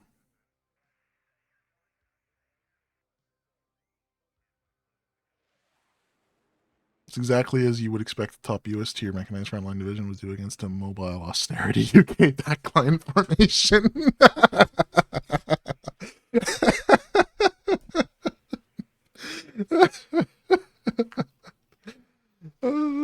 I mean, hey, yeah, I guess, but you know, he didn't use any of the terriers, so this was more like a mobile half mechanized division. But anyway, the third place match should be going on right now, and I am disconnected from the server, which is rude.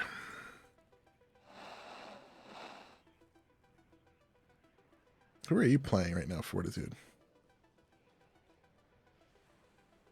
You lost the last game. Oh, this is the third place match, right?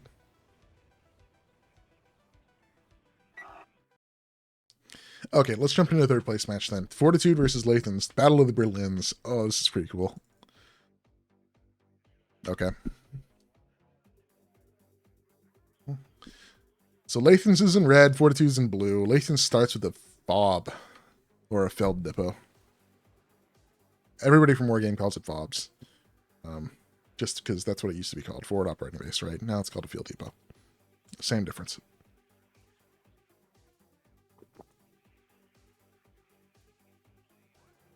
Now, this is the new version of Vertigo Duel. Vertigo Duel used to be this very open field right here, defined by rows of hedgerow here. This used to be one contiguous hedge. This used to also be one contiguous hedge. There didn't used to be this gap right here. And used to be defined by this very open field in the middle. and the points have actually changed. This 2-point spot used to be over here.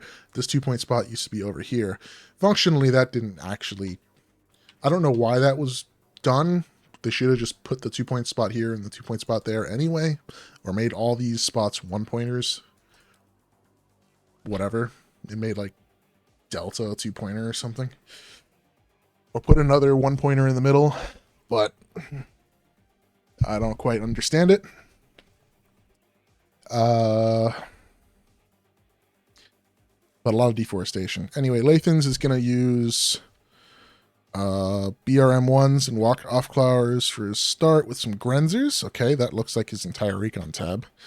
He's got some Machets and Metis at vet 1, bunch of KDA, Machets and Metis. He is using the Militar Streifen, which are MP units. They have Scorpions. Scorpions are meh,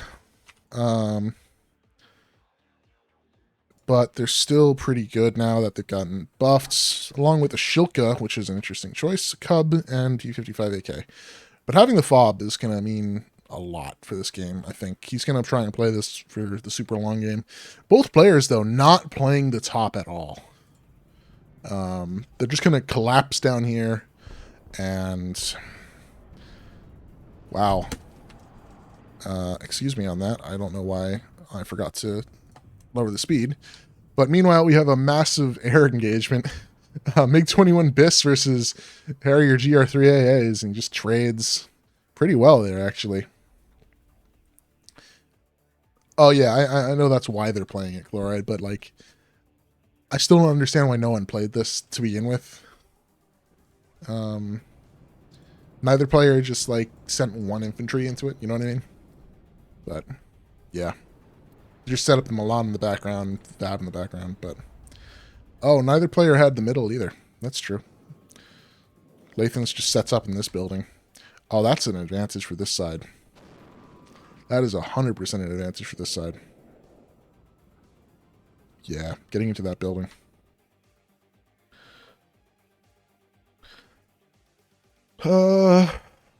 Anyway. Fence started with a Chieftain Mark 10 and an M1IP Abrams command. It's a pretty solid start. Again, neither person has any real advantage. Fortitude's got 35 points. Technically, he would win if the game were to end right now, but Lathans with a T55AK and a base T55A, both on vet. So this T55A is on vet 1. This is his CV. This is a vet 0 AT gun. Cool. One of the big changes recently to Berlin Grupperung, which is the division that Lathans is playing, is that the KDA Schützen went from 45 points to 35 points. Useful usage of the rockets here. And their big change was they went from having... Let's see if we have a unit that has it on the field yet. We don't. But they went from having the RPG 7 VM, which had 14 penetration to this, and 675 meter range, to this RPG 2. So these are now real backline, second line units, right? 10 AP is enough to only kill 1 armored vehicles. Doesn't really change the math against 2 armored vehicles. Against 3 armored vehicles, now you need 3 hits. These RPG 2s, that changes a big nerf to them. But at the same time, the fact that they're 10 points cheaper, and all you lost was 4 AP on the rocket launcher, they are the greatest meat shield in the game now. And if they are under an MP for their value, are excellent anti-infantry units. Meanwhile, top end of the map, Lathans has recognized neither of them have decided to contest it, and is grabbing the top point with a commander. Bottom end of the map, though, Fortitude is making an aggressive little maneuver here. He's going to go take over these forests, and that, like, this forest has a great line of sight into, I can't remember which zone this is, Alpha. And, I mean, Lathans didn't even bother. It's just going to be given for free to Fortitude. This is a great position for him to hold. Meanwhile, on the middle end of the map, you know, unfortunately, these are in a really out of position right now to deal with this wave of KDA that Lathans is pushing up right now.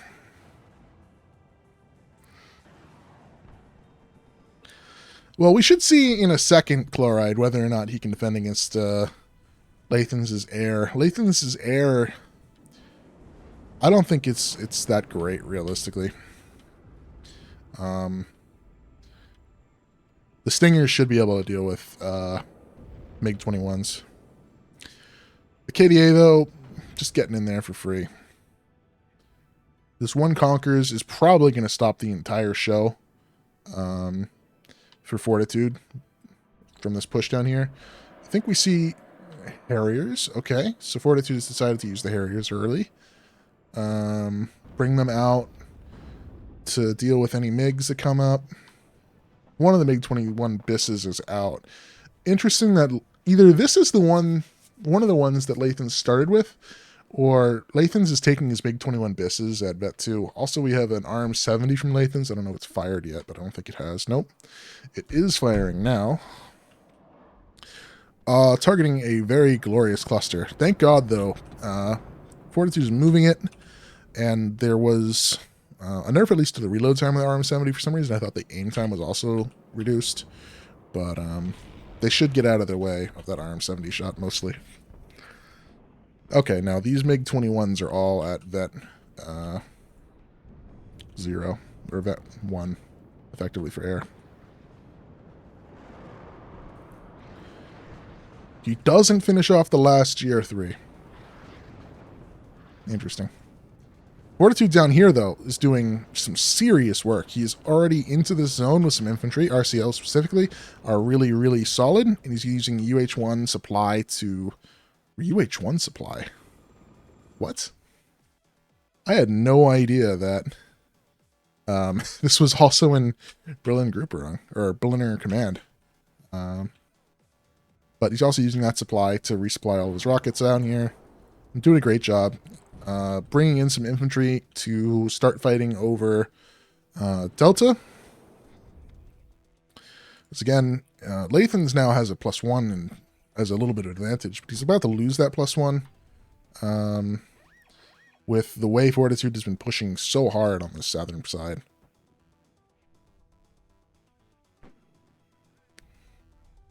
Now they should be even, but Lathans doesn't have anything in Foxtrot right now. So if Fortitude can deal with this Metis team, he can pretty much sneak his CV into Foxtrot right now and get a lot of value.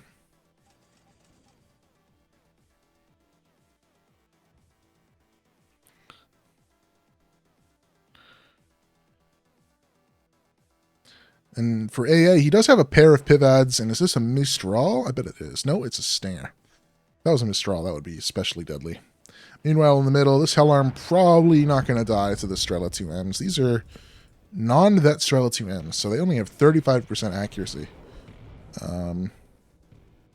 Assuming Fortitude actually notices this and runs. Meanwhile, SU-22 M4 cluster doesn't kill anything. So, and dies in return, right? So, you know, Stingers and Pivads. If the Stinger hits and those two Pivads are good, then yeah. And I think Fence has realized that Foxtrot's empty. He's driven this Humvee next to it and hasn't gotten ATGM'd yet, right? So, I think we'll see shortly something interesting there. You know, the RM-70 is reloading and prepping to fire again. What is he going to fire at? Okay, he's just firing at the blob again here. He's just going to neuter this blob. Lathans, though, putting so much into this when Foxtrot is, like, wide open. I do not understand this.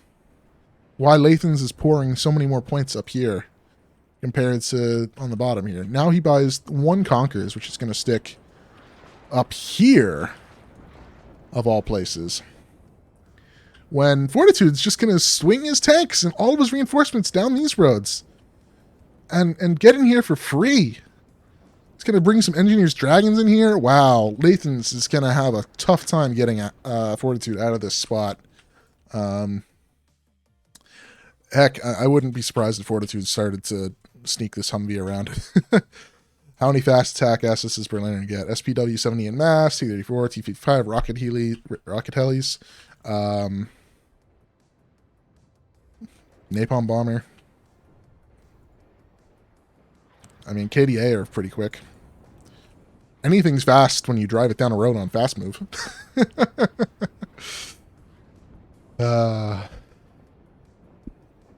Anyway, here's some Wachschitzen with the Machschützen Metis. Nighthawk, first Nighthawk. Gonna kill the Metis squad. Cub is not able to spot it. Unfortunate. And he just uses one of the bombs. Probably could have gotten away with firing both. But that's unfortunate. Now this Chieftain Mark 10 is down here in a great position. He's just gonna pick off these reinforcements before they can even get in. Conquerors, though, is gonna have something to say about that. I don't know if Fortitude can see this. He might be able to see this. Oh, I can't actually pull that up. Anyway. Fortitude can see these Wachschitzen, but the Conquerors cannot see the Chieftain. Go figure. 2 MiG-21s and a cluster. So he's going to go for the CV with the cluster. What the heck is he doing? He is microing this so hard, but I don't think he's going to hit. Yeah, he doesn't get the kill because he mismicroed that. You should have picked your target and just stuck with it, Lathans. Unfortunate. Does get the other 2 planes out, though. The Humvee has good stealth. Yes. The M2HB does have good stealth. Good stealth, good optics. So Lathans wouldn't have been able to see the Humvee. The Humvee could have seen the Conquerors, possibly. I don't think that's what happened, though. This guy should really unload. Come on, Fortitude! Micro! Meanwhile, on the top, I mean, Fortitude's gotten pushed out of these 2 zones pretty handily. He can probably get back into the middle and can start working on clearing out these vehicles, but he's in a commanding position. He has Foxtrot. He has, you know, the line of important points here. If he can take over these 2 bush lines and get this middle town,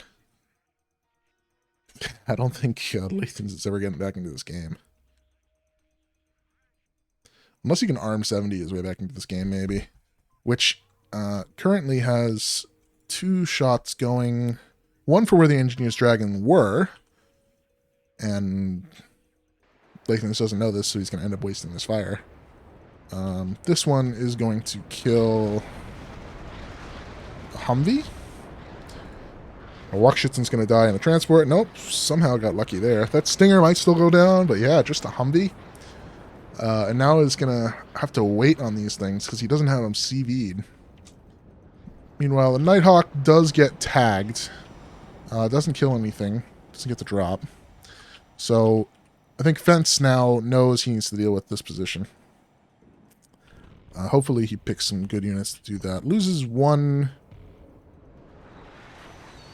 What did he lose here? Ah, that's bright. A Gazelle? Okay. He loses a Gazelle, or maybe it was a Lynx. Nope, that would have been a Gazelle. He loses a Gazelle. That's nothing. And what does he get? A MiG out of it? So, actually, I don't know if that MiG died. Doesn't look like it did. But not much really going on there.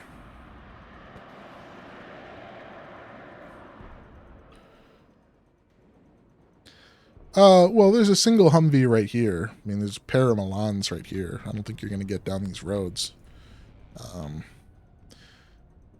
But I don't think he would last long.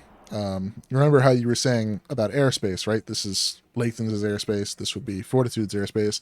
I don't think a push down the middle would last long against both Nighthawks. So we'll see what happens here. That MiG-21 Bis gets one tapped by the Kub, not MiG-21 Harrier. And this MiG-21 Bis is going to fight off this GR3. Oh, no.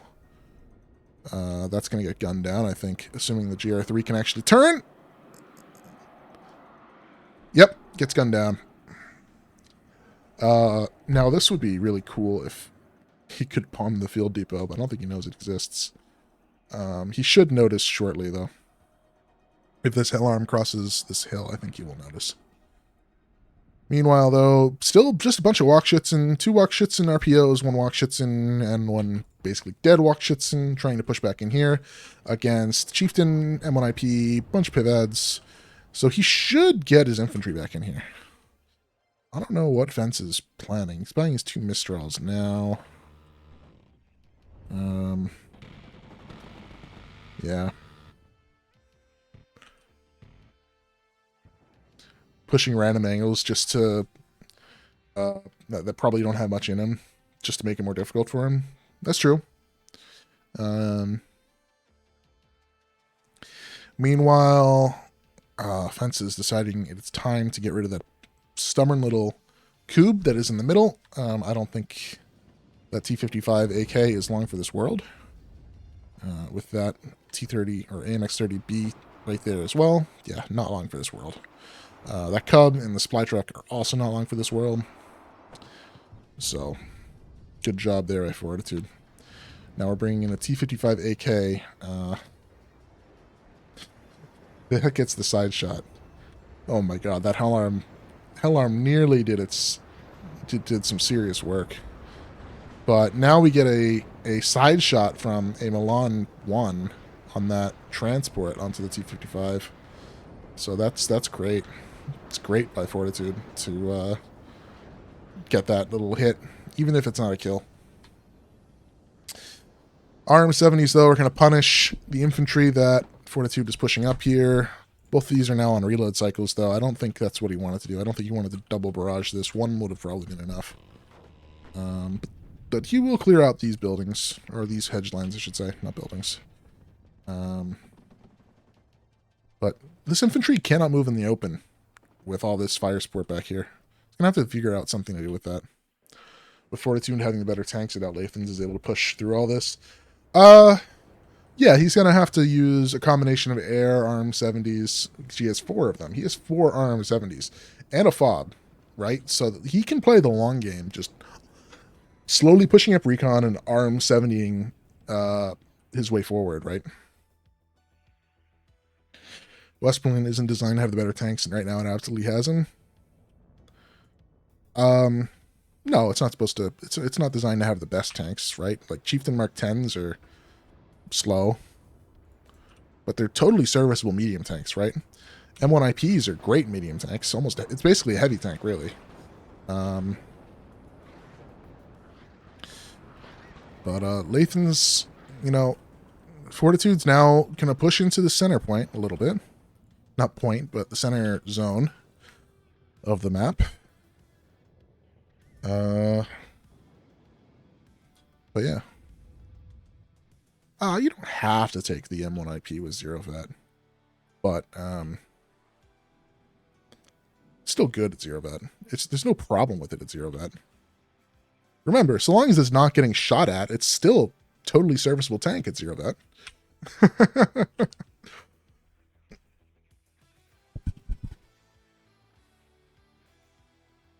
But its main benefit, right, is just having that 18 frontal armor.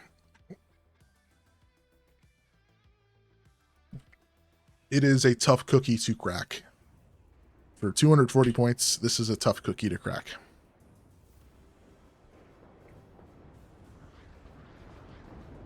Another RM70 barrage should kill this Berlin light rifle. Another RM70 over here definitely will kill this Berlin rifle, I think.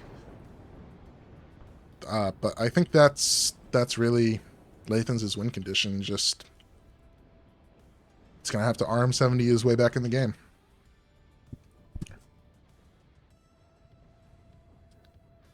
If Fence can sneak a recon around the side and just get vision on these things, this artillery piece might have a really good shot at counter battery. Or just firing at it while it's reloading next to the field depot. I mean, killing the field depot alone would be worth a lot. Because looking at the map, I've only seen, what, like 2 supply vehicles? from Lathans. So he probably only has 2 cards of supplies in addition to the field depot. Losing the field depot would hurt. Not being able to constantly fire the 800 points of RM70s that he's got.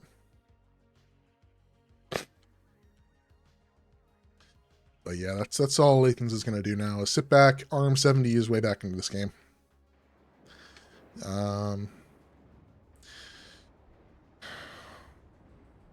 Yeah.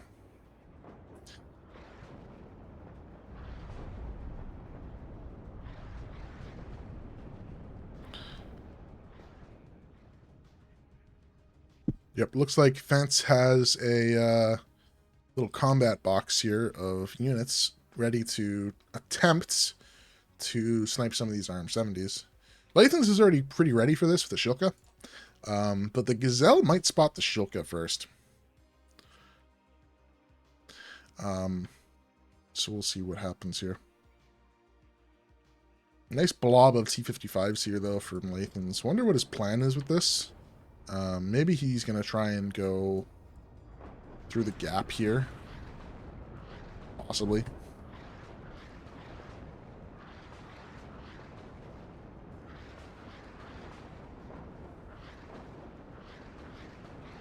If Lathans get this, I will start referring to this game when I talk about RM70 meta. Yeah, they didn't really nerf RM70s.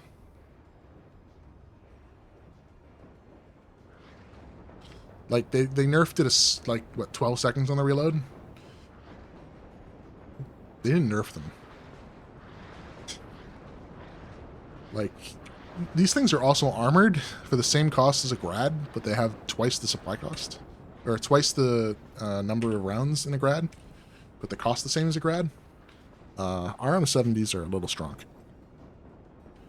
What you get an RM70 is a little strong. Let's see. Do you start counter-battering? You do start counter-battering. That's close to the fob. That might do a little bit of damage to the fob. But, yep, here comes the anti-RM70 grouping. Hey, it's Command Economy. You can't expect it to follow regular price logic. Excuse me? This is a Wendy's? Oh my god, please kill this fob. Please. I want this fob dead. Just casually kill this fob.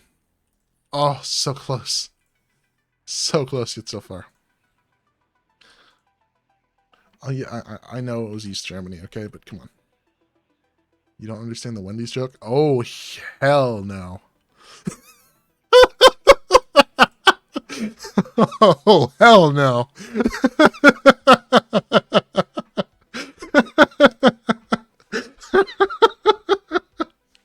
Oh my god, Fence.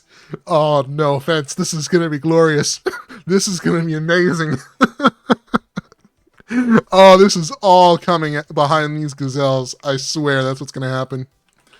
This is all coming behind these gazelles. Yep, here it goes. Oh no, it's not going yet. Come on. The seed is, though, is it? No, it's still circling. Oh my god, this is going to be disgusting. Is it moving now? Yep, he's moving one cluster. Oh, this is going to be absolutely disgusting. Where are the ASFs? Oh, he doesn't have any left. Are these Bolt Nighthawks sitting... Well, that is something you don't see. Lathans understands what's coming for him now. 2 AA2s. Let's see if he buys another AA2. Let's see if he buys a Cub back here. Oh, he knows it's coming now. He knows what's coming now. Does it drop? Oh my god, it didn't drop. Oh no, so close. So close. Oh my god, so close. I hope he didn't lose the Nighthawks also. These things definitely fired, but I hope he didn't lose the Nighthawks also. So close. He should have bombed the field depot. Oh my god, Fortitude. That was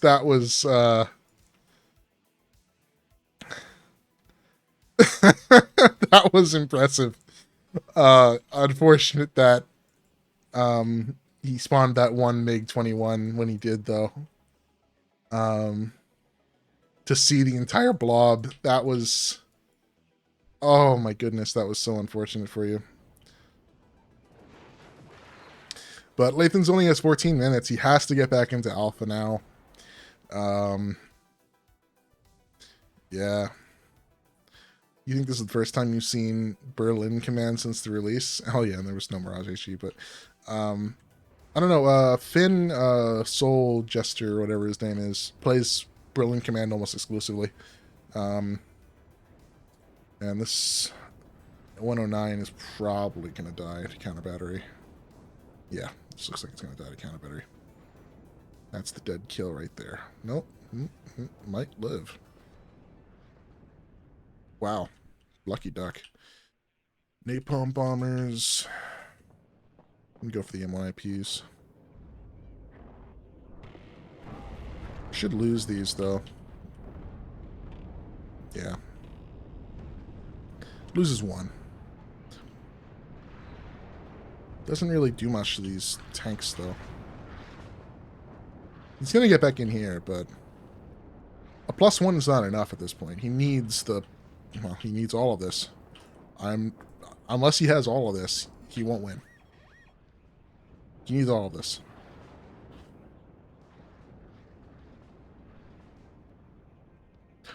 This isn't even a... I mean, this is a +2, actually. Right? This is a +2 once he takes this. A +2 won't take it. He still needs to catch all of this. But, yeah, the ARM-70s are basically going to get him back into this game. Although he's out of supply. He has fired the ARM-70s. This is their last full reload from the FOB.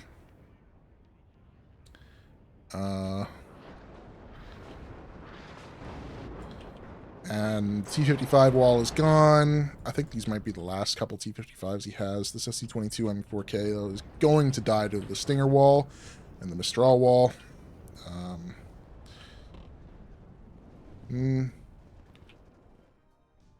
I still think it dies. Just might not die right away. 800 per 10 with +2. So it would be... It's 40 per minute on a +1, so yeah, it would be 800 per 10 with +2. That's not enough. Because it is 40 points per 60 seconds, so... Yeah.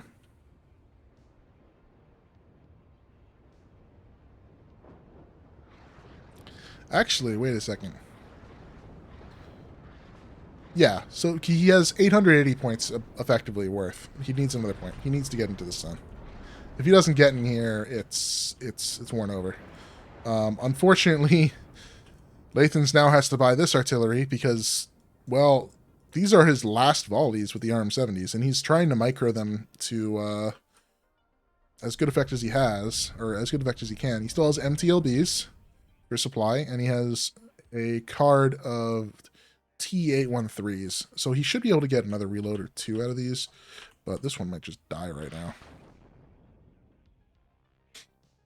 now. Maybe not, because of how this dispersion works. That's another change that happened to artillery, is artillery accuracy is affected by dispersion now.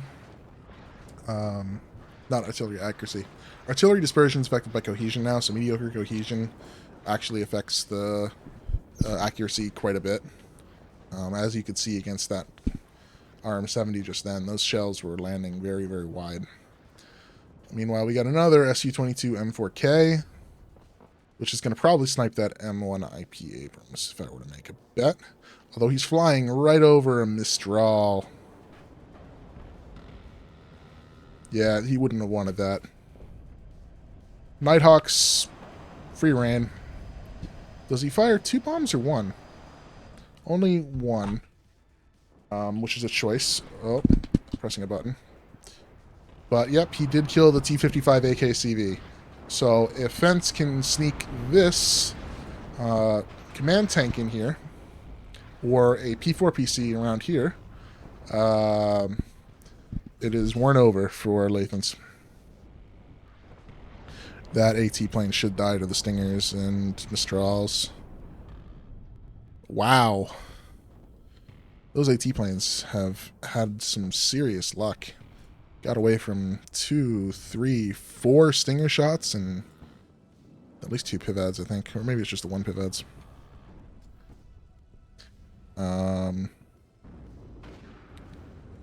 CV tank did go down also here, I believe, which is rather unfortunate. Yikes.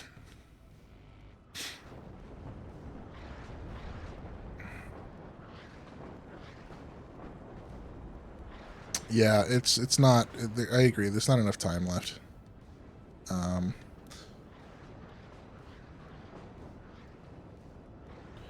MiG-21 Bisses. There's no ammo on these Stingers. Still loses one. Second one's going to get tagged a little bit, so it won't come back quite as quickly, but we already have... We already packet canceled all Zara spam in this version. No. Realistically, Lathans... He's using a lot of artillery. It just hasn't done much. So yeah, I mean, you might get arty spammed, but it doesn't... It's still not better than units on the ground. Right? So long as you're keeping your units moving, I guess. Is more or less what this is proving.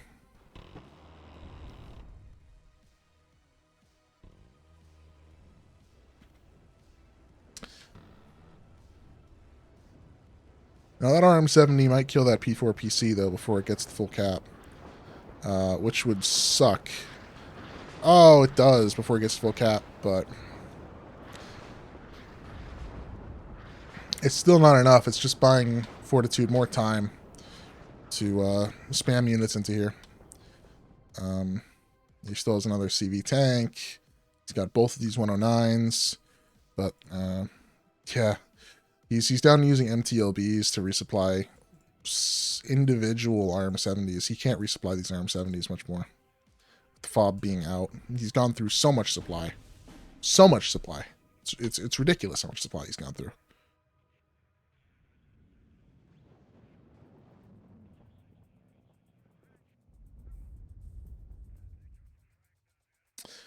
Bents, just make sure Lathans gets the 4th place, okay? That's all I matter. That's all I ask. Yeah, you've grinded yourself up to rank 9. Congrats. It's against MLRS spam, just like everybody in my game of only 9+ command units. Yeah, that's fine. Oh no, it's Hippie Dev. Whoever Hippie Dev is. Can't be the real Hippie. No way. But, yeah. Hippie Dev, subscribe with Prime. Aren't you a kind soul, aren't you? Fortitude's back in here. It's worn over. Absolutely worn over.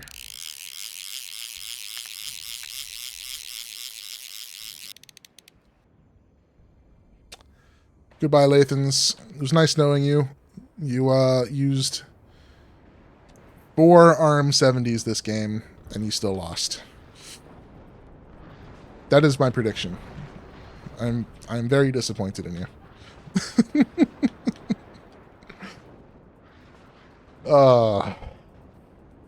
Yikes. The UH1 supply horde. I bet Fence is about out of stuff. I can't imagine he still has units.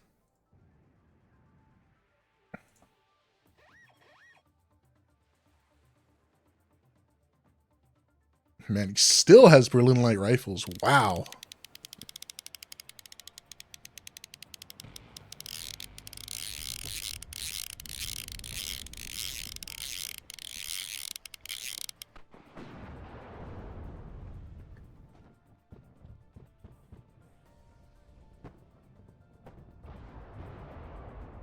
Mass suicide charge. Yep.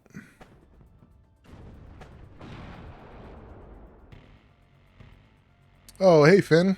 Nice to see you.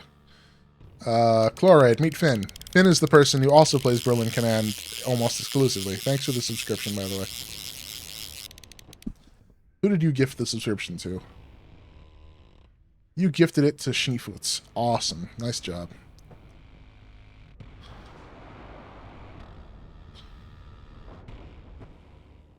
Your subscription buys you basically nothing, Schneefoot. Congratulations, you don't get anything. I have nothing set up. Bless his air spamming heart. Did you see, Finn, the air spamming glory that was in this game? Did you see the air spamming glory that Fortitude tried to pull? Oh my god, it was epic. It was absolutely epic. Oh, you will watch it. Yes, you will watch it. It was an epic attempt to air spam it. Yeah, that's free though, Schneefoot. I've already had that before. Just as a free follower one. But yes, you do get that one. Yep, I've been casting the whole game.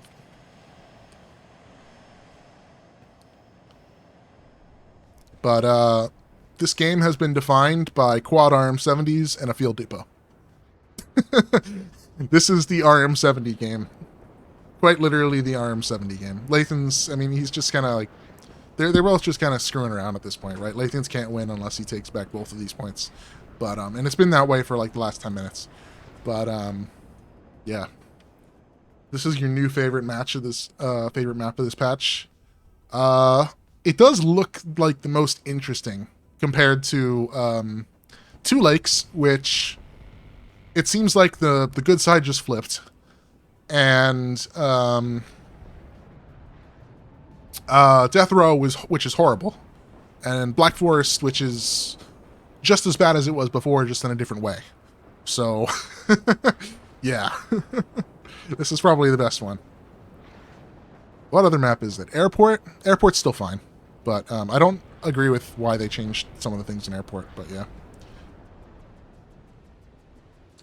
You can easily take back the city at start if you stomp this side. You mean like this city? Yeah, this city is probably easier to take back still. These two forests are pretty nice. I think Lathans' side, it might be a little easier to contest these buildings than it is on the Blues side. But I haven't played this map yet in ranked, so I really don't know. If you have mid, you can cut the sides out? Kind of. Kind of. If you can get all the way into these buildings, you can, at least, for sure. The red side is a straight road to Foxtrot. What? Yeah, this is a straight road to Foxtrot. What do you mean by that? Oh, a curved road and a forest stopping and getting fences back, right? Oh, I see what you mean. Yeah. Yeah.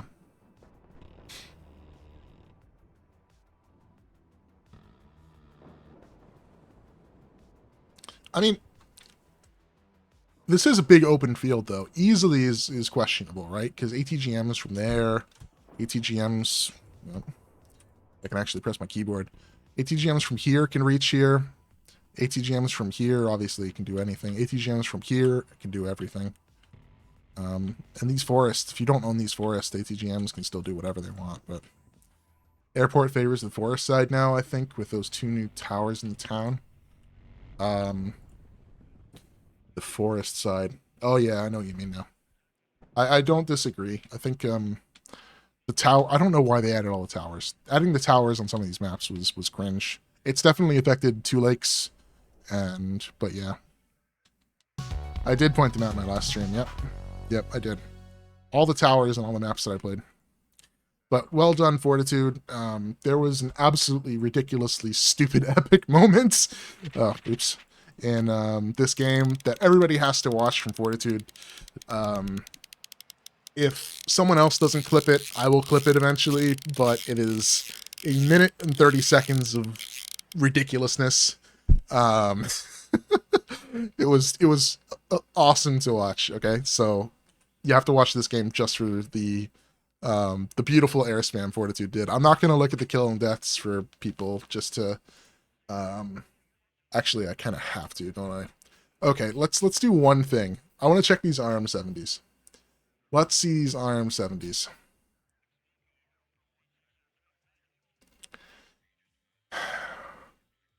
Jesus Christ. This one got Milan 2, 3 Milan 2s, 2 CVs, 1 Chieftain, number 2, a bunch of infantry, number 3, only got an AMX-30B and an Engineer's Dragon, and number 4 got 2 supply trucks.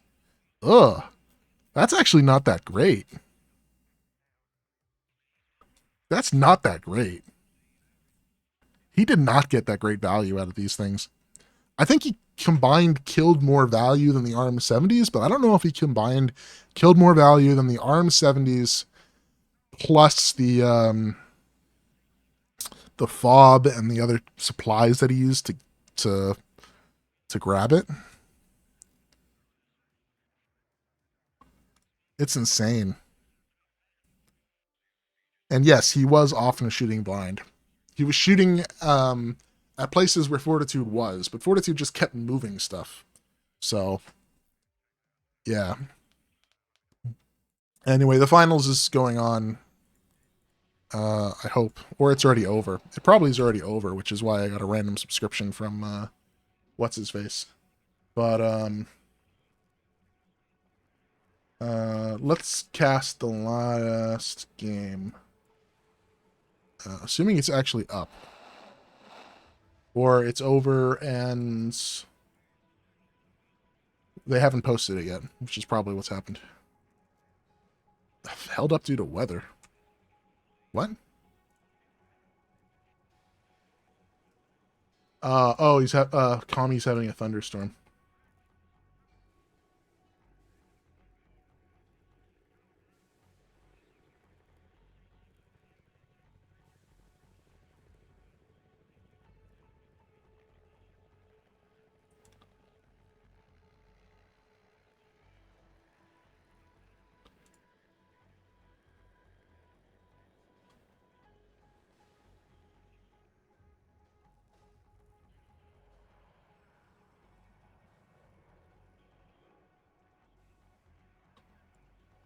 Oh god, no, his internet's gone.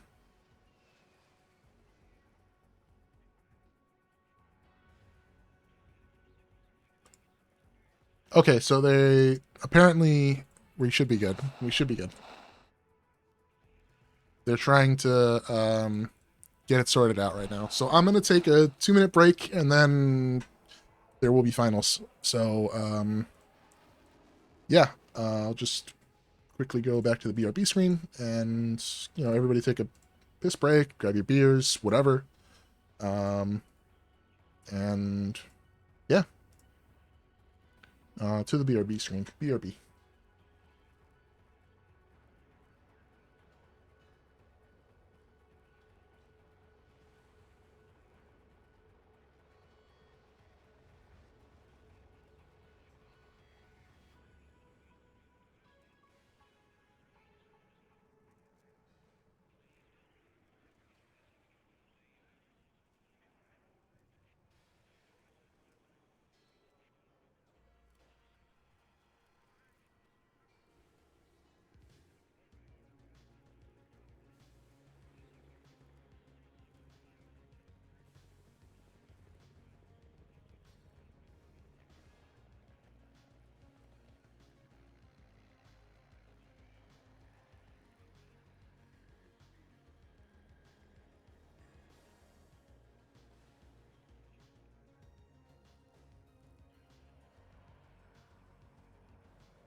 Okay, well, I'm at least back, but looks like the game has not yet started, which is kind of unfortunate.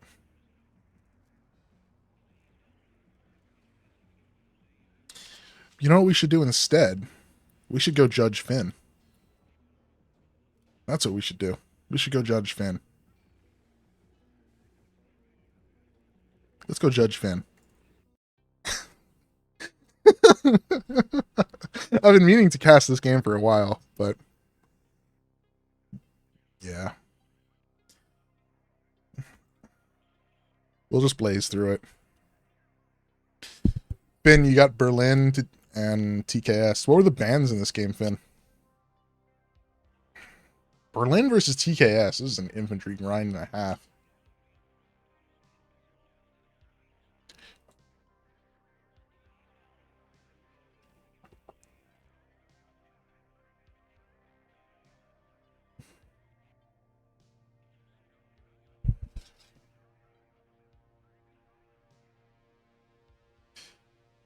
So Stahl's doing a Green Beret start.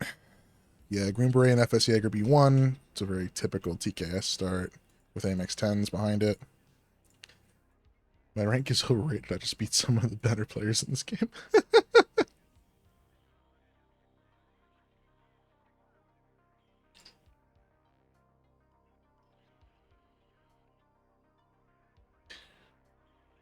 No, but it is true right now, though, LRU Doc, that at least right now, rank is inflated based mostly on who's played more games. Um, so, but yeah, Chloride's pretty much always a top 50 player.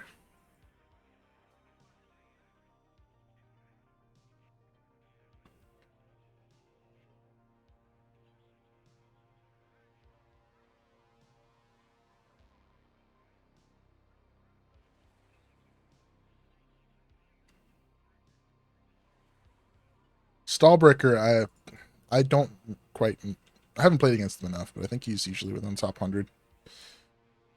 Anyway, game has begun. Wow, that's a lot of 100 mils. 300s and a 185. That's a start. But yeah, we pushed down by the people who care enough to basically not play without sound. I don't quite know what you mean by that, but sure. Which is what I do, so my stream quality is better. Why do you not play with sound? I don't understand.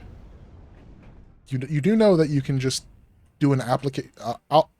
You just do an application audio capture on Warno, and then you can change the volume as much as you want. Oh, you use speakers? Oh, that might be it, but I'm pretty sure I see you wearing earbuds all day long, so.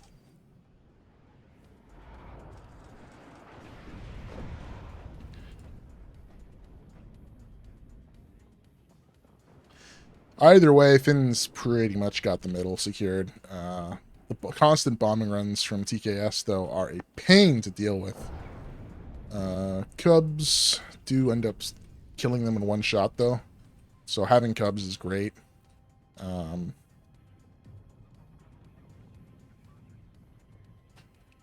But it does look like Finn should get into X-Ray no problem in a second. Once his next wave of infantry arrives, or a bunch of T-55s, you know, that works also too. Oh my goodness, though. Another 104 HE down. That's probably the fourth 104 HE down, so that's probably all of them at this point. All the 104 HEs are down. No more 2,000 pounds of arrow bombs. Yeah. Let's finish get back down there pretty easily. I don't really know what the meta is on this map. I've never even played it. So getting this area must be pretty important, I imagine, at some point later on in the game. But this thing. Your sound card is so bad, my Windows one needs to be under 10 or my speakers explode. You know, the mic doesn't take in enough noise, and the end result of stream has high volume. Somehow this means I need to keep very low audio IRL, so my bass won't reach the mic, and so the recorded game audio isn't too high. Yeah, I could probably help you figure out what's wrong with the settings to solve it. I don't think it's... I think it's just going to be a combination of a couple of things that are just off. You should be able to figure it out. I'm looking forward to you coming back from this game, Finn, though. One RM70 has been purchased, so we shall see how this goes. Looks like you're going to get back into the top here, no problem. Not really anything stopping you here. These are the only two AT units. You have a bunch of 85 mils for fire support, which is definitely the way to go. Bunch of 85 mils for fire support. You're using T-55s a bit. One, which is cool. And yeah, now that Stahl has lost like his entire open, it's pretty clear how you come back from this now. You have an old podcasting mic. I just need a real audio card, not a 2010s Gamer Extreme Creative product. I mean, you don't even need a real audio card. I don't have a real audio card. I just use the one that's in the motherboard. The microphone's good. It's a Shure SM58 or whatever, right? The standard one you see at concerts, pretty much, and in function halls and whatever. But yeah. Could also wear a headphone to stop sound interfering with the mic. Oh yeah, I mean that's, well, not if you're using speakers. Oh, that's actually technically true too. I mean, I do that myself, but you had a sound card when you touched my dog one day, the static fried it. Oh, yikes. In the end, Stahl did end up sneaking down here. Nothing really going on, though. Just kind of waiting now for the finals, which should have started by now, I think.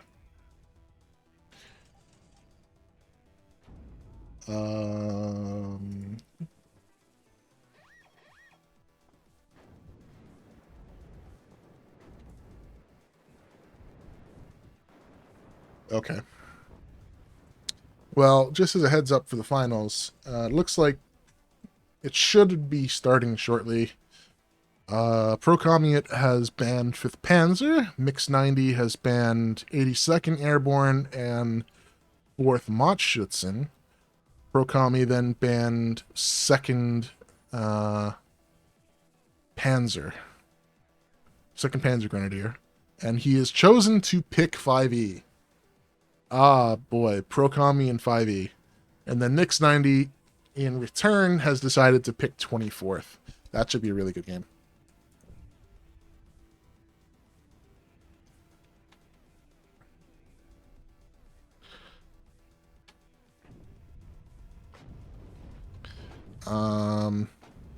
But yeah, this is going to be over in a second.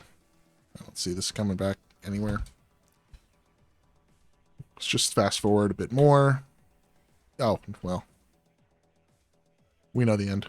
It's okay. Ben comes back to win this convincingly. Easy, GG. Well played. What else? Metis did pretty well. AMX 10 RCs at the start. Murdered. Yeah. Mix versus Kami game 1. Oh, right. Is this a 3-game series? I hope this isn't a 3-game series. I have to be somewhere in 2.5 hours. And I have to make the food that I'm supposed to bring. Anyway. Oops. Let's get going with this. Let me make a really quick thing here.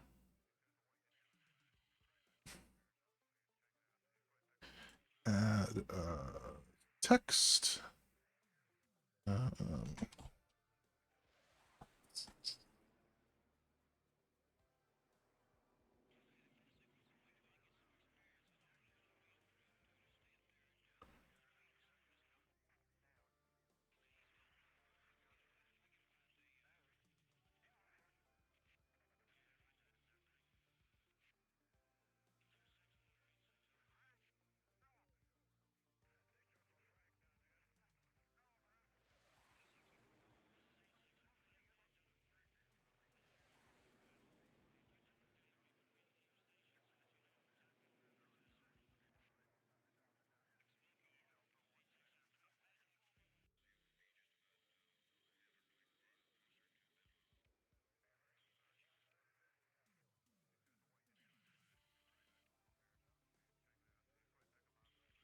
Perfect.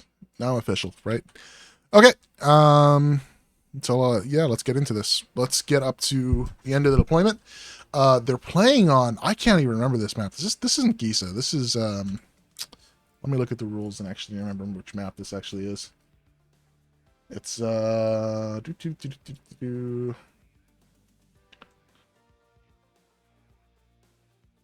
It's not actually in the rules, but someone knows which map this actually is, right? Someone tell me which map this is. I cannot remember which map this is. It's Ripple, I think, maybe. I think it's Ripple. Yeah, pretty sure it's Ripple. Which did not get... I don't think this has a dual version yet. But I'm pretty sure it's Ripple. Or it's Giza. I don't know. I know nothing.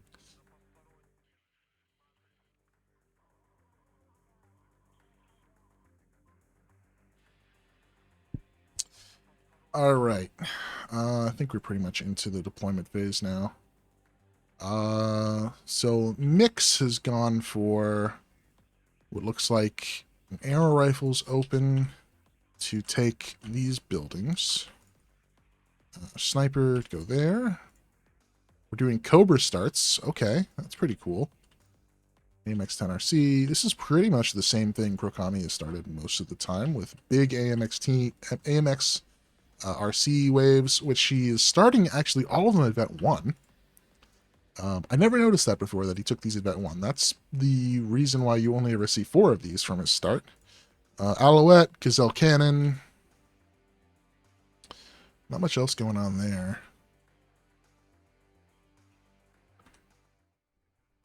And on Mix 90 side, a bunch more M150s. Really just...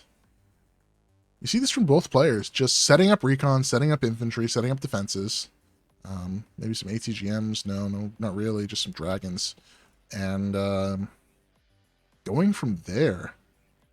1 Mirage, 2 Mirages. This is going to be an interesting experience. Who wins? Prokami wins that duel. Loses that duel. Yeah. Okay, so Prokami with the first blood here. Now this Gazelle will probably mince this AMX though. One of the Gazelles goes down. This, ooh, so lucky. Those Roland 3s just missed that mix. So lucky. Gazelle Cannon versus Cobra. Cobra wins. AMX-10 is going to get chased all the way back across the map by this Cobra. Probably see another Phantom 2 breakout from Mix to counter what's probably going to be a helicopter from... Not a helicopter, another... wow, another fighter. Thanks for reminding me, Chloride, to show the players. Although I kind of have the player names at the top, okay? It's fine. It's fine. Yeah, I agree. That is really annoying. This AMX-10 is toast, though. The Cobra got in cannon range. In the mid, Alouette's going down. This Cobra should die to this Roland 3, though. Or the Roland 3s are firing at the Phantom and not firing at all at the Cobras. Nope, now this Cobra should die to the hell of the machine guns, these things. Unfortunate that this guy didn't die, but yeah. I think that Cobra's going to die to the machine guns. Yep, Cobra dies to the machine guns. Mix does have a point lead, though, because he started with 2 CVs. Prokami opting not to do that. Although we're going to have a little bit of a duel right here between this T20 and the Cobra. Whether or not the Mistral fires before the Cobra gets off, I think the Cobra has 10 rockets left. It should kill this Mistral. Yep, that's going to kill the Mistral. That's unfortunate for Prokami. Meanwhile, not really much else going on in the middle. More arrow rifles going across here. Mix using this Huey as a scout. That's always nice to see. It's something Fortitude Fence does a lot with. This Jaguar AT. Why did you purchase a Jaguar AT? Were you going to strafe the Cobra? I guess that's what your plan was. I should expect then to see a Phantom coming out soon early. This is really proof that ASF plus heal options are just as important for openers as wheeled recon plus inf. Oh yeah, absolutely. You need something, no matter what, to cover early forward deployments, though, right? Like, the arrow rifle drops, you need something to cover it.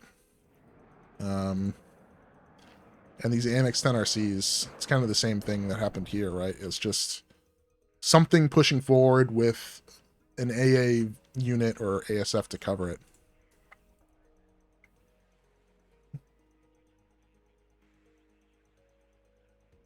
Now that forward deployment is more expensive, this opens up an incoming angle or fast Healy dropped infantry where the heli is solid or sold.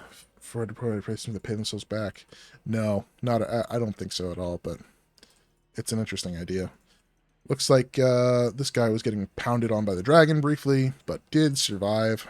Well microed by Prokami. Does a very good job at smoking things off. This P4 PC and this P4 Milan. The Milan specifically doing something really silly. P4 PC almost doing something really silly. But Mix is going to have a commanding lead right now with India, Foxtrot, and Alpha secured. A nice little +4 tick that's probably going to last about 5 minutes, I'd say. Hopefully Prokami can deal with this. He's using his Gazelle double Alouette strat. Little group of units here to try and clear out what's going on at the bottom and see what he can see. But this Pivads is the only thing back here. It looks like the Jaguar AT missed against the M1 CP. Not much else to say there. Huey goes down to the rolling 3.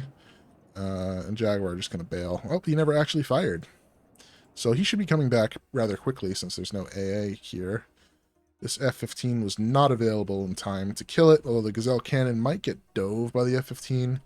Although that would be a silly idea. Don't do that. Oh, you're flying over both rolling 3s. This is painful. This is painful. Ah, okay. Pick 200 for an F-15 Sea Eagle. Not a great trade. But it happened, so. Okay. Gazelle cannon, etc. down here. You should see this Pivads well before anything happens to it, so should be okay there. Meanwhile, the arrow rifles gets minced a little bit by the Gazelle cannon.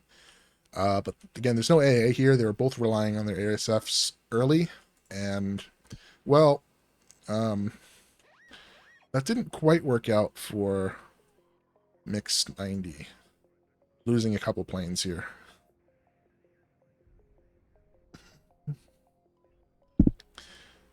Just the options to use them is strong enough. There isn't much forward to play A in the game, so you have the skies cleared on a huge map. It's a huge opportunity. Absolutely. Especially on flanks when people aren't, when you send one unit around and you casually don't get shot at by AA. It's very useful. Anyway, we have a Jaguar HE. We're going to clear out this building of the Dragon and the Sniper. That should kill both. It does. And that should give him a heads up that, hey, you need to run away right now because there's a Pivads here. A little late. But no sweat. I think we're going to see Prokami inch his way into this zone, probably through here. Using these Gazelle cannons awesomely with the lack of AA from Mix 90 in general across the map. What else we got going on? Not too much. This AMX 10 RC, though, is in such a lovely spot, right? To cut off this road. If he could have snuck another one to position in here, man, the cutoff here would have been great. But he looks to be in a good spot right now.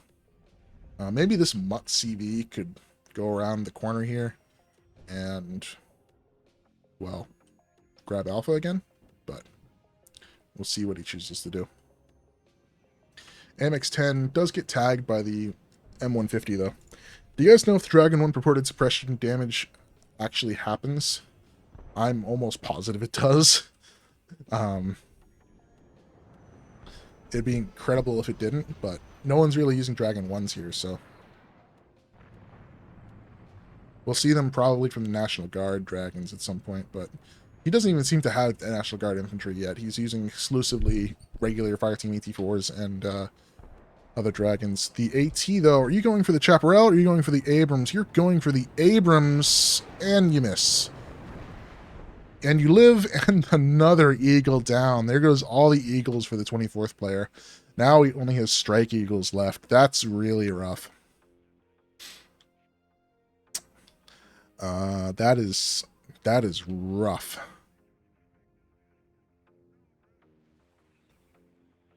Oh, it's got to be a bug, Chloride. If it's real, it's a bug. It has to be a bug if it's real. Like, a lot of things just got their suppression changed recently, so it's probably a bug. Meanwhile, Mix 90 has a lot of points on this top point in India, but Foxtrot now, you know, split. Well, briefly. I guess Prokami's going to back out since he doesn't have anything really to hold on to his spot. Yeah. It's a known bug. They were talking about it in Discord. Kind of one of those bugs that you wonder how on earth it passed QA, but guess no one really was playing 24th. Let's take a look at it from this angle.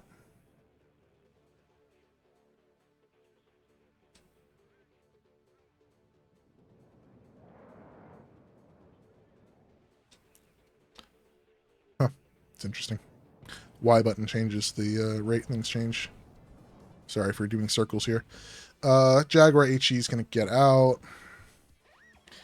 Not really much going on. Yep, that mutt, or a second mutt, does end up going back to capture alpha. So, Prokami is going to have to deal with that shortly.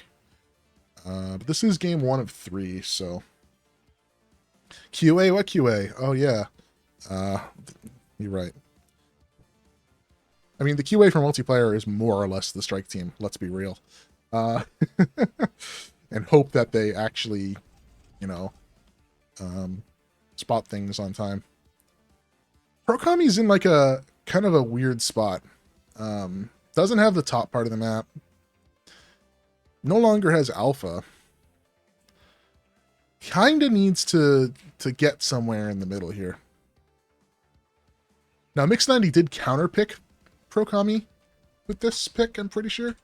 Unless I'm crazy. I go back to looking at the discussion.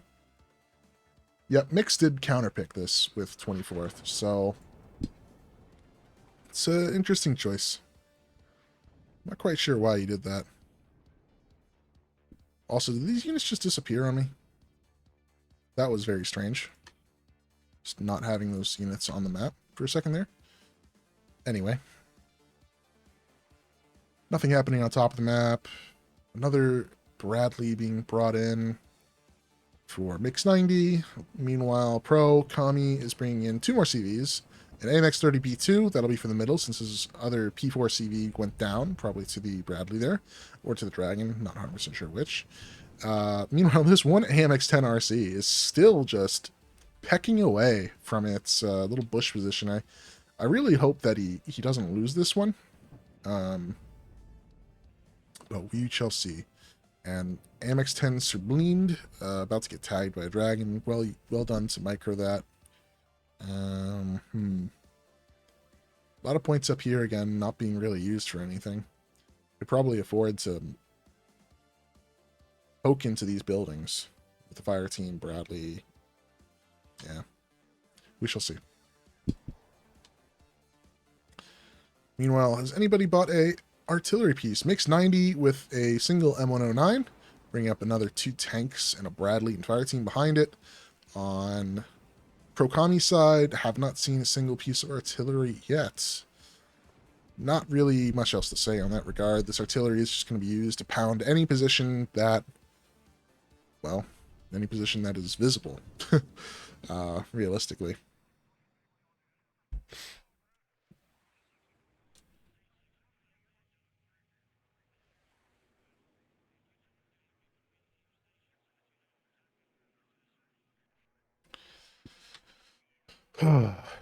Back into the center here, though. ATGM's going out on this IP Abrams. Gets a side shot if it hits, and unfortunately no. One PVAD's down, though, from the other P4 Milan. This is a really grindy little center point right here. I think Prokami could do well to get another tank down here. He has the Sublimed, though. But in this bush, another tank seems like it could do really well to have a kind of a cross fire from this area. And if he could sneak into this bush with a tank, would be awesome. I think that's exactly what he's going to do with this. Kami is getting outmaneuvered despite playing a supposedly more mobile div. I don't think he's necessarily being outmaneuvered. I'd say definitely outplayed, but not outmaneuvered right now. Another AMX-10P down. Interesting choice that he brings to the escorts in the AMX-10P. It's a really kind of a weak helo. Oh, that ASF is not supposed to be there. Not helo, IFE, sorry. We should see that P4PC getting sniped by artillery in a second. Yep. Yep, that P4PC is toast.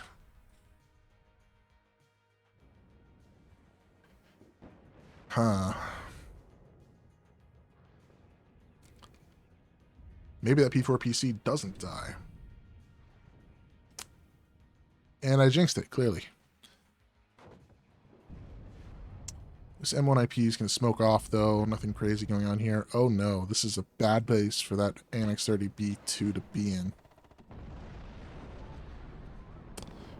Yeah, getting that hit is not good. I think he's still doing fine on the trades on the ground up here, though. Because you got to remember, he's killed quite a bit in the air. And Mix 90 doesn't have all that much down here. Whereas you compare to the other side, there's 3 rolling 3s, a couple of Brennises, a couple of Vet2 B2s, and quite a bit of ATGM support here. Whereas this is a lot of fire teams, which in this situation are just meat, and the dragons are pretty much dead. This one's got no ammunition left. This one's got 3 rounds. This one's got 3 rounds. They're really relatively evenly matched right now in the middle. Maybe a little bit leaning towards Prokami just because of his air or anti-air firepower, I think. Nothing going on the bottom of the map. Top of the map, Prokami just really needs to get a bigger CV in there and stop this bleed. But he's pretty much full in on the top. The ATGM's doing some work, though. Hasn't quite gotten a kill yet, though, with the ATGMs. One of the M1 IPs is down. This Gazelle Cannon's going to do some work firing at anything that moves in the open. That Stinger doesn't... I don't think it's going to get a shot off on that Gazelle. But all this infantry is going down. I don't see this infantry living long. That IP Abrams down there is not looking good. Oh, that Strike Eagle's toast. No way that Strike Eagle lives. Oh my god, it survives. Wow. Incredible. I'm amazed that it flew over 3 rolling 3s and somehow lived through that. Meanwhile, the Pivads kills the Gazelle Cannon. M1IP has just kind of been plucking away down here on some of these infantry units, but we're back with the AMX-30B2s, sniping one of the Bradleys. Should be about time to run the CV in, although that CV tank never actually got healed, which he's probably regretting right now. Mephisto is going to tag the Abrams, gets the stun. Unfortunately, he loses the AMX-30B2 to the other Abrams, so we'll not be able to counter that. That Mephisto should tag that IP Abrams again. Nope, misses. Group Anti-Char, though, is almost in range to get off a double rocket, but just out of range. Just out of range. But yeah, now there's no AA here, so this Gazelle Hot can do whatever it likes. And that should end the... Oh, nice job with this Jaguar. 0 AA again. Mix 90 has no AA. You can't really do anything about all these planes and the helicopters that show up. You had a Stinger and you had a Pivads here. I mean, what else are you going to do? This is a beautiful play, though. Dropping the commandos behind. Like, no AA whatsoever here. Just the 2 Pivads at the top that are doing nothing because none of these units are actually fighting. So he's in a rough place. Now, if he kills this mutt, which it wouldn't surprise me if he buys another Jaguar HE, knowing that there's no AA. One Stinger coming in, that's really rough. This is all dead. This is all dead. This is all dead. Pro Kami is doing a really good job. All he has to do is prevent a CV getting in here again. And ideally prevent the CV getting in here or golf. Now, Mix 90 could absolutely, yep, he's trying it now. He's going to push some of these units down, and he could absolutely get into Hotel. But Pro Kami is going to cut off any reinforcements coming with this Super Puma drop back here. Assuming this thing doesn't get stunned up by the scouts. Oh, no. And the 50 cal. Oh, no. Good mark, though. Just don't get stunned up. I think he maneuvered it out of the way. Maybe not. Oh, that's really rough. This P4PC is going to give him a tick, though. 20 minutes, though. He is cutting it close. That's a tick, and he has to get in here. He has to get in here. This zone, I don't think he needs, but he has to get in here. He has to clear out Alpha.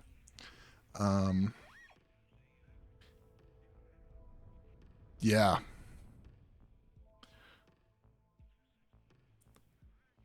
That 3-4 Super Puma doesn't lose the target. I don't quite know what you mean by that, but sure. That M1IP Abrams is dead, though, from this Gazelle Hot. The Stinger's not in position.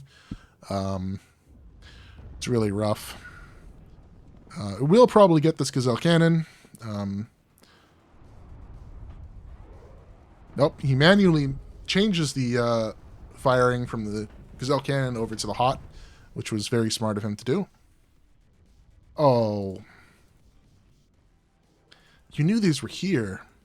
I don't think he ever knew there was a dragon here. I think he would have remembered, though, if he'd paid a little bit more attention.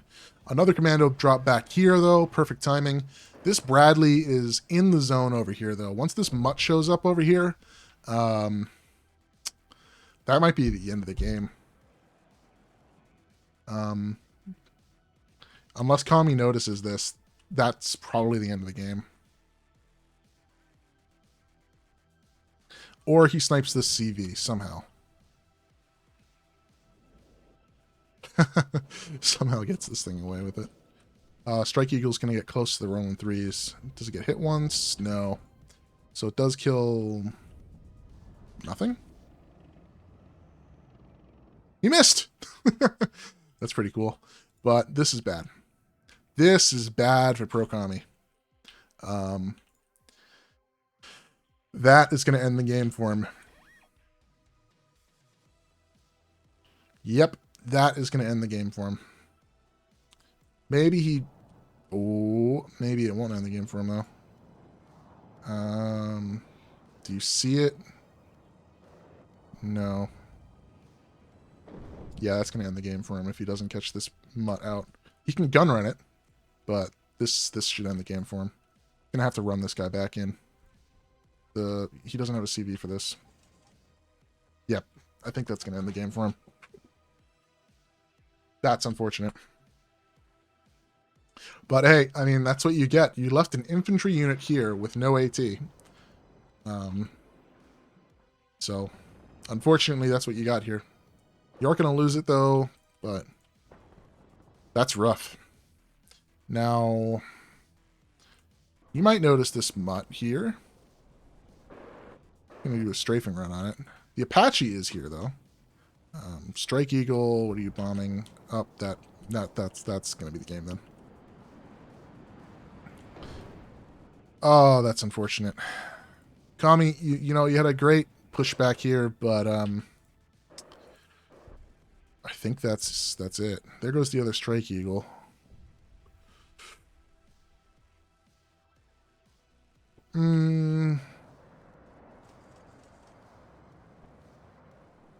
It's not actually over, but it's pretty much over.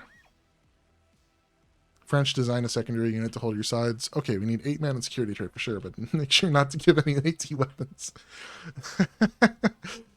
Yeah, well. See, Kami can still win this game. He just has to get a full 2,000 points, or 1 point more than Mix 90. So I'm curious to see if he plays it out or if he just says GG and goes on. I think he's still in a better position right now to win this game outright, because both Strike Eagles are down. Mix is not playing with a lot of AA at all. And wow, this Apache might just go down. Yeah. I think Pro is still in a good position. Oh no! No, no, no, no, no! What did you do? What did you do? No, no, no, no, no, no, no, no! You just made this so much harder for yourself. Oh my god, no. Why did you do this to yourself? What did you do? Oh no. Why did you do this to yourself? Oh my god. That's, oh.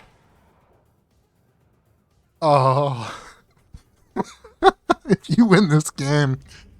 Oh. That's incredible. I could theoretically bring the 10p versus armored. Oh, I mean, it was definitely here at one point, right? But, yeah. Oh my god, this is incredible. Oh look, it's a Wild Weasel. Did you lose a roll in 3? I see only 2. He must have lost a roll in 3. Unfortunate. Dagger HE does still have its bombs. Should definitely come down here and drop them on something, I would think. Curious. How many more CVs does Mix 90 have? He lost a Mutt here. He lost a Mutt here. That's his 3rd CV. He should have some more CVs. I think this gets out of range. Nope, it doesn't. Chaparral gets a second shot. Does it kill it? Nope. Alright. Pro is back on another +1. Ooh, this is rough. This is rough. What are you going to bomb out here? That's where the Chaparral was. Would have been a smart move, but this Chaparral is going to fire there. That's going to give him enough information to switch the target. Yep. But, unfortunate. Unfortunate. It was too close to switch positions. Still have another commando drop here. It's going to get into one of these buildings and should hold on to this just fine. One M1 Abrams CP. Did he bring the other one already in to hold on to the middle? Why is he using a base M1 Abrams CP also? You can get the IP CP. It's a curious choice. I guess just because it's cheaper. 30 points cheaper. Not much of a different tank, but I think that armor could be very valuable at times. Meanwhile, the commandos just mincing the rest of this infantry here. Dragon engineers versus commandos is not much of a fight. This B2, once it crosses here, this dragon could kill the B2. And Kami's gonna not enjoy himself again. Meanwhile, all he needs here is some recon. Right? And ideally, he gets the recon onto this plateau up here. And then he can fire at all this infantry for free. But, the M67 might kill this B2 now. That's crazy.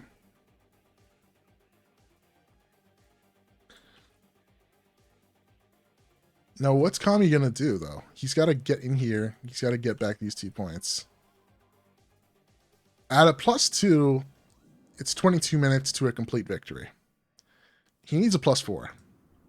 Okay, so he has a card of M1 IP CVs also. He has at least 4 CVs left in the game.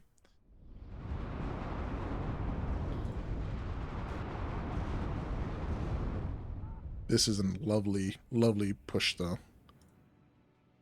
Unfortunately, these are escort PC. They don't have any anti-tank firepower. So this one M1 Abrams, if the arrow rifles happen to deal with the AMX 30B2s, he's in a rough place again. And he really needs to back this guy up to get resupplied. Nice thing is, though, you have the Gazelle Hot to deal with the IP Abrams. So that should be pretty good.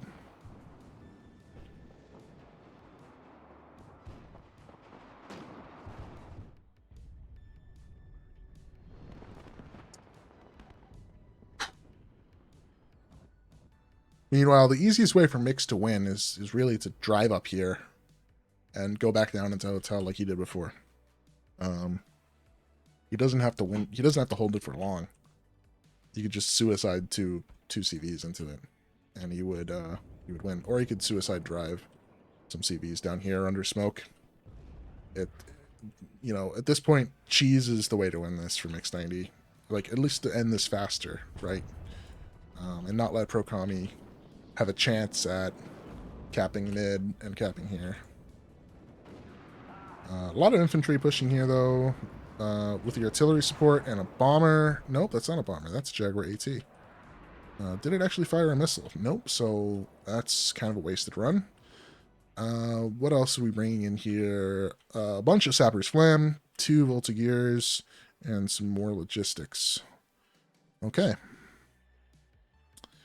Still only have the 1 piece of artillery from Pro-Kami and the 1 M109 from Mix 90. Neither of them are vetted, so they should have others in their decks if they so choose. Right now, it's just a bit of infantry grind right here. Curious what he's planning on using these supply trucks for, because he hasn't been using them much. That Bradley should die now. Yep.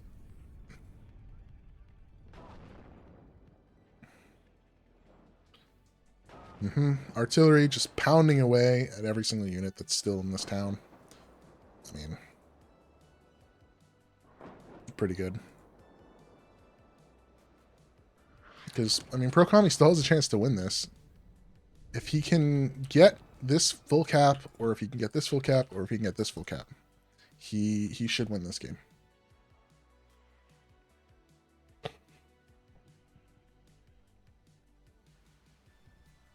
From the looks of it, I think he's going to try and Bravo full cap. He's going to build up an armored force here, and he's going to go across here. That's what I think he's going to do. Weasel gets another piece. Another piece of AA. Another Roman 3. Going to run it back into the middle. Are these guys off? Nope. This one's probably going to die also. Well, you know, it hit. So maybe it dies in return. Nope. Unfortunate. What are you doing here? Were you going to just drive this into Charlie? I guess. Did Mix accidentally lose his M109 to fast moving down a road?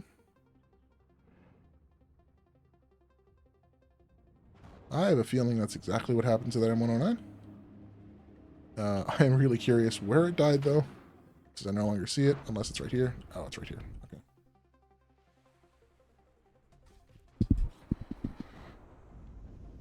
That AMX-30B2, though, mincing this infantry in. Unfortunately, we just lost the supply truck that was healing these AMX-30B2s, and I don't think he's noticed yet. This Gazelle Hot can't help anything here, so these B2s are going to die. That is just giving itself away. Bunch of infantry here, though. They're going to get in. Hopefully the off one starts firing. Nope, we're just going to get the Jaguar HEs to bomb everything out. That should kill the TOW too. No, it doesn't. Okay, but all of this infantry is going to die. Pro-Kami is going to get into this zone, almost assuredly. These guys are going to be a little slow. They should get up to here, though, by the time Pro-Kami's moved his infantry up.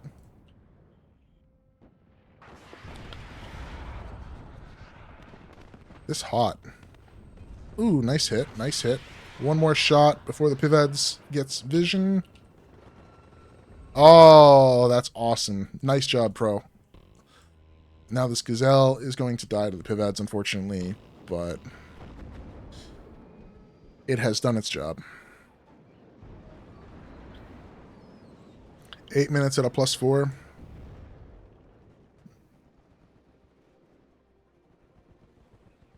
Yeah, so if he gets into this zone, and if he decaps this zone, or decaps the top zone, then he should win. Another CV, though, going down to Alpha.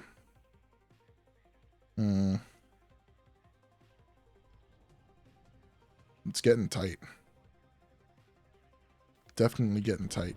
Definitely has this zone nicely controlled, though. Needs to bring in some more tanks. Because currently his tank force is pretty depleted. He has this B2 up here, none down here.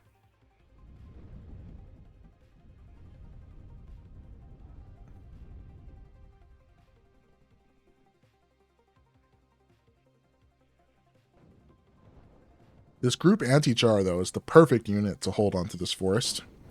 He needs to move this AMX-13 DCA out of the way, though, and this group anti-char needs to move one building. Please. Please, bro. Move it one building. All I ask is that you move it one building so that this M1IP doesn't just do what he's about to do. So rough. Okay, you got to Q move it into the open here. Come on, buddy. I believe in you. That's a rip. I think that might just be the GG now for Prokami, unless he gets this killed.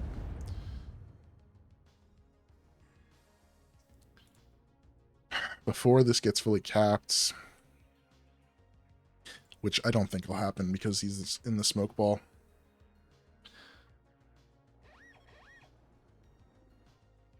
That's rough. He did miss 4 PLS. He did miss 4 PLS.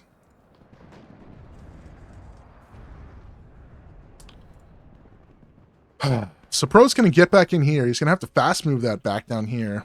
Because he needs this zone, he needs this zone, and he needs this zone. His chance of winning, though, is slowly dropping away. I mean, it's not going to be much longer before you should call GG, I think.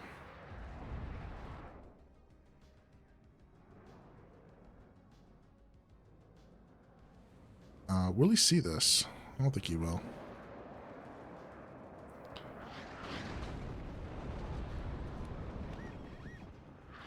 He knows it's here, though, so that's good. He does get the M1IP that's been chilling in this forest for a while.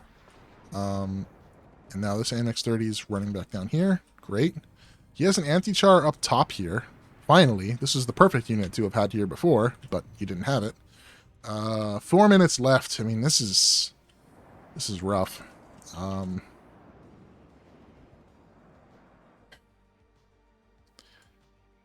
If he had another Recon Alouette, that would be very useful. Or if he wants to use one of these Pumas, maybe. That would also be really useful. I think it's over now.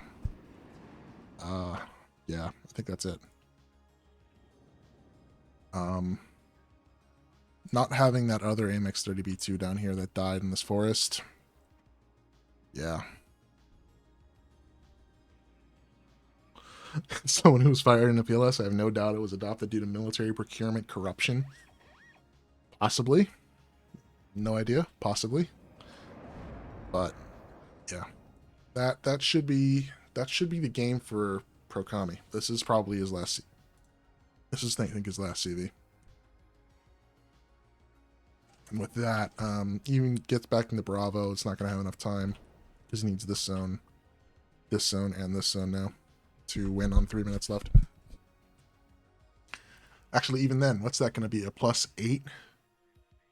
No, he's done. He's done, unless he basically controls every single zone right now. It's okay, buddy. You can call it the GG. You played a great game. But not holding on to Alpha for any period of time, just letting him bleed you on Alpha really hurts you. Oh, it's definitely not 750 meters on PLS IRL, that's for sure.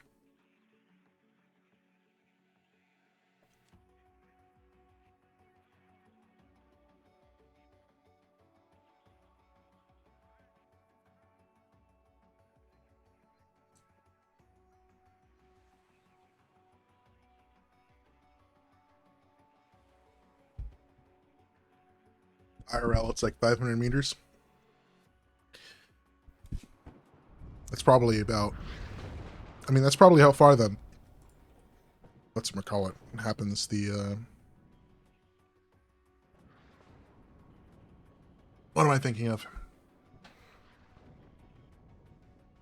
It's probably how far the missile will fly, or the rocket will fly, but there's no way it's accurate out to 500.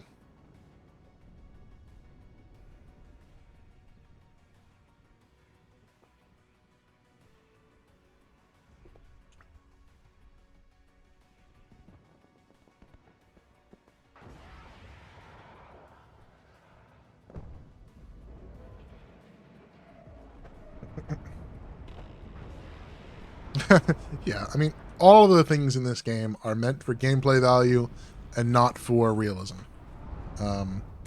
They try to be relatively realistic when they pick gameplay values, but like there's that CV. Yeah, it's GG still programming. Yeah. Losing Alpha when you did was the game. Those 4 PLS rockets that did not connect lost you the game.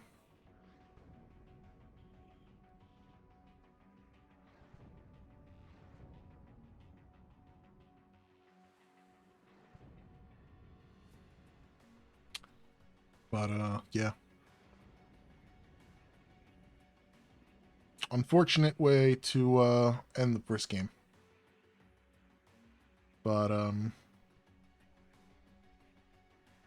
Procami has a really, really good 5e gameplay. He has a really good plan with what he's doing with 5e.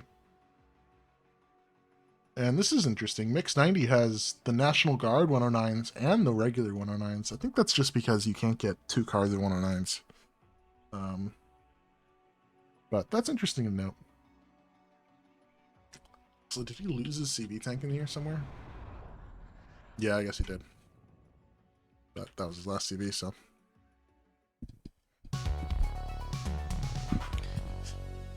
Victory for Mix 90. Procami with 2,000 above, yeah.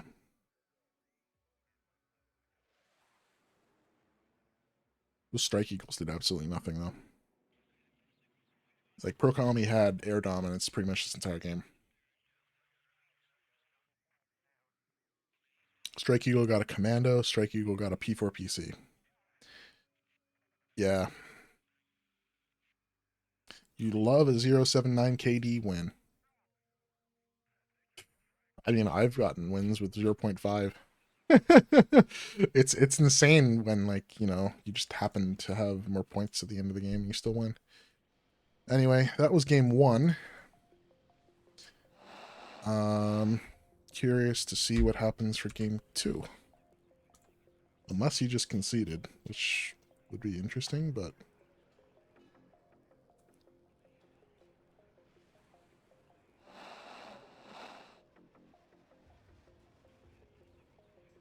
game is not up, so.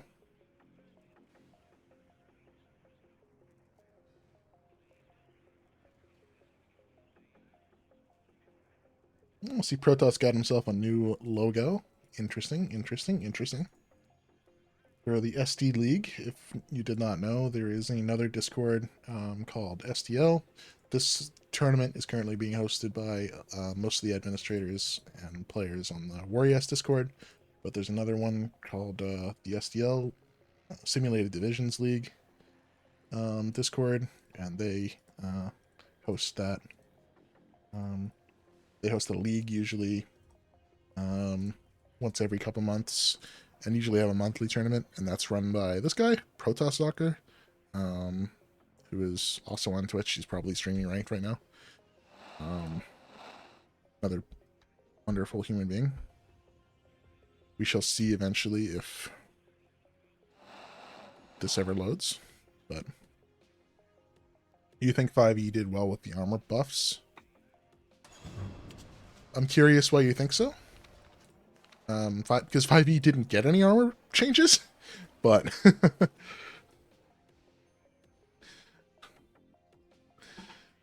yeah, the EBG is still useless.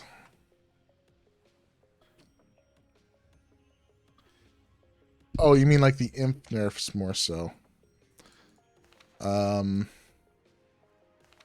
Yeah, yeah, that's totally fair.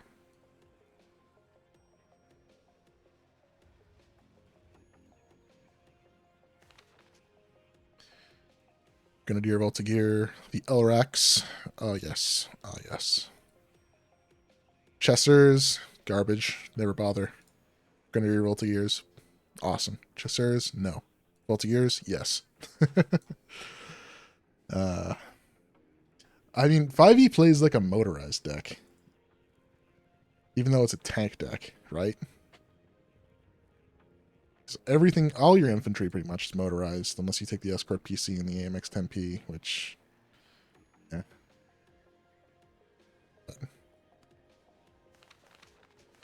Curious. I like how Kami takes these at Vet 1. 5e is very similar to Burcom. The more I play, the more I think that. That's an interesting comparison.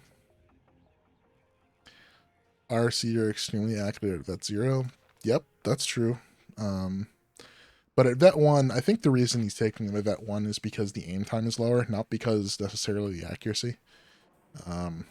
That way he can get a shot off sooner and get the second shot off sooner against some of the other units that could potentially be ahead of him. But he also doesn't need more than 4, really. It'd be nice if he had more than 4. Like, the Surblins maybe down vet, or the base AMX 10 RCs down vet, but... Yep, they are more stress resistant. That is also true. Let's see.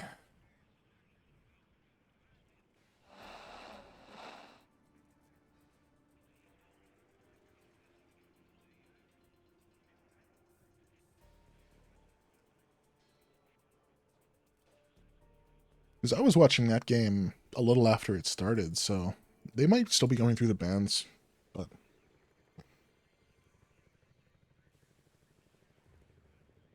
we shall see. Hopefully it ends relatively soon. I need to spend about 40 minutes on doing some prep before I go to my barbecue.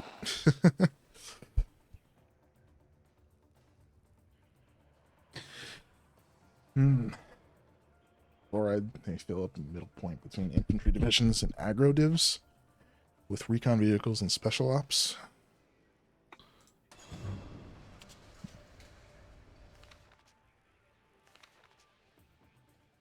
You also have reservists still for just throwing meat into the grinder.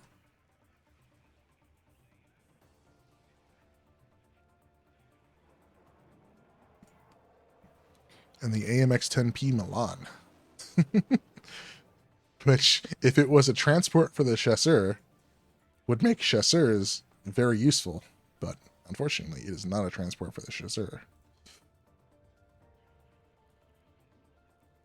You can switch between them without too many changes of mentality, different opener and different late game, but you can play around AMX 30Bs, on 2, and defend both, yeah.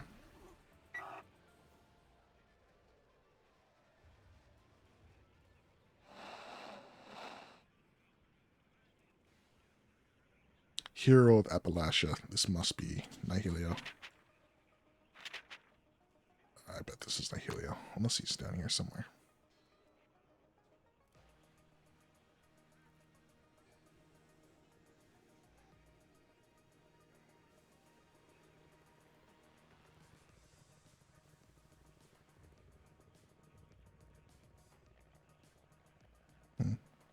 Pro Kami must not have played many games yet. Yeah, he's on a bed 4 too.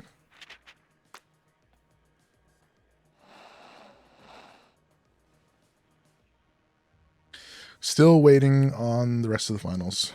Meanwhile, I can update OBS.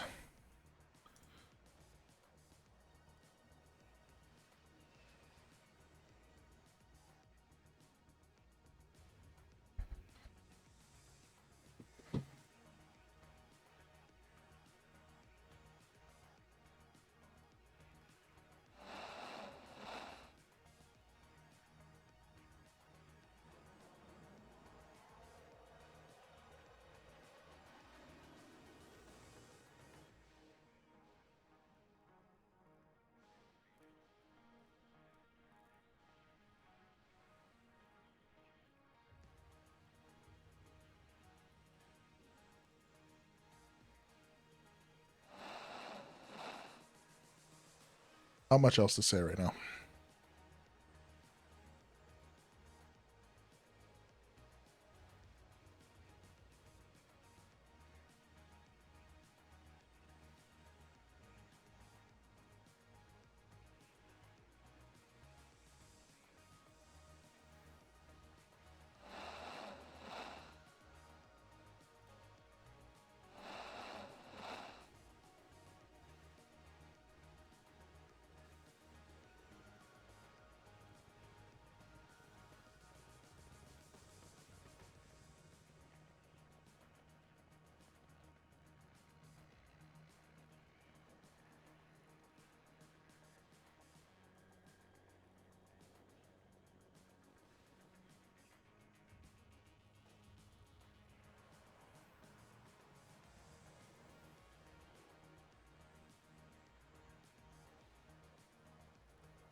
So it's Ripple, Vertigo Duel, and then Black Forest Duel.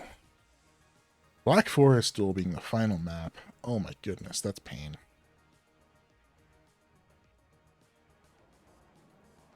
But Vertigo Duel being the next one, that should be a really fun game to watch. Holy crap, here it is.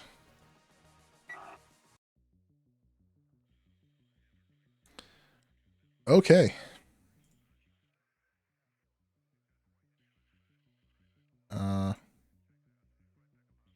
Hello? Oh, they're really still in deployment, aren't they?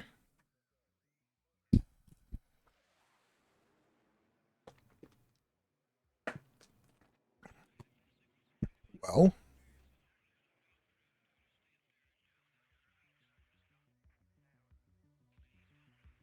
Ah, I don't quite know how this actually works. Let me go back and then wait for them to be out of deployment.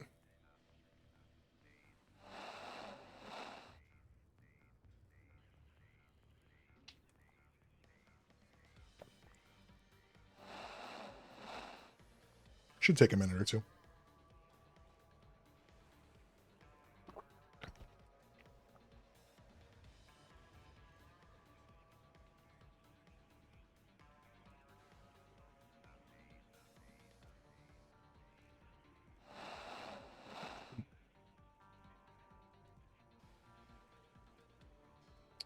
But anyway, I think we saw it was 8th Infantry, which I'm pretty sure that was pro-commie. And I did not see what Mix 90 brought. So, let's see if we can go back into spectate now and it actually does it correctly. Okay, good. It actually is doing it correctly now. Okay, so we finally got Mix 90, who was actually the 8th Infantry player, and Pro-Commie, who's the 2nd Infantry player. We've seen this matchup a couple times today. And it seems to always go in favor of the 8th Infantry player. But I'm curious what Pro-Commie thinks about this now. Fortitude Fence tried it against Pro-Commie. Pro-Commie won. Though Pro-Commie was playing 8th in that game, not 2nd. He must be picking 2nd here because he thinks he can get a good forward deploy off on the entire center part of this map. And he thinks his win condition is going to be holding Charlie, Delta, and Alpha. He kind of plays it like this. Holds this center town, holds this forest, keeps recon and fire support on these buildings so that nothing really can hurt him in this forest line. I think that'll be good for him. Anyway, we're getting triple Gazelle rockets on both sides and a Hell Arm down the middle. Meanwhile, snipers SAS, double SAS, and an SAS. So 2 SAS here. Don't have paths yet, but they're probably going down the middle. 2 air mobile scouts into the center. This SAS must be going there then. A sniper going there, another SAS that's probably going into this building. This building. This building. One of these center buildings here. A couple Milans. 1 air mobile. Okay, so the air mobile is going to go take this. So this SAS then gonna what? Sit here? Curious. Interesting. Meanwhile, on Mix's side, two M60s, Engineers Dragons in the 113. I guess he really likes the 50 cals. A couple Milk Rifles Dragons in M35s. I imagine A1090 opener. I mean, it could happen, but I don't see why you would A10 open against SAS. Considering the SAS are going to unload before the A10 even show up.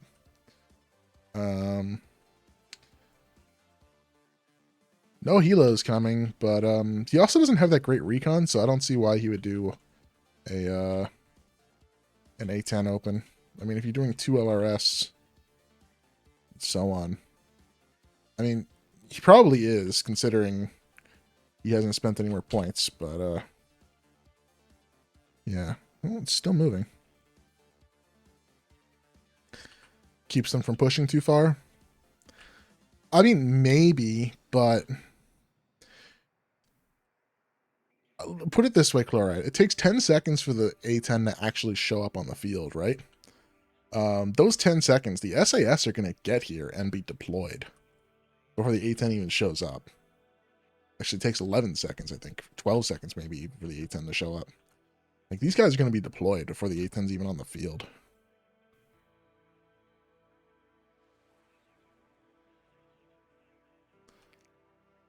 F-16 isn't a great anti-heli tool. No, that's true. It's not a great anti-heli tool. It's a little too fast, but still serviceable. Pro-Kami deciding to hold back on 2 of the Gazelle AH-1 rockets, I guess. Unless he put them upfitted. No, they're not upfitted. That one is how helicopters just show up. So 2 F-16s. Does that mean there's an A-10 behind this? It should be showing up right about now if there is an A-10 behind this. Doesn't look like there's an A-10 behind this, but ended up trading a Phantom F-3 for an F-16C and a Gazelle rocket. That's not great. But it's about 101, yeah. Now, though, this F-16 is about to fly into SAS blob. 1 here and 2 here. I don't think that's ideal. Nope, that is not ideal. Goodbye. And these SAS are here. You're going to move this links up now because you know you're okay. And only 1 PVAD's on the map for AA. Losing both F-16s like that is not how he wanted to open this. And now he has the A-10. But what's the point? The SAS are all deployed. What are you going to do with this? You're going to fly into SAS range. There's 2 SAS right here. Is that 3 SAS? No, just 2. What is the point with that? He hasn't lost a single SAS yet, right? 1, 2, 3, 4, 5. Okay, maybe he has lost 1. But you're still flying into SAS range. Okay, he realized it. He's pulled back. Lost an M60 to something. I guess it's Milan 2. This open has not gone well for Mix at all.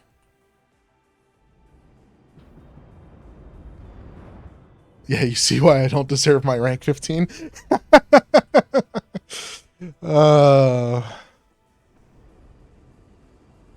Yeah, so he is using the A-10 to prevent any further pushes. These SAS are going to get their missiles off, though, and hit. Yep, that thing's gone now. Oh, and this F3 is going to kill this. Yeah. Oh, this is not a good start for Mix 90. Mix he cannot be happy with this start. Although, you know, Kami decided to drive through Foxtrot before he capped it. So, I mean, maybe he's happy. He landed the tow cobras, yeah. F3s against kilos, though, are horrible.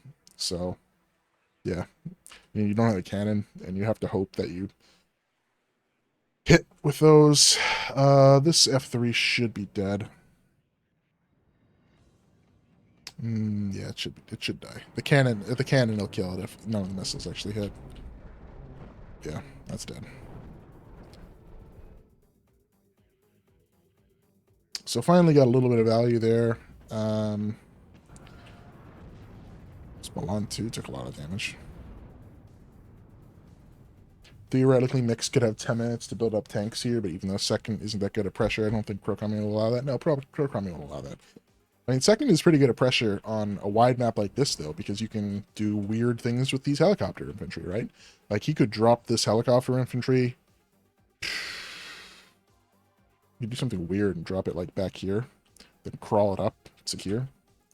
But, yeah. I mean, again, with no AA down here, that Pivad's having died, and now having to purchase another one. Tokobra almost dying there. Whatever units were up here died. I think that's just the Tokobra, though. I think that was an SAS squad, too, which is unfortunate for Pro-Kami. Really doesn't need to lose those SAS squads. This air mobile hasn't even landed yet and is murdering things with the helicopter rockets. Another helicopter rocket here. Using these things as, like, mobile fire support is really, really useful. Mixmindy is still in a world of hurt here. This zone is going to fall shortly, moving this guy back here. Still hasn't capped this zone, although Pro-Kami, I think, has realized it and sending a Gazelle AH-1. Interesting. Another user of the Gazelle CV. Although this F-16 is flying under 2 SAS. He marks the SAS here. What happened to the other SAS that was... Oh, no, these are to the SAS that are over here. My bad. My bad. Okay, so he didn't bring all 6 SAS at the start. He only brought 5 of them. Of which 1 has died, which was the top one. You know, he's going to send these guys into this building. Yep. This F-16...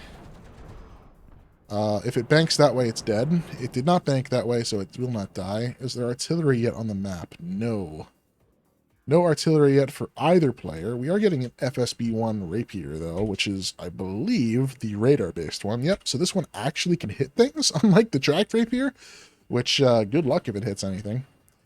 We lose something down here. I wasn't quite sure what, though. This Milan 2 is going to get into this building, or... Oh, boy. Milan 2 in this building shuts this all off for Mix. Mix is not looking hot. That's what, investing 700 points that didn't do much. Yeah, that's a lot of air that's done absolutely nothing this game. To a degree, including these Tokobras, right? These Tokobras haven't done much. Killed an SAS squad maybe at the top, but none of these F-16s have actually traded well, right? They've all been lost to more efficient units or lost to AA. And not even like dedicated AA, right? They are, what's the word for it? I can't quite remember. Anyway, I would expect a bomber or something coming in next. Nope, no bomber. To deal with this blob, right? There's a Milan, a SAS, and an air mobile here. It's a pretty juicy target. These guys are going to get taken out here, though. That is not good news for Mix 90. Losing this position, if Pro-Kami can get a Milan up here, that is not a good thing.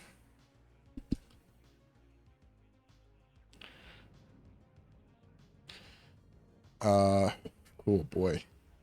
I think red side is might have a much better... I think this is biased towards red side. This building is disgusting. This hole right here is so wrong. Red side might be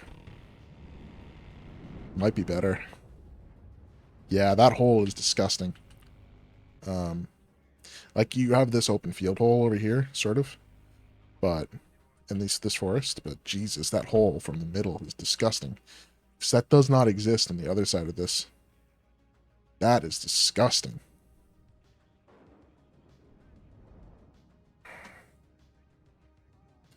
Yep, and he calls it. That makes perfect sense. That was not going Mix 90's way. That was, yeah, all of that air that died, right? F-16, F-16, A-10. And then getting his next two F-16s tagged by stingers, those things weren't coming back anytime soon. And apparently an M150 killed itself. I don't think I've ever seen that one before. But, yeah. I loved the old Vertigo. I think the old Vertigo was very well balanced, the old Vertigo duel. But the new one, yeah, not so much.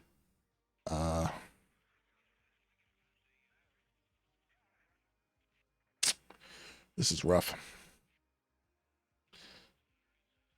This is rough. We're known as a bunch of old men getting fatigued and needing their nap time in the middle of tournaments. Hey, I'm not old yet. I haven't crossed the 30 line yet. Give it another like 8 months and I will. No, wait. Oh no, shit. It's almost June. Give it 6 months and I will, but I'm not old yet. Lathans is old, right? I think Lathans is old. Alright, let's see about the next one. Maps may not be balanced, but it's a lot more fun to play on something new. It is more fun to play on something new. I can agree with you on that. But it gets really frustrating once you realize how broken a map is. Like Death Row, for instance. Playing on it after you realize how unbalanced it is. Like, if you spawn on the wrong side and you don't win the opener, you are so painful, though. It just feels so painful playing. But, yeah.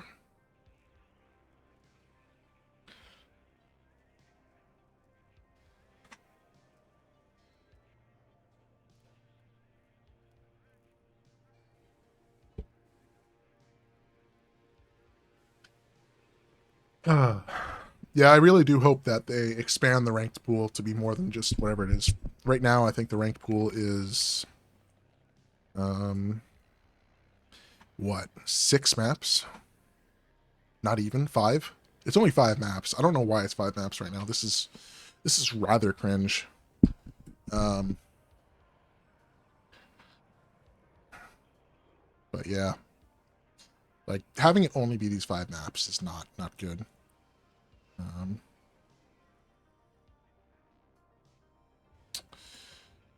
Hopefully they add Hess Duel. This is a great map. This could be a really good map. Hopefully they add Mountain River Duel. Well, I don't know if this is going to be a great map. This might just become the next Death Row. Yeah. What else? Chemical Training. Just chemical again.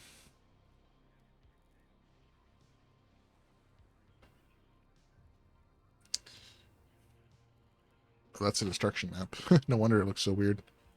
I'd love Loop to go back in the 1v1 pool, though. Loop is such a fun map.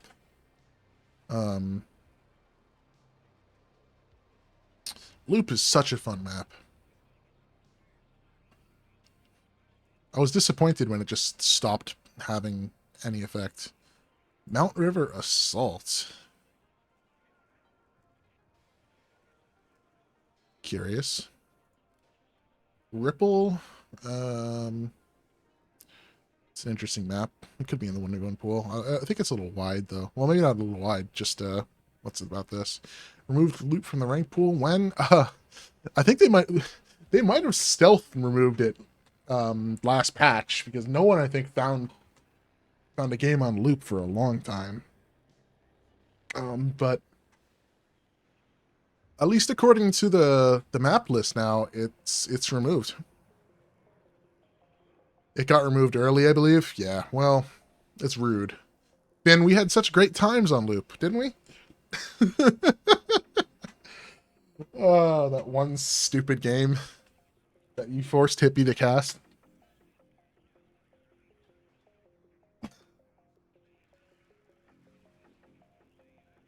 Ah, boy.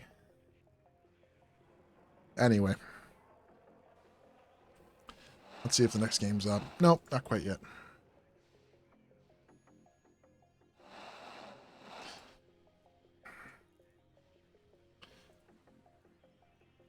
Oh, boy.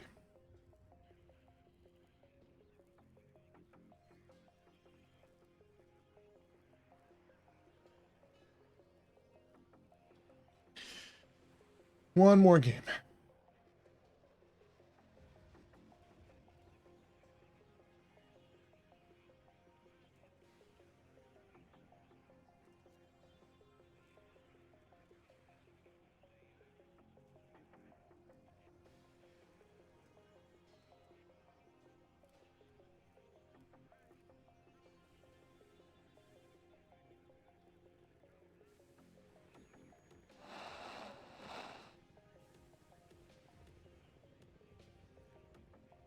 One more game.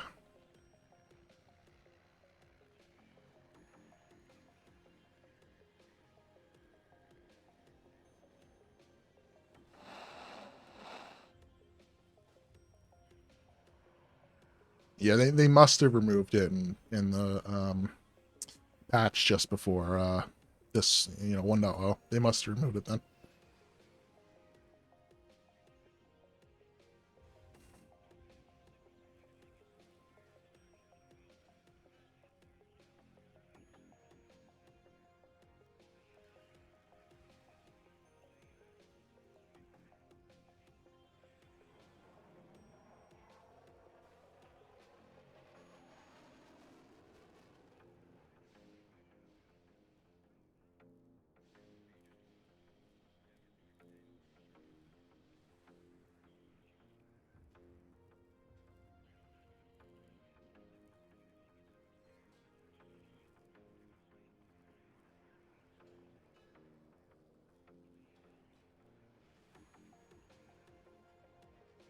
All right. Last game. Mix 90 and Pro Kami. I also need to change whatchamacallit in a second. What the fuck? More of that. Got a random DM on Discord to, sell me weed and things.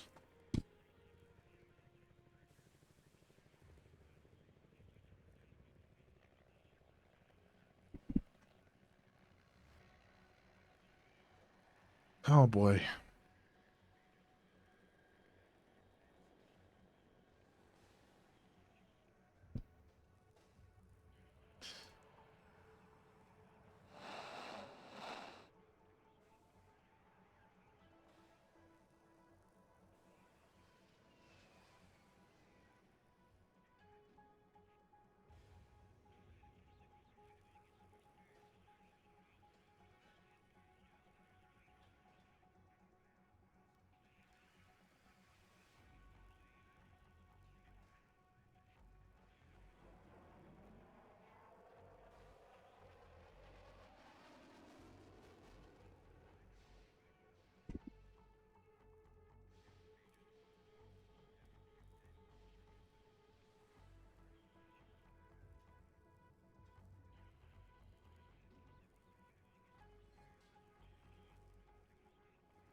They must have had awful stats to remove it before the patch came.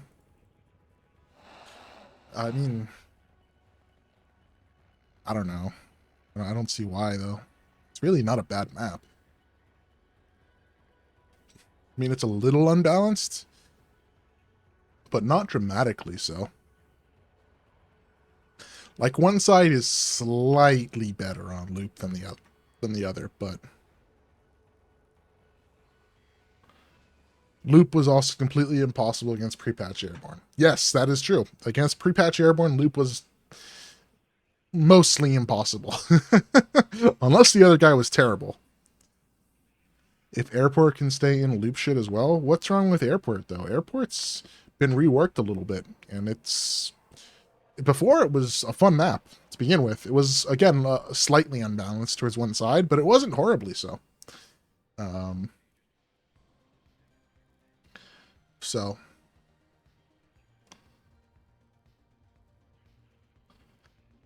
the center on airport is really unbalanced. Yeah, that was really the only real issue, right? Um, but it wasn't horribly unbalanced, right? Um, but it's a lot better, I think, now with the way the roads are. Since they updated the roads and they changed some of the forests on that map. Not to mention with the way the new buildings are. Unfortunately, the good side might have just flipped, right? So we shall see.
Thank you for the hydration. I shall drink some more, some water. Appreciate you. Yeah, I was not planning on streaming for 6.5 hours and casting today. Uh, it just kind of happened. So my voice is not doing too hot.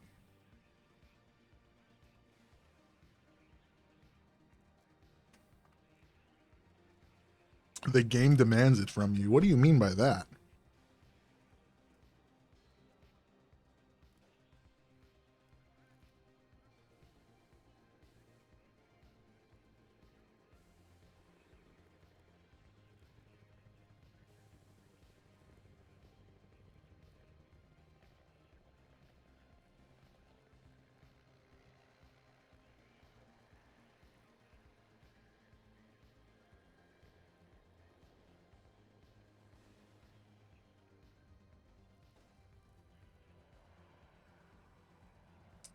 If the situation forces you into it, there's a lack of streams, but the game is good, so you end up carrying the weight. I guess. I don't know.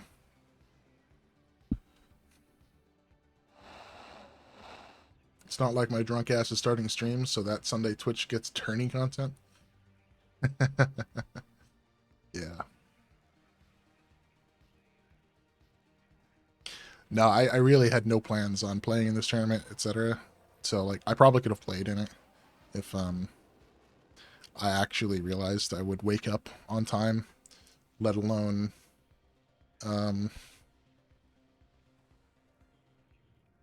yeah, mostly that. Mostly the wake up on time part.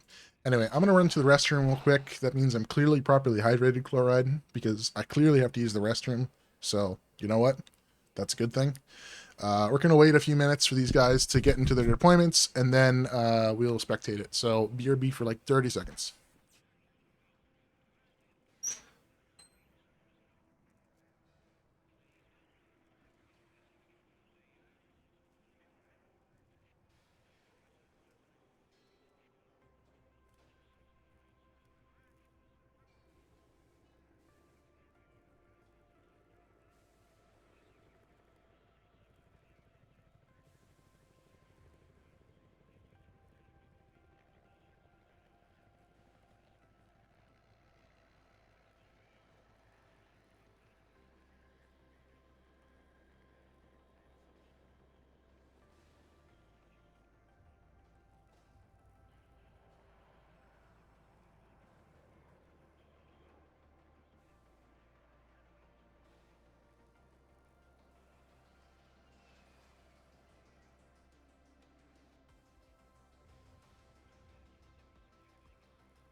Okay, we are back. And these guys should be in a position where we can actually spectate. Yep, we can actually spectate. Ah, interesting, interesting. So we got Pro Kami with 8th Infantry, and we've got Mix 90 with 4th Machschützen. So this is going to be an interesting, very interesting game. On the new version of not Death Row, Black Forest, might as well be Death Row. If you notice, Black Forest now has this one huge flat plateau up here.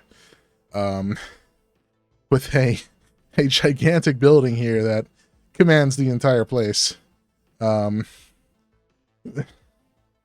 So, I don't know what their plan was here, but they just kind of changed how this entire thing plays to, if you have an ATGM in this building and a recon squad, you see everything. I just feel that was such a stupid move. Anyway, nice big plateau up there, and you can't see any way up or down. I just think it's a terrible. This is a. Why the hell does this exist? Why the hell does this exist? I don't know who it favors either, but the sawmill is just cringe. This is interesting though. You can push down from here. Kind of, just because there's a cutout here in the forest. Also, you can randomly snipe units from up here with ATGMs, and that's a disgusting spot. Anyway. It seems OP from the blue side, though, since there's also a side on southwest for the red. Since also a side on southwest for the red.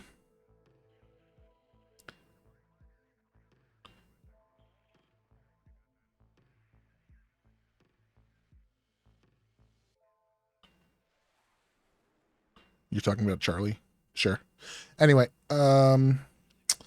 looks like Mix 90 is going to do a MI-24 start, 2 MI-24Ds with the AA variant, as well as looks like a single forward deployed CV.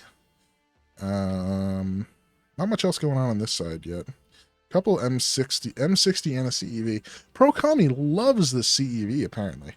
We've seen this a couple times now. This is all going to go up the hill to Charlie. And we're seeing snipers and LRS that are going to get spread out before down here. This seems to be, Pro Kami's preferred recon open is a couple of these guys with all of his snipers and LRS. Seems to be like the thing he does. Then this little blob here, he's done before. But last time he did it, it was an M1A1. And he's done this before too, a Chaparral on an IHawk. And he's brought a CEV this time down here. That's curious. I guess he's going to accept that Bravo is not his. But I'm not sure. M113A3 with engineers is interesting, getting the slower APC for the defensive units. For Engineers Dragon, yeah, I guess that's true. Maybe it's just a straight up death ball to push the town from Charlie. Why else get M113?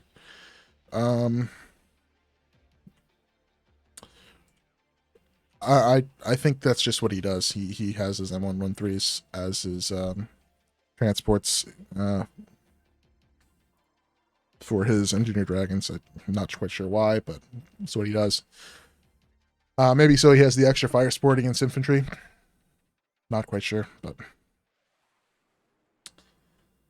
anyway, Falchion Fajot.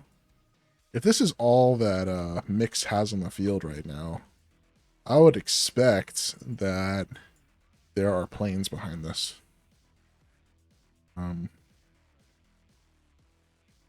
So I guess we shall see whether or not we get planes out of Mix 90 or we get more units on the ground. Probably not. I think it's planes, realistically. These are Machschützen. FS Jaeger and FS Jaeger Metis, one sharpshooter. two FS Jaeger metas to go. Where are these guys going? Okay, so he's not even contesting Charlie. If that's the case... Yeah, I mean, he's planning on unloading in Charlie here. But, when he sees that Mix is not here, I'm really curious what his plan is.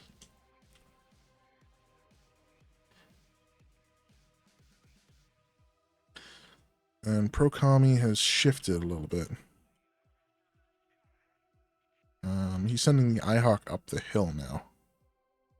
Curious. A lot of AA though. This is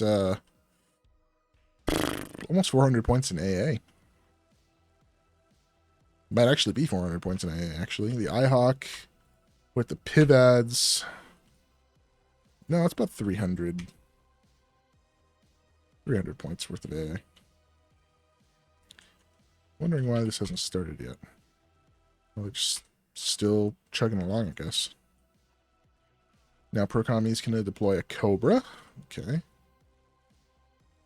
But he's full sending Charlie now.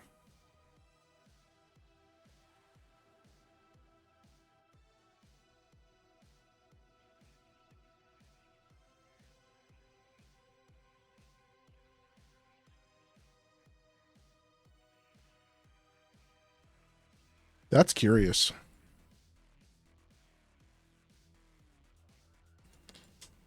That's really curious.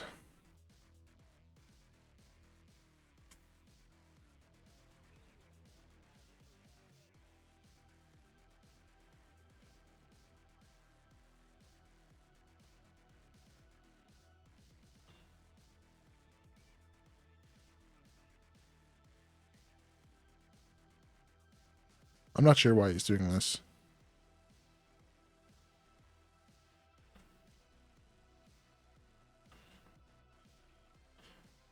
I'm just slightly curious about what he actually plans on doing with this.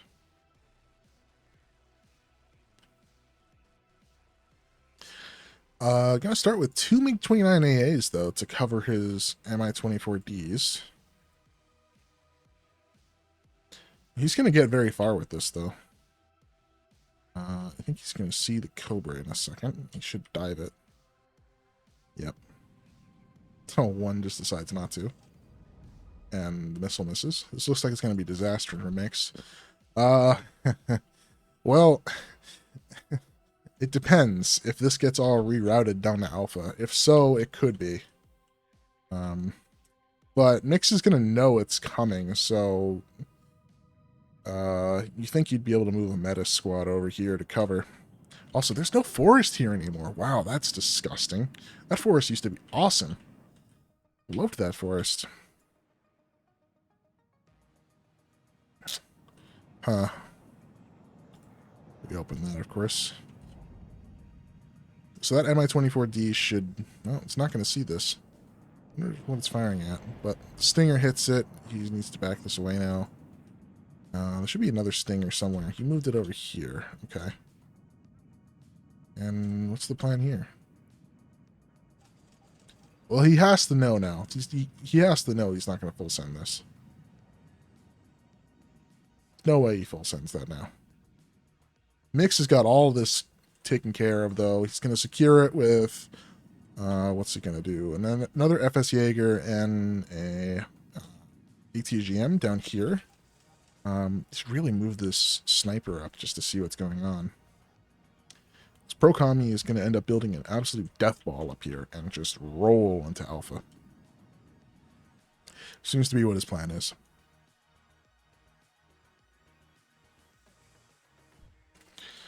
Although this M60, I don't think is going up there. Nope, it's going down here. Interesting. I don't know what your plan is here, Mix. Those Mi-24Ds should not be in range of that Stinger. Mix. Okay.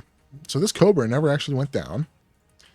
And Mix has lost the Mi-24D so far. Those things have not paid for themselves at all. Should be seeing supply come out shortly, not yet.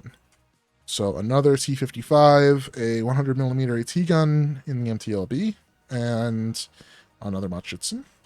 It's gonna get deathballed in a second. These are too far forward. Where's the other one? Did you move it in? Oh no. He's got the map. He just needs to know to turtle ASAP. Yeah, he shouldn't be pushing with this Edis. Yeah, he's in a bad place. This FS Jaeger needs to go here now. Do not unload it here. There you go. Like, he recognizes the pain he's in. This Metis needs to move over here so it can get some ATGMs off, maybe. Yep, he knows the pain he's in. Is this guy going to move over? No, he's just going to cover that guy. He's going to cover there. What else do we got from Pro-Kami? Just kind of secure himself. Another IHawk, another Stinger, ITO, and some Dragon Infantry, Dragon Mech Rifles. He knows he's gonna wreck this stuff. And this Death Ball actually could run right into here and clear all the stuff out here. Although this T-55AM2 might have something to say about that. Ooh, Pro-Kami does not know that this zone was completely open. Which is unfortunate, because he could have been pushing this so hard. Nick's got real lucky with that one. Another T-55AM2. We saw that he was trying to try and bring it out over here. BMP-1 SP2. You see that he has chosen to use the SP2s for their Mayukas, apparently. I don't know if the BMP-1P comes in 4th Machitsen, actually. But, ooh, nice little pick off here for Mixed 90s Machitsen here. 1 Engineer Dragon down. The cat is out of the bag, but Kami isn't acting. Mix is a nice lead now. Yeah. Yeah. This TTS is gonna get melted. Yeah, this is a smart move now. Buying the ATGMs to hold the fort down. Although I don't think he needed to buy Conquerors. He could have bought more of these cheaper ones. But hey, Pro-Kami is aware of what's going on. He's sending in the arrow rifles. Looks like he knows that this zone is not in a good place right now. These are not arrow rifles. These are actually Rangers Dragon.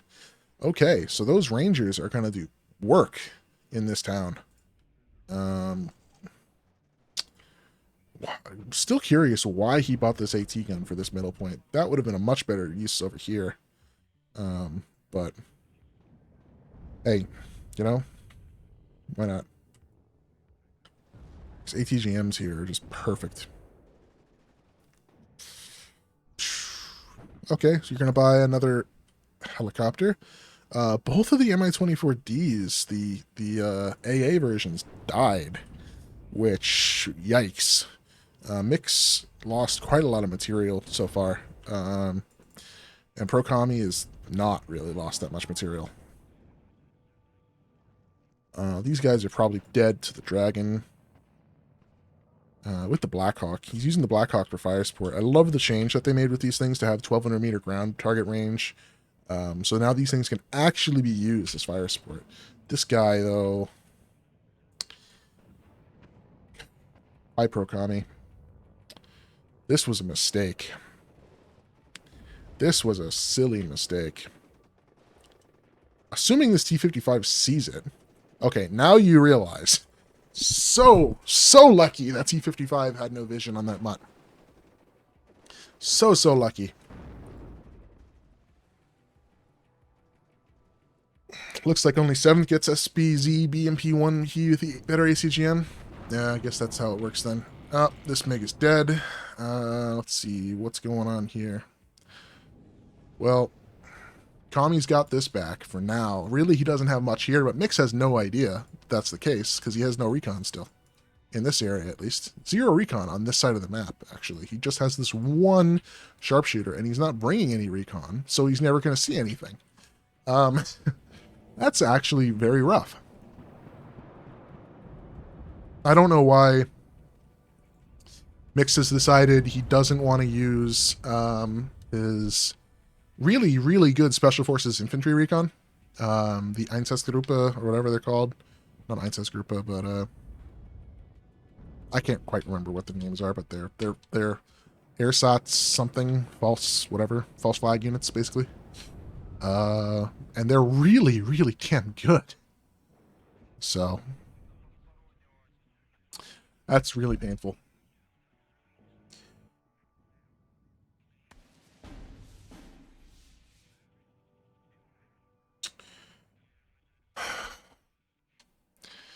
Meanwhile, nothing super sneaky happening. No artillery yet. Oh, we got one arm 70 up for Mix 90, which is going to fire. Where are you firing? Oh, that's a good target for an arm 70. 2 CEVs.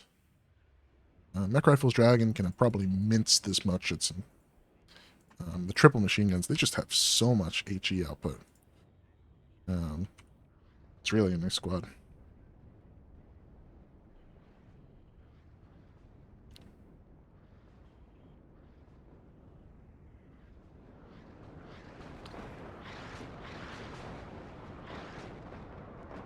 Gets a stinger, and that's actually all it gets. Yikes.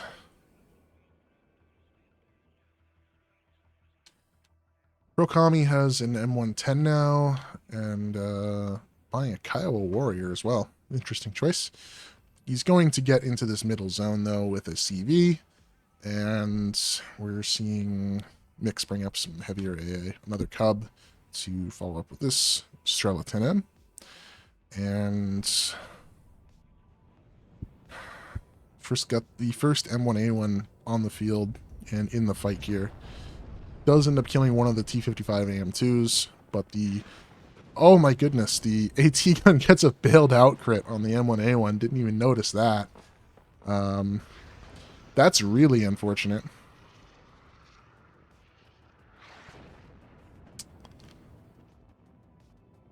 That T-55 might go down. It does indeed. A lot of fighting over here. This sniper getting shot at by the other sniper. It's a little sniper duel going on there. Not much else to say about that. The CV, though, here does end up dying, probably to a T-55.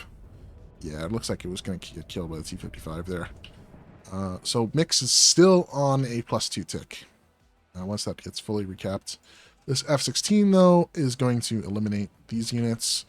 I think it's going to die, though. The Cub is not in range, unfortunately. So it will not die. Instead, it will clean up house right there. Meanwhile, Prokami is building up his M1A1 blob, unvet as it was in the last time we saw Prokami play 8th Infantry. And oof. Yikes. He's got this one sniper here. That's recon. Be nice if it was in another spot. I saw he just purchased a Beute M35, so that looks like he's bringing in more recon. Yep, the FS Einsatzgruppe.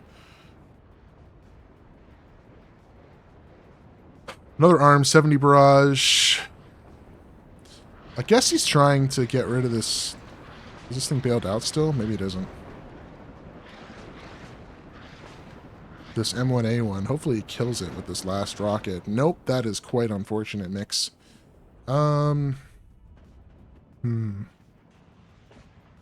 Looks like, though, you're going to get some good kills with your ATGMs here, and not much else really to say about that.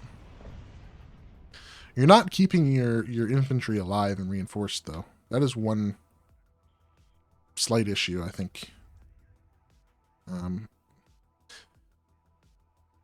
Really unfortunate. I guess neither side really is. Still nothing going on the bottom side of the map. Prokami set up this AT4 team at the bottom here just to cover these two roads. This is actually a really nice spot. It does cover both roads with the rocket launcher. This road, and this road. So Mix couldn't sneak a CV around. It's a nice spot to know, actually. Cluster bomber going out. Going to kill this T-55 AM2. Another cluster out for this 55 AM2B is what I would have expected, but it doesn't seem like it actually happened. Conquers gets killed with the M110. Do we have a second one yet? No, we just have the first M110. And Mix has brought up his Arm 70 very close to the front. Oh, that is nasty. That Cub dies to the F-16C cluster. The F-16 does not go down.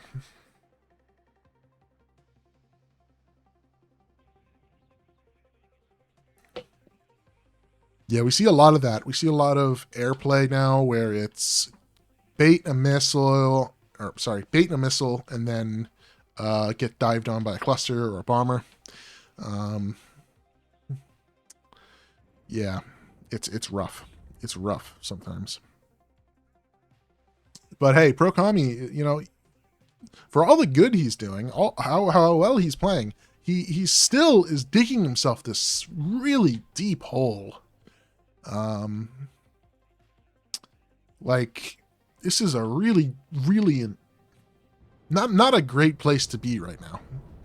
1,000 points down, 25 minutes left in the game.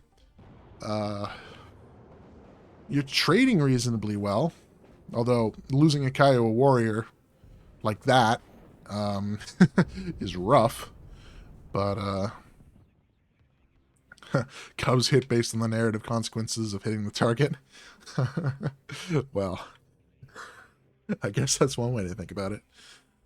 Mix is now doing a good job moving his Conquerors, because I'm pretty sure that Conqueror is about to get fired at by that M110. Another M1A1 being purchased, so we're still getting this death ball of M1A1s here. It's currently only 2. About to be 3. Always missing the worst. Yeah, well, things happen. Looks like Mix might get... he was not going to get pushed out of this. It was close, but he was not going to get pushed out of this. The M1A1s, though, might tip the scale. And this rocket is actually going to tip the scale as well. Staying just out of range of that Strela, and and the Strela now is going to fire, as well as the Strela 10M. So that's rough. And he's getting shot at by ATGMs from both sides. That M1A1, just gets behind the smoke. 2 MiG-21 BIS HEs, though. I think he was going to use those to bomb, and IHawk blaps one of them. Not good. Would have been great if that was a cluster bomber, but I guess he doesn't have it, or if it was the AT plane, but I guess he doesn't have that either. A horde more of Engineers and Engineers Dragon coming to, Mech Rifles Dragon coming to supply this, but these ATGMs are picking off this blob. The AM2B, the AM2 here, he's just charging this down because he knows that if he can deal with these tanks, like he got one of the M1A1s, and it looks like he might even get another tank here. Nope. Oh, he gets the M60, though, with the T-55. Does not lose the T-55 in return. Pro-Kami doing a great job with that. It looks like the CV has to run away again. Because it's going to get chased down. Still digging himself a hole. Mix 90 doing a really good job of holding on to the ground he took early with his forward deploy.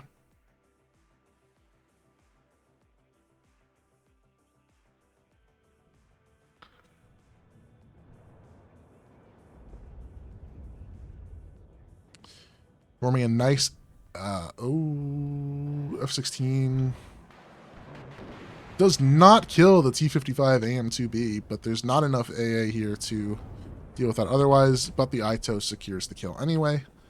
Rocket helis are now the fastest lawn movers to clear urban areas, right? If you resupply them actively, they can ruin not AA defendants. I mean, they were pretty good at that beforehand, too. That was a cluster that got a supply truck. Okay, fair enough. Got damaged, though, so we won't be seeing that one for a little while. Also pretty strong versus fortified manpads, my experience. Yeah, I guess helicopters are pretty good, but... rocket helis have always kind of been the fastest way to kill infantry in the open, or guarded infantry from AA either way. Ooh, this Arm 70 barrage looks like it's going to get some great value. Will it kill the CEV? It does. Will it kill the Ito? We'll find out shortly. No, Ito does not go down, but still had some great damage done to him. These two M1A1s, one of them got side shot, it looks like, on its way in by some kind of ATGM. But for release rocket helis are absolutely underpowered, though. No, they weren't underpowered. They just, what's the word for it? They weren't overpowered.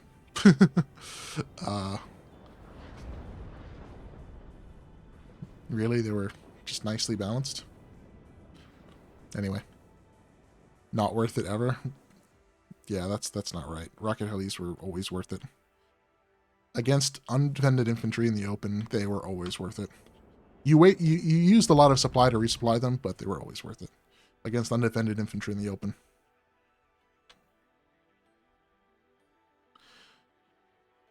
At least the 80mm ones and the SNEB rockets, pretty much always worth it.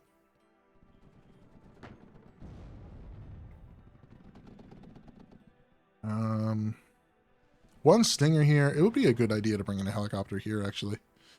I don't know if he ever fixed up that one Mi-24D. It looks like it's dead, though. He had an Mi-24D there. Unfortunately, it's totally dead. Now, you're going to run Seed up, which is good. These iHawks are both still turned on. Will he turn it off? Yep, turns that one off, turns that one off. Seed's going to fly over. AA back on. Might be a dead Seed. Yep, it is a dead Seed. Well done. Another M1A1 here decides to go into close range fighting with Machschützen. Not a good idea. Let these engineers look like they're going to clean up these Machschützen before they can kill this M1A1.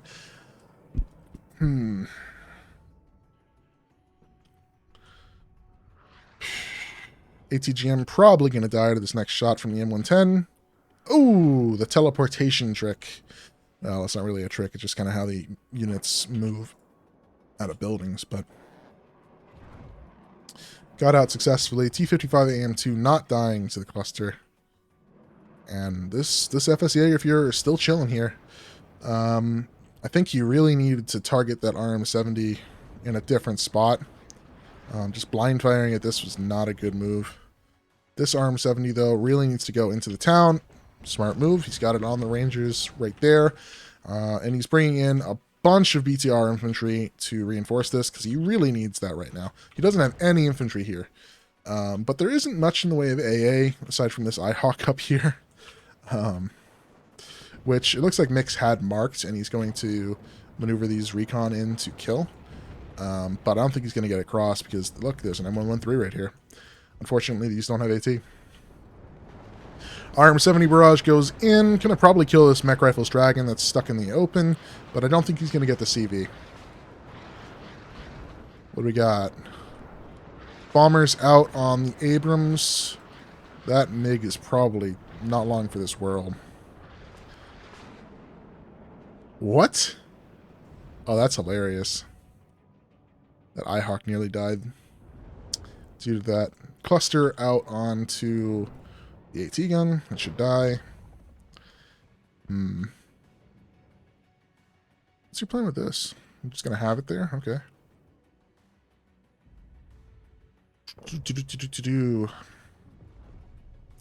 Mix really needs to prevent Procami from seeing where this FS Jägerführer is. I mean, he must know that there's a CV in this corner, but in a bit of a pickle right now. Oh, all these M1A1s are going to get so just wrecked.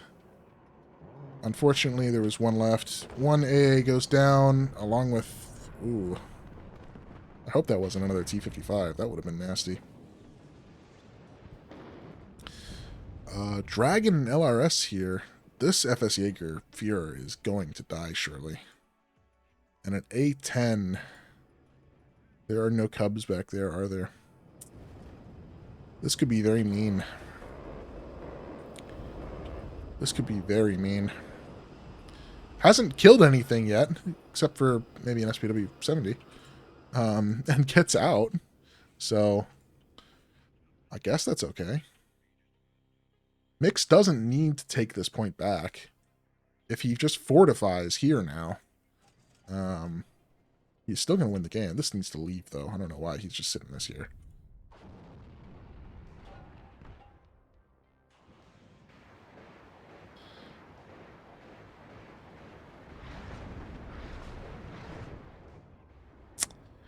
This RM-70 in the back needs to get reloaded. Otherwise, it's not really doing much. You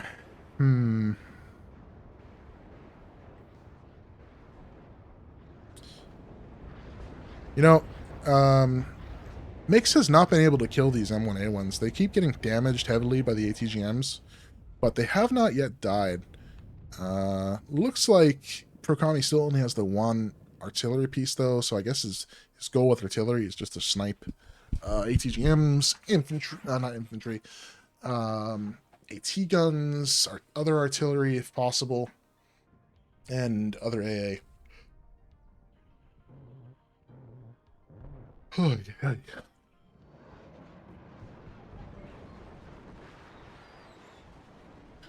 This Abrams is firing at something, and I have no idea what it's firing at. That is the strangest line of sight.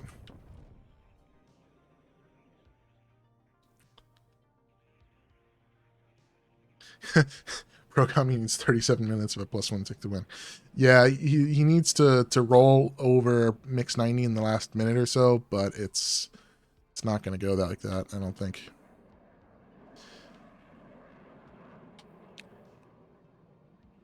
Which can be averaged to around 12 minutes of +3. Yeah. Meanwhile, he's just, phase tanking ATGMs again.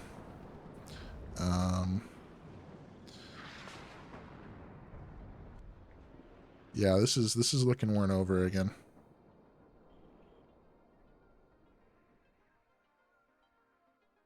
Pair of Cubs, I assume. Yep, pair of Cubs. Gonna have to micro those so that they don't get cluster bombed out. This nice little blob, though, he's got going of these 4 M1A1s. Just gonna do some work. There is something to be done. Foxtrot into Charlie. What? Oh, Foxtrot into Echo. Yeah, Charlie's on the hill. He could definitely try that. He isn't in a great place, though. Still, right? Cluster bombing the infantry. Which, hey, you can do it, but it doesn't really get you much.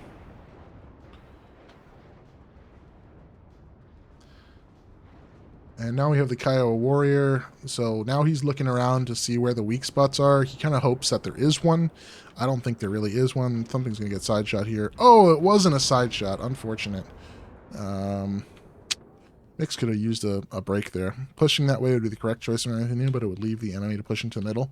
Yep, that's really the problem that he has. Prokami Hood doesn't have hasn't traded ridiculously well with Mix.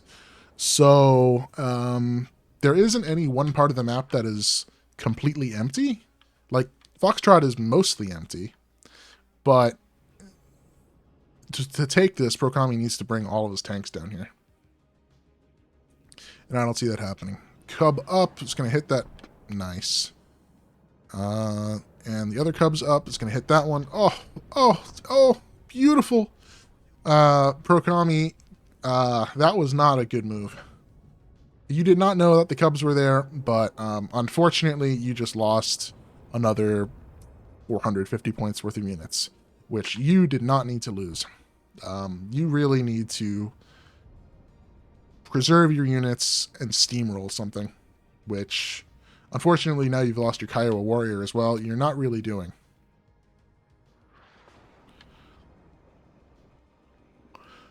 Now he's pushing Rangers leader in the open. It's going to get strafed by the MiG-23 BN ATs, which do have the rocket launchers, which makes them a really interesting unit. They have really low ECM, but they do have the rocket launchers. They do have the AT. Are you going to kill either of those with missiles? No, you miss both. Unfortunate. 18th Golden Rule, do not use your units. They're too expensive. That is one of them, yep. At least your mech rifle's Dragon and mech rifle's Loth. Don't lose those for free. Don't lose your Rangers for free. Don't lose your M1A1s for free, right? Engineers Dragon, okay, whatever. But your mech rifles, don't lose those for free.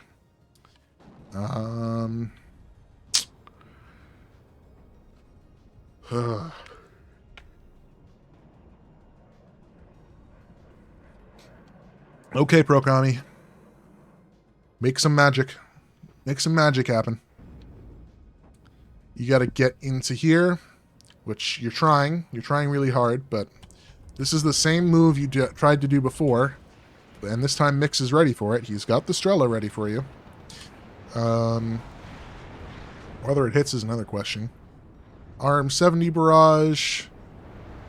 It's a little behind where he needs to be. This one is also a little bit behind where he needs to be. You should really cancel this. And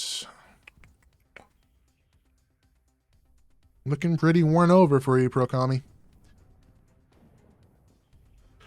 Looking pretty worn over. This guy, having engine destroyed, is dead to the next Conqueror's shot. Lose another M1A1 here. It's worn over for you. Yeah. F-16 does kill the helicopter.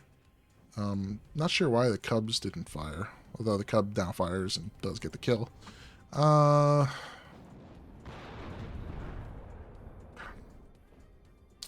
Yeah, you don't have enough troops left, I think, to push this out. Realistically, I don't think you do. Gonna bomb this. If you don't get killed. Oh, you got tagged, unfortunately. MiG-21 goes in for nothing yet. He should probably end up bombing this or this. Or maybe bombing one of these two chaparrals if he happens to see it. No, he sees the IHawk. So he's probably going to bomb that. Or artillery it next.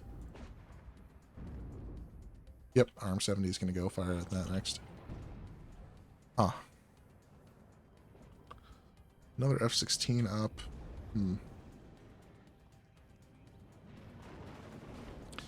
Wonder if we still have any FS Jaeger left, or oh, we still have some FS Springtalker, or however you say that, that you can hide in here. More Special Forces infantry to hold the line against Pro-Kami's slow push, but Mix just has way more on the field right now. Does lose his CV tank, though. It's an unfortunate loss. He'll have to purchase another CV, so he has something on the field just in case. Looks like this Bradley's toast. Yep. It's alright, Pro. You can call it when you want to now. Not looking too hot for you. Do get a tag on that MiG-23BN, though. Looks like Mix took these at Vet 2. So those are 1 per card right now. Or maybe it's 2 per card at Vet 2. I think that's how that works. So they are a little bit more survivable against AA because of the Vet 2 plus 8% evasive maneuvers, which is a flat minus 8% accuracy. And there it is. Well, Pro-Kami does not make it. And, yeah. You are right. They are 2 per card. So, that's unfortunate. Yeah, Pro-Kami wasn't trading very well. I think he started having problems when he started losing those M1A1s. What do the RM70s kill? This is always a good question. One RM70 got an M1A1, a CV, Stinger, Supply. The other RM70 got just the mech rifles Dragon. Fair enough. Did a lot of damage though. Conqueror's getting M1A1s. Let's see what the time lapse looks like, or chronology looks like for kills.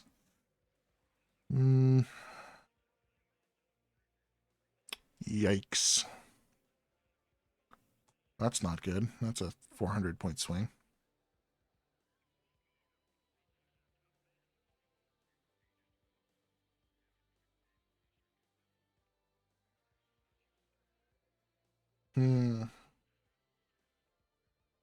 Like, it looks like right around here, Pro Kami's got a decent advantage. Although, again, losing like the Kiowa Warrior, it's not good. As soon as he starts losing these M1A ones is when everything starts going to hell and back. Yep. One M1A1, one M60 down. Another M1A1 probably goes down shortly. Oh no, it takes a while. Does a good job preserving those until mostly the end. Yeah. Then he loses 3 M1A1s in the course of a minute. Yeah. Well, congrats to Mix90. He wins in total. I think the prize total ended up at $255. So, as far as what he wins, he should be winning $127.50. Pro Kami gets away with a nice $63 for second place. Third place ended up with not Lathans, Fortitude Fence. Success for him. And with fourth place, it is Lathans. So, yeah, I mean, let's see if we have the whole challenge ready. We can do that. And just change to actually show.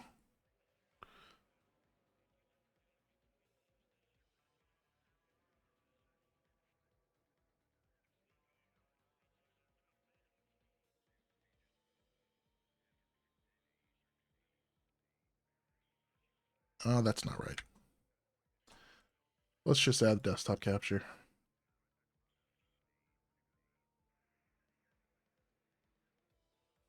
Okay, and that's it.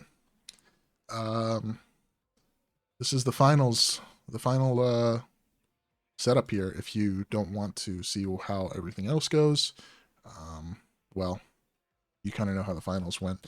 Pro Kami lost 2-1, Mix won by 2, or 2-1. All great games, but Pro Kami just kind of dug himself into a rut in his first game and his third game. So, yep, really rough. Yep.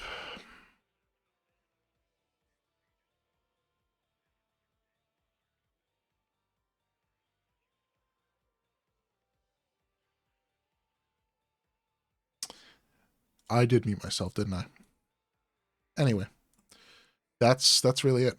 Pro Kami wins, or Pro Kami loses, Mix90 wins. Like I said, third place is Fortitude Fence, and fourth place is Lathans. So it was a very interesting game. With that, I really need to go so I can make some food and then go to eat burgers and barbecue. So it was nice hanging out with everybody, and I will catch you all for ranked probably tomorrow. If I don't do it really late at night tonight. So for everybody in the US, enjoy the rest of your Memorial Day weekend. And for everybody else, have a good night. I know it's pretty late over there, probably midnight-ish at least. So midnight, 1 a.m. So yeah, take care, world. Good night. Adios. See you tomorrow, maybe.